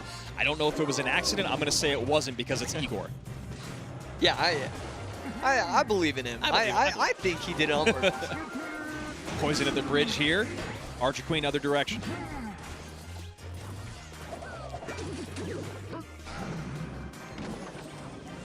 As we head into Triple Elixir, these Lumber Loons are going to come down the field pretty often. No arrows. I would have maybe liked to see the arrows right there. That could have been able to get a ton of value, possibly getting the balloon to the Crown Tower. Instead, we see the Archer Queen lock, get the tower down to 1161. Igor finally in control, just needs to defend. I think we all expected that Archer Queen ability to get activated. The Fisherman was there, but the Lumberjack was just a second late and a great connection. And now, like you said, back in control is Igor. Great poison value, Miner to the back, so something has to come down to take up the attention of that Dark Prince. 705 to 2076, but Loons and Graveyards steal games. He won't even need to use the Tesla, so he can actually just keep that in his hand, not have to worry about that. Possibly use a defensive Miner, probably just gonna go Royal Delivery right here. Needs to stop this before it gets too much value though. Doesn't want to get it onto tower, but he has the tower down to 618, just needs to defend for 22 more seconds. Yep, and that's exactly what Igor's going to do because he knows, like you said, Josh, these Lumber Loon pushers are going to come in like crazy. This time, no Elixir for the Loon, but the Lumberjack is there, going to drop that Bottle of Rage, but a high AQ is going to keep that balloon out of play. And we're going to game number 3. Woo. What a game from Igor. I love seeing the fact that we're getting a game 3 with this duo. This is perfect. This is perfect. You know, you and Eric thought that it wasn't stressful being up here. It is. It is. Yeah, it is. It's incredibly stressful. Surge TS and Igor going head-to-head. Brazil and Russia. We're going to game number 3, and it's all about what they want to bring to play. We've seen them both be very successful with different decks. Surge TS on day number 1, we saw him run RG. We saw him run Mortar, Graveyard, Cannon Cart, and Igor, we've seen him run a lot of different things. I don't imagine he'll go back to that minor Dark Prince cycle deck anytime soon as he's worked farther through this tournament, but I would like to see something that we've talked about a lot, which is those outplay decks. I think when it comes to micro interactions, Surge is maybe just a half step behind Igor, but also in this set, he seems to be on fire. Yeah, it's weird because, you know, before this past weekend, I would say, oh, Surge TS running Lumberloon, like, that's going to catch everybody by surprise. But right now, like, I was so confident in his gameplay overall, I didn't want to see him use a deck that can get countered like the deck that we saw right there. The Archer Queen plus the Tesla plus the delivery meant that that game was over as soon as it started. Yeah, that's actually a really interesting way to put it. When you have those certain decks out there that you can find yourself in 90-10 matchups or, you know, 100-0 at this level, really, I mean, I can't imagine Igor making too many mistakes with all of those options available. Tesla plus delivery plus the fact that you have a Fire Spirit to throw in a little bit of love there, and then obviously the Archer Queen is going to do the best work. So we'll see what happens in game number 3. I think that's a really good point that you make, Josh, about Surge TS kind of relying on his skill, right? We saw what that did in game number 1, the heads-up Goblin Cage, the great counter push, the opportunity-seeking snowball. Let's see if he can replicate that in game 3. Yeah, I can't wait to see what both players bring out. Igor probably going to lean towards the Super Cycle deck. Surge CS probably going to go, you know, 4.0, 4.5 elixir cost average. He wants to kind of control the pace, even if Igor is going to control how the game goes overall. You know, Surge CS feels comfortable when it's kind of slow and you get to take your time with, you know, each interaction. And an interesting thing to think about is that this is practice. You need to practice right now for your next set against Mohammad Light, right? You need to lock down any mistakes that you're going to make because of what that man has done. The Prince of Egypt got that name for a reason, and even though you make it through this set, even though you're guaranteed, I think, $10,000 more if you go higher up in that bracket, you still have to think about the man that's coming up next, knowing that he is not going to make the mistakes that the person that you beat probably made in this set specifically. So hoping to get a little bit more practice in as one of these guys and keep their upper bracket run going.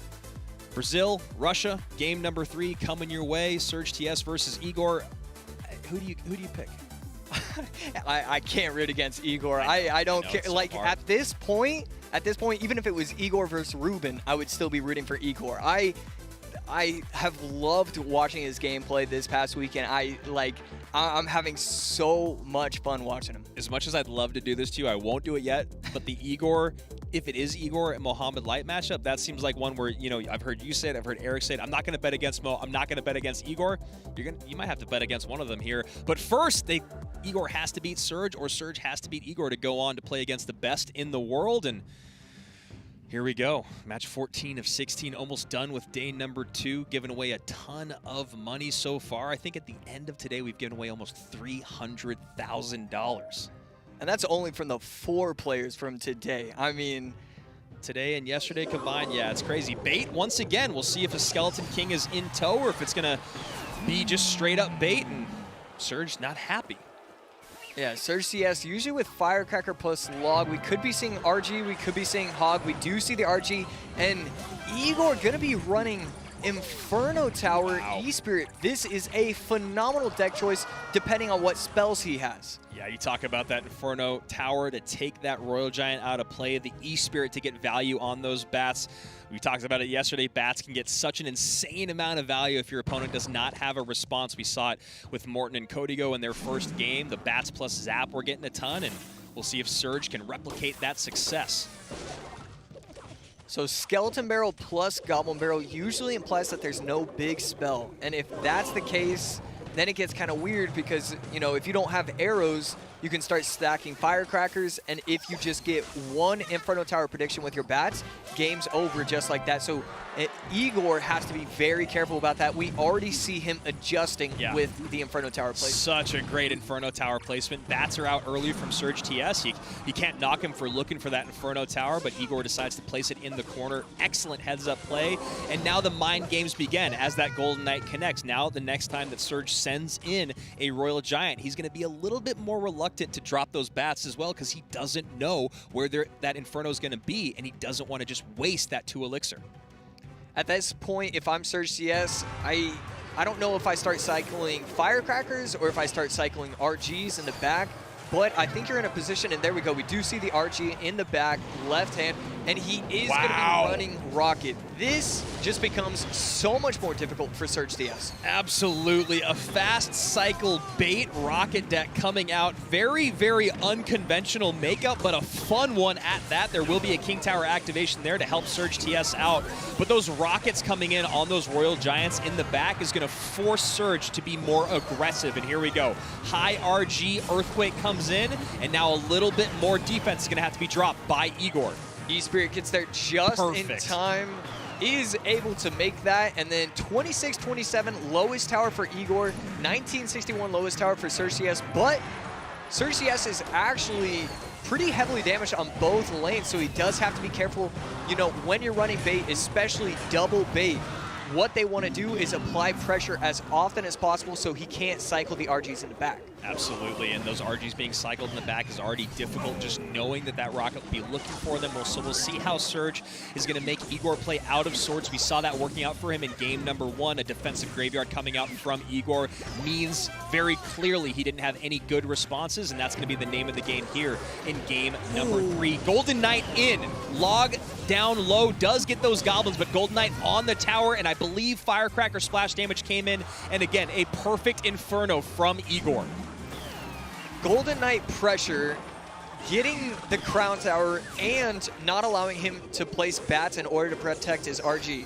This is exactly what our Igor should be doing, and you know, this is the kind of gameplay we expect, and for good reason, because he can pull it off. There you go, high Golden Knight. Bats looking for the Inferno in the center. He goes to the corner once again. Golden Knight charging in. That should, oh, it doesn't get on tower. So close. 771 to 2027. Also, Rocket in play. You can't forget about that, which really means that Surge only has about 200 in some change of HP. Yeah, it's interesting to see how he wants to approach this. If he wants to try and do the Rocket cycle, I would have liked to see the Rocket cycle at the 50-55 second barrier. So at this point, I don't want to see that. Just good defense. That's all you need to do. And oh my goodness! Oh my goodness! That Golden Knight goes coast to coast. The connection, the Rocket, and now Surge TS is letting the camera know.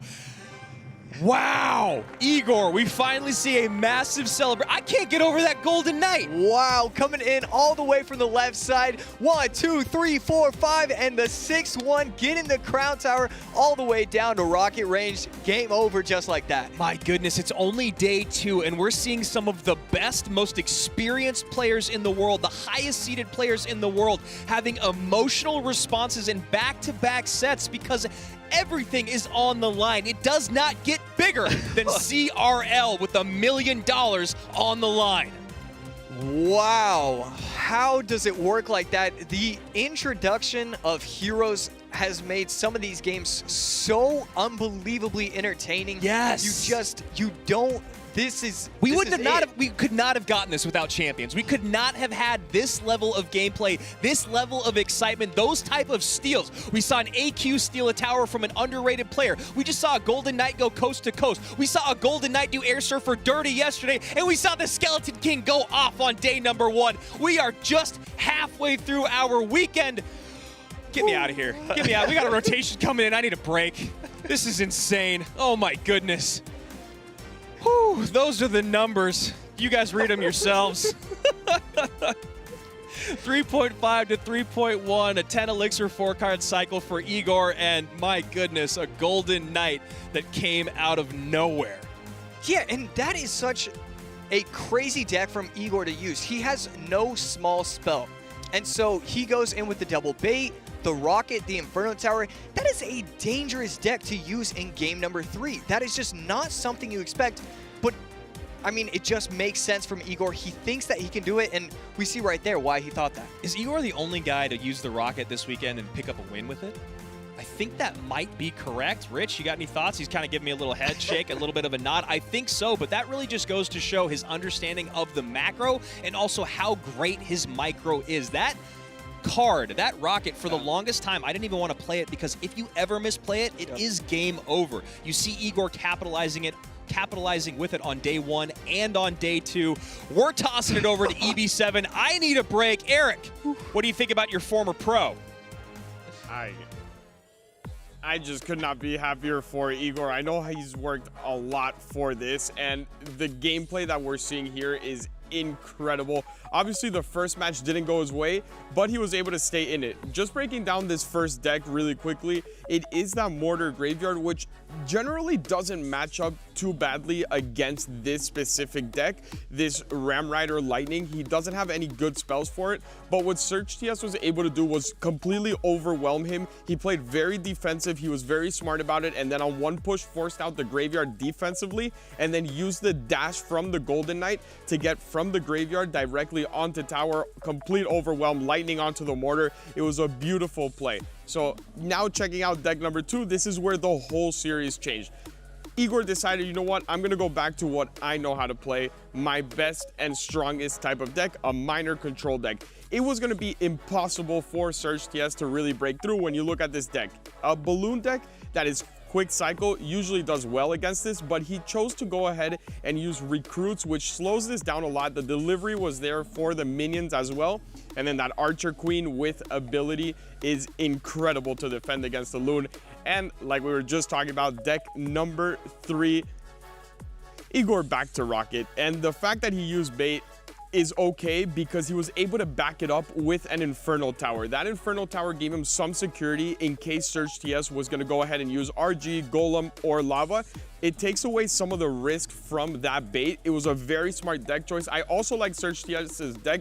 It's just very difficult to predict anyone using Inferno Tower. And I'm going to give you guys one last featured match. It is that hashtag Mugi or hashtag Sandbox in the chat, depending on who you want to win. Don't forget to type that in. I want to see who you guys think will take this. I personally am going hashtag Mugi, and now throwing it back to the casters who are ready to get the last 2 matches of the day underway. Thanks a lot, Eric. Here we are to our final 2 matches of the day. If you've been up as long as we have tonight, if you started at 3:30 a.m. Pacific, it is almost 9 a.m. We've been going at it, and we are still so excited for these last 2 because we have some great matchups here in our final ones for our winners bracket. And this one, maybe not the matchup people anticipated in this upper bracket. Michifu and Hiel, but 2 very dangerous players. Yeah, Hiel, I mean, playing a phenomenal game, and it's just not what we expected. We saw what he was able to do in the last chance qualifier, and people still wrote that off. You know, Pompeo, he's a fantastic player, but he won't be able to do that against the Mohammad Lights, the Lucases. And we saw that's not the case. He has been playing insanely well this entire weekend.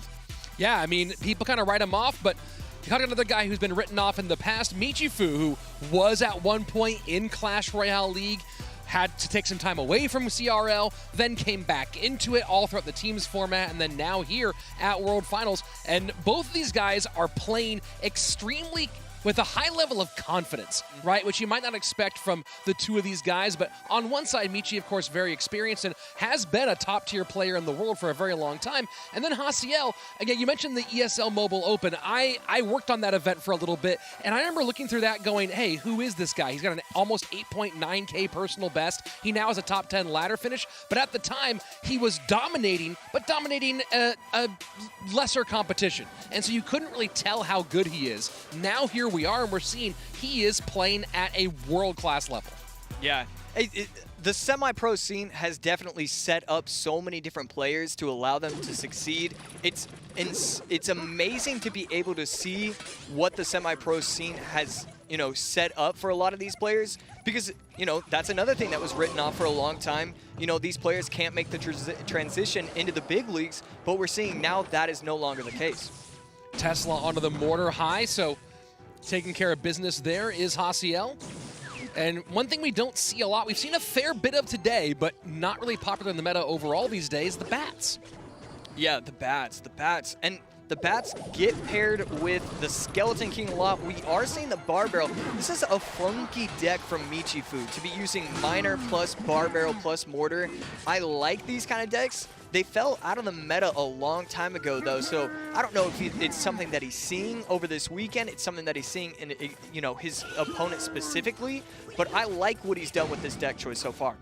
First minute and change away, and so far the lead going to Michifu 24-61 to 28-78, both in that left-hand lane. Hiel, I haven't figured out what his last two cards are. He could be running the Rocket, and that's exactly what we're seeing. Able to catch the Cannon Cart and the Mortar. And his last card, I still don't know what, that could be a delivery, that could be skeletons, you know, it's still available to him, but I really like this deck choice from Hiel. I mean, we see the confidence when you're using Rocket. And forcing out a lot of elixir expenditure on Michifu's side. You know, not worried about getting on tower there, just going, hey, I'm going to keep up this advantage, and has a 2 elixir advantage going into our final minute of regulation. Guards to protect. Now that we head into double elixir, this is where it gets a lot different. The rocket cycles can come down, but he can't do that anytime soon. Is going to have to wait till triple elixir if he wants to pull that off. And these defenses are going to get very difficult very soon. These cannon carts, even though he's getting that rocket value, the cannon cart still got the value he needed. It was still able to pick apart the Dark Prince, take out the shield. I mean, we even see it here. The 1 HP cannon cart allows the mortar to lock onto the tower, and just like that, this game completely changes. 2 mortar shots in, a third coming in just a moment here, maybe even a fourth. No, 3 is still a whole lot, down to 875. Michi putting the pressure on. Hiel just can't catch a break every single time the miner placement gets switched, and every single time he misses by just a smidge. And when you miss by a smidge or by a mile, that's still going to be a miner line. Sudden death overtime on its way. Michifu way ahead at the moment. Hiel unable to get any real offense going. The last card for Michifu, is it a fireball, is it a rocket, is it a royal delivery? Finally is able to catch it with the Tesla. The fact that he hasn't used it so far makes me want to say that it's not going to be a big spell. It's not going to be a fireball or poison. Oh my goodness, able to catch the tower, getting it all the way down to 435. Going to be interesting to see if it is going to be that rocket or if he's going to have to play it out with the miner. And another shot. Wow, doesn't matter. Hiel knows it's over. The fireball does come in, and it's so interesting. Hiel has the smile and Michifu has the head scratch. You'd think it would be the opposite way around. Yeah, I don't know what that is. You know, you would think there's no way they could have accidentally forgotten which side they're on. You know, stranger things have happened. I'm also curious as to what office building Michifu is playing from. I saw the company stationary there, so whoever, maybe that's a sponsor, who knows? Either way, so far 1 game up and 1 more away from moving on our winner's bracket. And right now we already have a stacked first 2 of our final 4 with Mohammad Light and Igor. And one of these 2 guys trying to vie for a spot joining those 2. Yeah, the Bar Barrel right here. I mean, the Bar Barrel puts in so much work, especially, you know, I can't say comboed with the Fireball, but we didn't see the Fireball until the very end. It didn't even get to the tower. But, you know, you have the Fireball, you have the Bar Barrel just in case you're going against the Archer Queen, and then, you know, the Royal Hogs decks. Doesn't get either of those. Not going to matter, though, because the Miner plus the Cannon Cart and Mortar, that combination, that trio is so strong. So taking a look at how these 2 guys measure up with each other, and 67% win rate for each one, not too bad. Of course, for Michifu, you expect those kind of numbers from his overall career, and maybe from Hiel, it's a nice come up at this moment. Yeah, absolutely. Exciting to see what's going to happen in games 2 and 3. We've seen his composure. We've seen how excited he gets, but we haven't seen the bounce back. You know, can he actually do it now that he's in this kind of position? You know what I want to see from Hiel, and it might be the wrong call, but I want to see it. Okay. Is we've already seen him go heavy one time with pulling the Expo, surprise Expo out. the kind of statement it would make to do that against Michifu in this moment. You know, you're a young man, you've got the confidence, you're brash, you've already shown you can do it. Why not do it against Michi, who's known as, what, top 10 Expo player? Yeah, you could say that. Top 10, top 5, top 3, top 2, top 1. Yeah, I don't know. We've seen it not have a lot of success when you use a deck that, you know, either, you know, they use or they play against a lot. You know, you can't use the Expo, you can't use the Mortar against someone like Igor. So to use Expo against Michifu, you know, if there's one person that will do it, you know, it could be Hiel. Well, I'm here for it. Let's see what he does. And a little slow start here. Have not had many slow starts at this World Finals. Mega Minion. And Ewiz, I feel like we haven't seen that much Ewiz this past weekend. It's just apparently not getting the value that most people think it needs to get. Mega Minion plus Mother Witch does make me lean towards an RG deck, but at this point, so many cards, so many decks getting introduced, it's kind of hard to say just yet. Fisherman making it feel more like Royal Giant. And Golden Knight gonna hold off on the dash here. In range, so that's going to be a full reset. Uses the E-Spirit, not really necessary, but, you know, that's more than okay. Log cycled as well. Probably going to be the RG Lightning deck from Michifu. No building. And then Hiel going to be running what looks to be Graveyard RG. Graveyard G. One of those. It's Graveyard Goal. But no. The Baby Dragon did make that get weird, though. Final 90 seconds of our opening 3 minutes, and so far no major damage from either player, and kind of a slow feeling out period to kick things off. You know, this could be a Golem deck. You know, anybody else, I would say it has to be RG or Graveyard, but I can lean towards the Golem. We just have to wait. There it is, Golem placed behind the King Tower, RG placed opposite lane. How is Hiel gonna defend this? Well, that will do a thing. Yeah, that will. I mean, the RG will do a thing as well, though, so you gotta be careful about that. Dark Prince coming in as well. It looks like Hiel, and that's a nice little pull there. I think he wanted that to go one tile over, but I could be wrong. Dark Prince might get the no, goes down. And the Lightning gets picked up by the Dark Prince. That is massive for Michifu. Yeah, brilliant defense right there, and Michifu in a comfortable position at this point. Hiel not ready for the Fisherman to King Tower. And at this point, I don't know how he's going to come back. Lightning not going to catch the Mega Minion. That, we could have been looking at game over if he just catches that. Instead, needs to defend right here. Log should be more than enough. There we go. Nice Lightning. And that's tanking, and Dark Prince does pick up. You heard the pause there as both me and AC looking going, does he get it down in time? And he did. Yeah, I was trying to think if he had it back in cycle, and then I realized, like, I can't think at all, so I don't want to stress my brain out right now. Fisherman staying on the board, maybe a bit longer than Hiel would have hoped and anticipated. This feels like Lightning territory. Yeah, giving a lot of Lightning value, just not electing to use it, though. Just kind of going to reset. Thinking, you know, the only way he can lose at this point is by getting too aggressive. Instead, going to let the game come to him. Dark Prince going to come down, plus the Fisherman. This could be the opportunity where he wants to go in. And I'm going to go ahead and say that he might be making that judgment, but the reality is there are two ways to lose this right now. Being too aggressive and being too passive. And right now, he's not doing a great job of choosing the exact way he wants to play it. And there we go, finally getting the RG. There's no building, and there's no NATO, no Fisherman, just needs that one last push. Brilliant way to not get too aggressive. Michifu, what a set. Pull the trigger at the right time and gets the very, very nice win, does Michifu, and that's a big one for a guy who, again, maybe feels like he's been overlooked in the past, well, overlooked no more.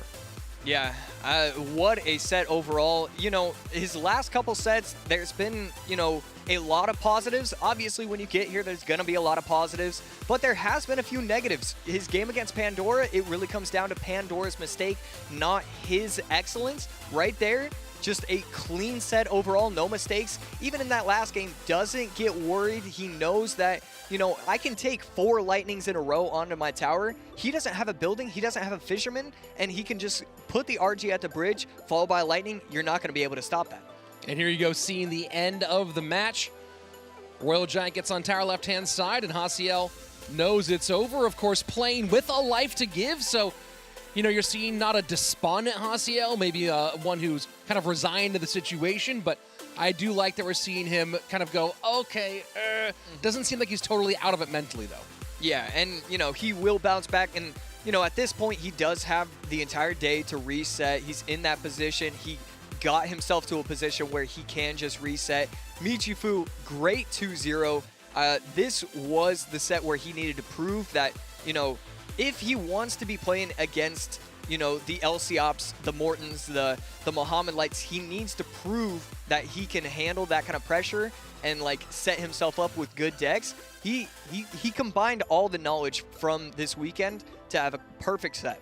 And looking at the decks and the matchups from this one, and game number 1, Hiel going with kind of a brave choice. And, you know, we've seen this sort of thing from Igor work out beautifully, but of course, that's Igor, and there's only one. Yeah, we've seen the Rocket get used by way too many players. It needs to be Igor and solely Igor. We're seeing no success when other people are running it, and it's because it's so difficult. You need to pressure with the Miner. You need to pressure with the Dark Prince and not allow him to be able to block your Teslas. He didn't do that properly, and so it allowed him to protect with Cannon Cart. And even when he was getting the Rocket value on top of the Mortar and the Cannon Cart, it was never enough because the Cannon Cart got way too much value. Moving on to the second game of this matchup, and again, second verse, about the same as the first. Hiel making a deck choice that didn't give him a lot of options. Yeah, the Golem was able to get to the Crown Tower for just a second, and the Fisherman was able to yank it away, and he did have Lightning. So had he prepared for that Fisherman, he could have set himself up where he could have, you know, possibly Tower Traded or did something like that. Instead, elected to use it on, I can't remember what it was. It was like the Mother Witch, but it only caught the Mother Witch and the tower. It just wasn't enough value if you're not going to be using it on the Fisherman. Yeah. And I don't know if he should have waited till double or, you know, even possibly tried to wait till triple. But using it in that method, it just couldn't have been the play. Either way, Hiel now goes down to our lower bracket for tomorrow's action. And now thinking about Michifu, right? Michifu is going to sit back and wait who his opponent is going to be, and that's going to be either Sandbox or Mugi. Ooh. And, you know, it's a hard question of which one would you rather pull in that matchup? Yeah, you know, Mugi and Sandbox. Wow, that is, that's a tough choice. That's a tough choice. It's a very, very tough choice. Let's go ahead and take a look at the bracket. At the moment, you can see in our upper semis, our potential upper champion could be either Mohammad Light or Igor on one side, and Michifu awaiting the victor of Sandbox and Mugi. Either way, that's going to be a super-powered top 4 in the upper bracket finals. And of course, that does not mean it's our top 4 overall, because we do still have our lower bracket to play through, and that'll be part of tomorrow's action. Yeah, I mean, there's still a lot of great players down there that can, you know, do all sorts of things, make that run, make that comeback. So definitely can't count them out just yet. And Mugi versus Sandbox. Our last match of the day. Two very, very talented, top-tier young players, and Mugi, of course, maybe the, let's call him the BTS of Clash Royale, all as one young man, because his fans certainly are rabid. Sandbox, of course, has been one of our top 4 all year, and a big part of that has been not just his ladder play, but also his performance in those Swiss brackets. Maybe one of the best players in the Swiss brackets this year. Yeah, his consistency in the Swiss brackets has been phenomenal. Just what a run he's had. It's just, he doesn't perform poorly ever. You know, a lot of these players have a lot of months where they go 5-6, 6-5, 7-4. For him, it's consistent. 8-3, 9-2, 10-1, 8-3, 9-2. His level is just a little bit better than every other top player. And you talk about who everyone's voting for at home. No big surprises here. Mugi, the overall winner in the popular vote. So you can see his fans coming out heavy for the Japanese pro, and you understand why, because some of the most popular players in the world are, of course, top-tier ladder players. And let's talk about Mugi's ladder finishes this year for CRL. 4th, 5th, 102, that one's a little bit off. Ugh. 1st, 11th, 18th, 5th, and 5th. So, you know, you put in a top 1, you put in a bunch of top 10s. There you can have one off month, why not? Yeah, especially when you're off month, you go 10-1 in the Swiss. You're allowed to do that for sure. So wall breakers for Mugi, looking like it's most likely going to be the drill wall breakers deck. You know, the drill wall breakers deck, I was looking at that. Its overall win rate has been phenomenal. Every game, it's close, close, close, and then at the very end, something happens, and it's always something different, and then the drill spam, it just gets there. Fireball in on the Mother Witch. Golden Knight taken care of as well, even on Elixir, even on damage. Ram Rider picks up the Fire Spirit. And I just can't get over how much guards, just that slight buff to their damage has changed their use rate. Yeah, we saw that slight damage buff, and then also the fact that arrows just aren't as valuable now. You know, we're just not seeing it that often, especially with how strong the Mother Witch is, how strong the Archer Queen is. You need to be using those big spells, and it allows cards like the guards to be able to get the value that they used to get all the time. Now we're starting to see it again. Tesla picks up the Golden Knight and the Piglet. And Mother Witch will get on tower, and so now we have pretty good damage in both lanes done by the Tribe Gaming player. Only 5 elixir for Sandbox. It's going to be interesting. Is going to be able to get that Ghost coming out just in time. Exactly what he was looking for, but that could have gone so poorly. If the wall breakers would have hit, you know, that could have killed the Ghost, and then the Bomber would have locked. You know, that one interaction, it going well, you know, could have easily just saved the tower. You see the sigh of relief on the face of Sandbox, who had what he was going for, but of course, even top-tier pros in Clash Royale don't always know it's going to work. I can't wait to see what the last 2 cards are for Sandbox. Can the Ghost get the value? There we go. Ewiz is able to get a shot. A lot of pressure right here, and we should see almost enough pressure. I want to see him just cycle that P.E.K.K.A, that Mega Knight in the back, and there we go. P.E.K.K.A in the back. Snowball on defense. Not going to have to worry about that, and a lot of pressure on the right lane. That's exactly what you need to do when your opponent cycles something heavy in the back. And good damage here. Unbelievable. Oh Complete loss of the drill by Sandbox, and Mugi just shreds that tower. GG, well played. Game number 1 in the books. How does this happen? Japanese pro. I mean, you're defending so well, and as soon as I say, oh, I want to see the P.E.K.K.A in the back, you know, maybe don't listen to me, because you're just a commentator. Not like you played pro or anything. Who knows? Maybe I was just trying to trick him, and I just, you know, I'm tired, and I don't, you know, want to keep doing this. I feel like I should be apologizing right now. Yeah, I mean, we'll see in the replay, I believe, what exactly happened there. The Royal Ghost, it looked like it turned away from the drill when the drill popped, and that can happen when those different troops pop and they go to phase 2. The retargeting can be somewhat unpredictable. Yeah, it started to stutter with its jab, and then it started to go for the Valk, the Goblins. One Goblin disappeared, so then it goes back to the Valk. Just an unfortunate situation, and that's why you got to be so careful. That's why I forgot who I heard it from, but instead of cycling the P.E.K.K.A in the back, you know, you can think about cycling the Golden Knight in the back, so that way they can't pressure. Right there, we saw why, you know, you have to be so careful.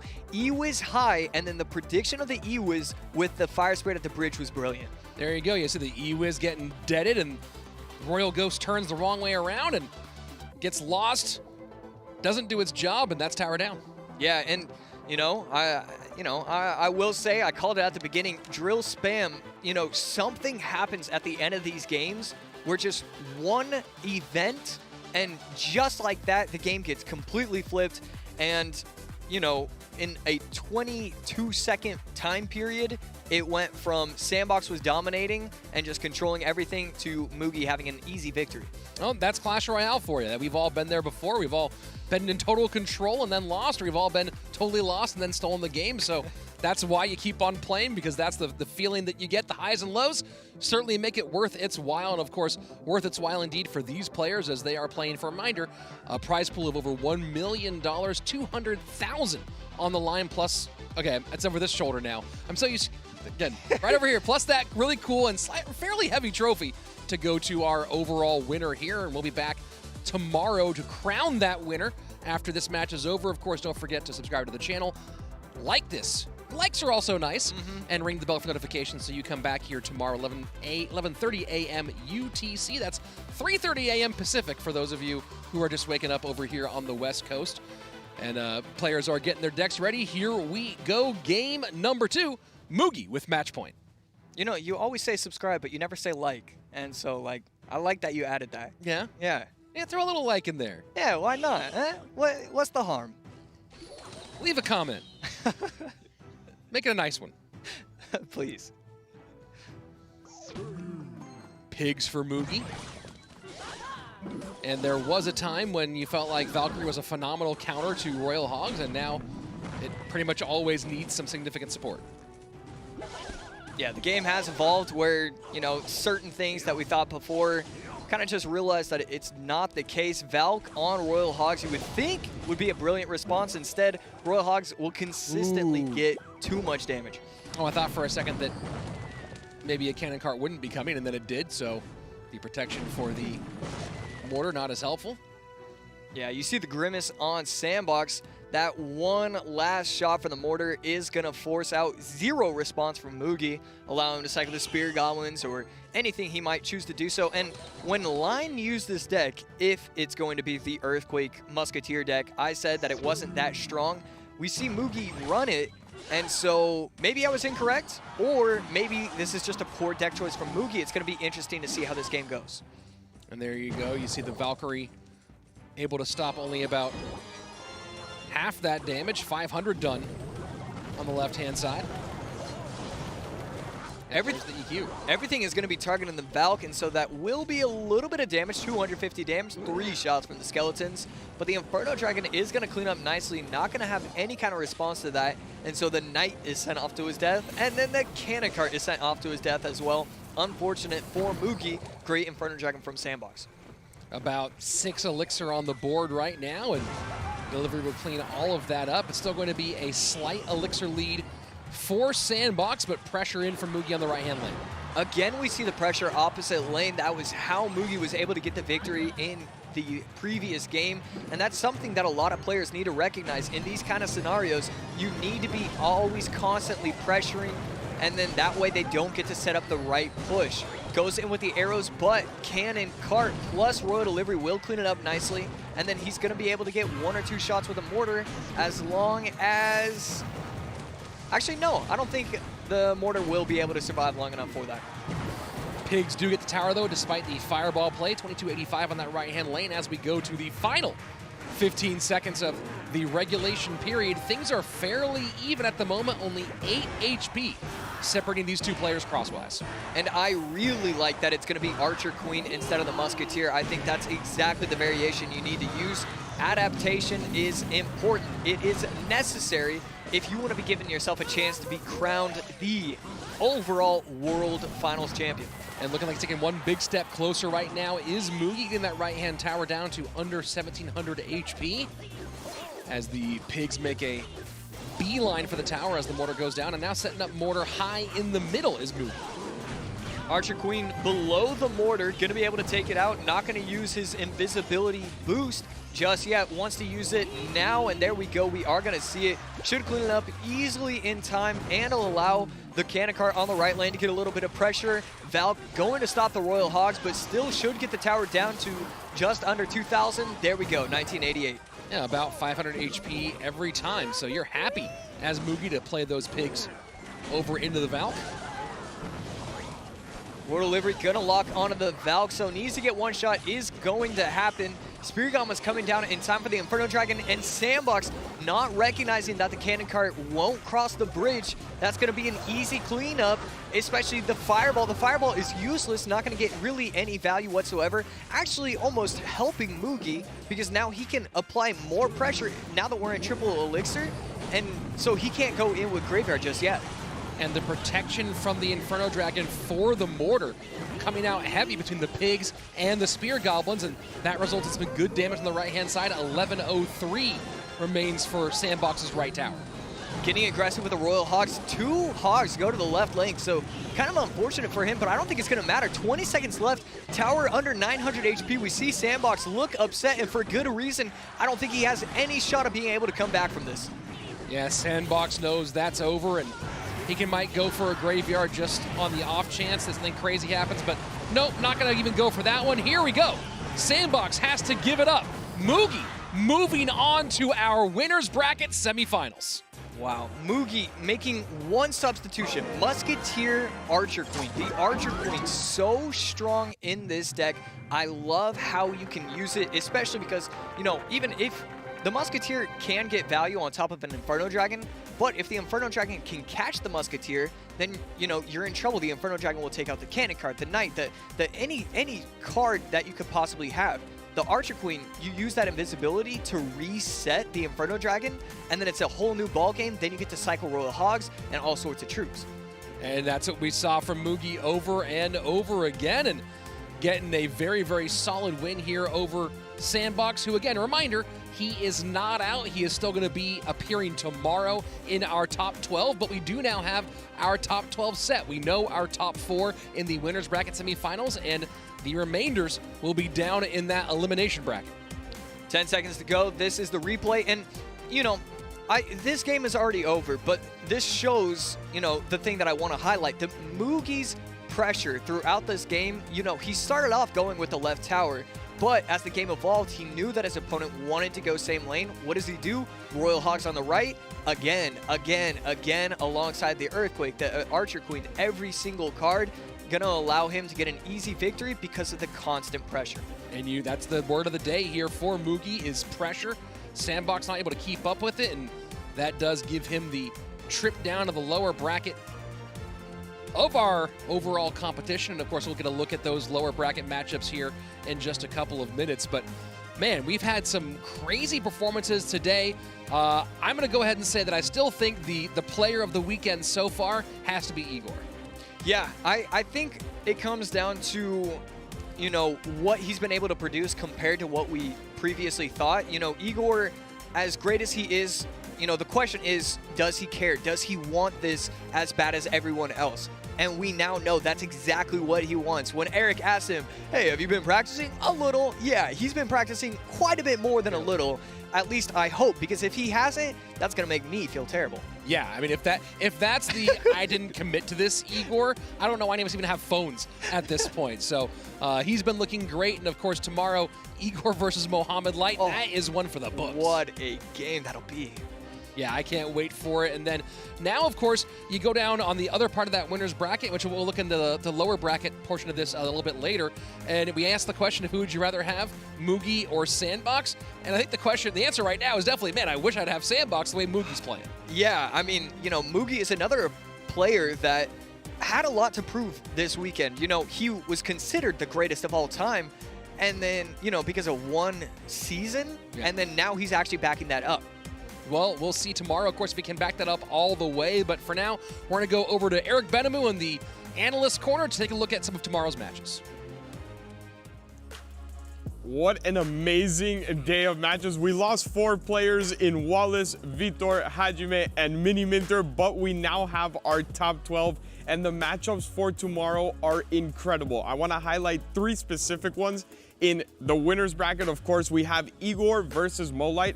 And just like Rich was saying, Igor might be the player of the tournament so far, of the World Finals so far, and he's gonna have to prove that against the player of the year in Molite. I think that will be one of the greatest matches we will see all weekend long.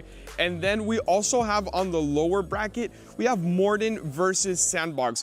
This is the toughest matchup for Morton up till now. And I really don't know if we're going to be able to see Morton at his best, but I think we're going to have to make sure that he is not using these wall breakers. If you're his analyst, try to get some specific matchups for him. And hey. Hey, how you doing? I'm doing these good. These games have been insane. I mean, what was your favorite one of the day? Give me a favorite or favorite moment. Give me something. Actually, it might have been this previous game. I was so impressed from Mugi. You know, we've seen that Igor was able to pull it off, but we weren't really sure whether or not Mugi could do it, especially after the day one debacle, you know, which was the Rykart match.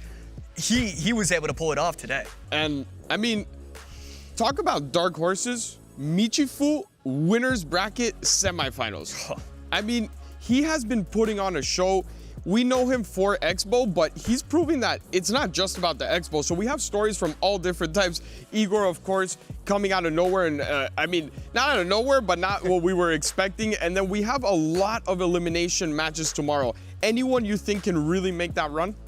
I think it has to be Morton. I mean, we all know what he's been able to accomplish throughout these past couple years. You know that he wants it. The amount of time that he spends on his game in front of, you know, the thousands that he streams to, but also just behind closed doors. He never is the first one to close a practice. That's who Morton is. It's that work ethic, but unfortunately, I have to disagree with you, and I think the person he's matching up against is the one that's gonna make that lower bracket run. I think it's Sandbox. He lost against Mugi, but what I've seen from Sandbox this whole year, I just think he's solely focused on competitive play, and that's going to give him the slight edge over Morton. A little bit unfortunate that they're actually facing off in the first round there, but we will see that tomorrow. For now, we have Andrew with an interview. Thank you so much, Josh and Eric. I'm here with Surge TS, who is down but not out. Surge, first of all, it's great to see you, man. It's been a couple years since I've seen you in person. It's good to see you again, not competing, not casting one of your matches. I have a question for you to start off. You now have a chance tomorrow in day 3 to compete for $200,000 and to be the best player in the world. How does it feel that your CRL 2020 run is still going? Hey Andrew, how are you doing? For me, it's been a lot of fun.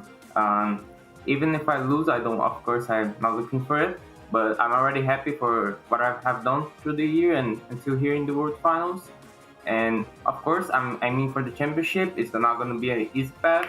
There's a lot of good players on the loser bracket, on the winner bracket. So yeah, I'm gonna prepare well and hope that I can prove myself a little bit more. I want to talk a little bit about your preparation. You know, Surge, we didn't see a whole lot of you this last year in the monthly finals in 2021, but here you are, our 21 seed at World Finals. What did you do to put together those incredible leaderboard points and to beat KK and Samuel Basoto in back-to-back sets? What I have done differently is like during the year I was basically working by myself, you know, being my own analyst. And right now I have hired a really good analyst, and it's helping me a lot with World Finals. And I'm feeling the difference, so I can focus a little bit more on the gameplay, and it's helping me a lot. And for me, I think I'm proving a little bit myself, because being the 21 seed, sometimes people think, oh, he's not going to do that much on World Finals, and I'm here to prove them wrong. Well, you've done that so far. You've had great gameplay. Yes, you did lose the set, but you're still in it. My final question for you, Surge. Tomorrow, you have Line first up. How do you feel about him compared to the other 3 that you've already ran into? Well, I think Line is a great player. He's not here by accident, but I think that I can be better than him and have a better analysis, maybe a better gameplay at the match. And I think I can beat him. I'm confident, as I am against anyone else in this World Finals.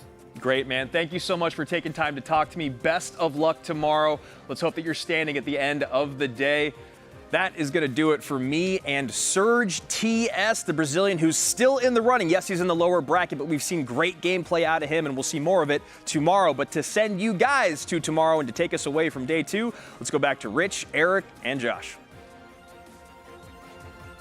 Thanks a lot, Andrew. What a wild day and wild weekend, of course, it's been here at Clash Royale League World Finals 2021. And of course, we've been through so much already, and today was so eventful. Amazing plays, amazing moments. And first, going to you, Eric, what is your play or moment of the day? My play of the day is actually against Igor in that first matchup with the Graveyard. When Surge TS was playing that Mega Knight, it was incredible to see when he timed the dash of the Golden Knight perfectly with the Graveyard so that it would dash onto all the skellies, but that last one was close enough to the tower to actually get it on there. Comboed with the Lightning, the Ram Rider connected. That was an absolutely beautiful match and beautiful play to watch. A great moment, and of course, the biggest moments to come tomorrow when we actually crown our champion. Now, Josh, we're all fairly tired here. It's been a long couple of days. We have more to do tomorrow, of course. You've been there the night before a championship match, night before a world final moment. Any advice on how these guys can actually rest their brains and get to sleep so they're ready for tomorrow's action?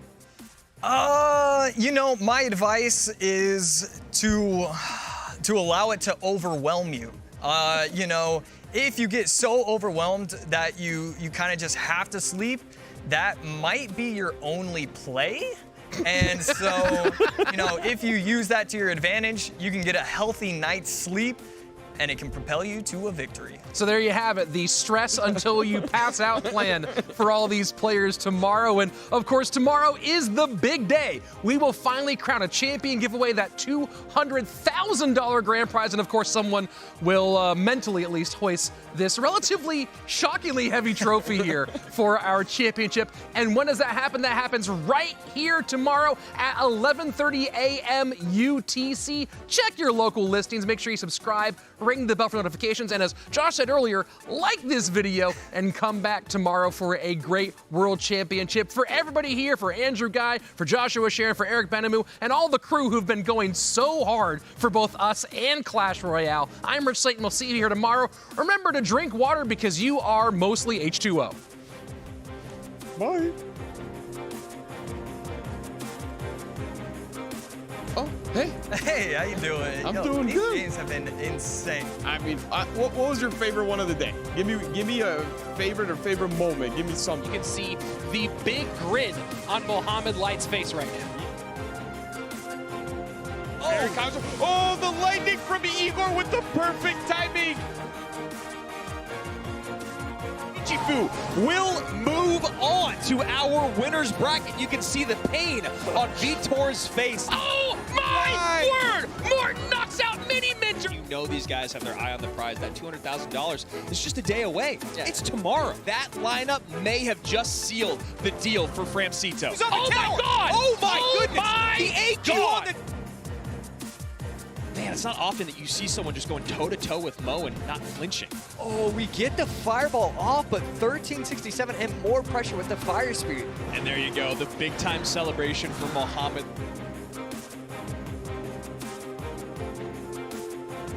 Oh my goodness! Oh my goodness! That Golden Knight goes coast to coast!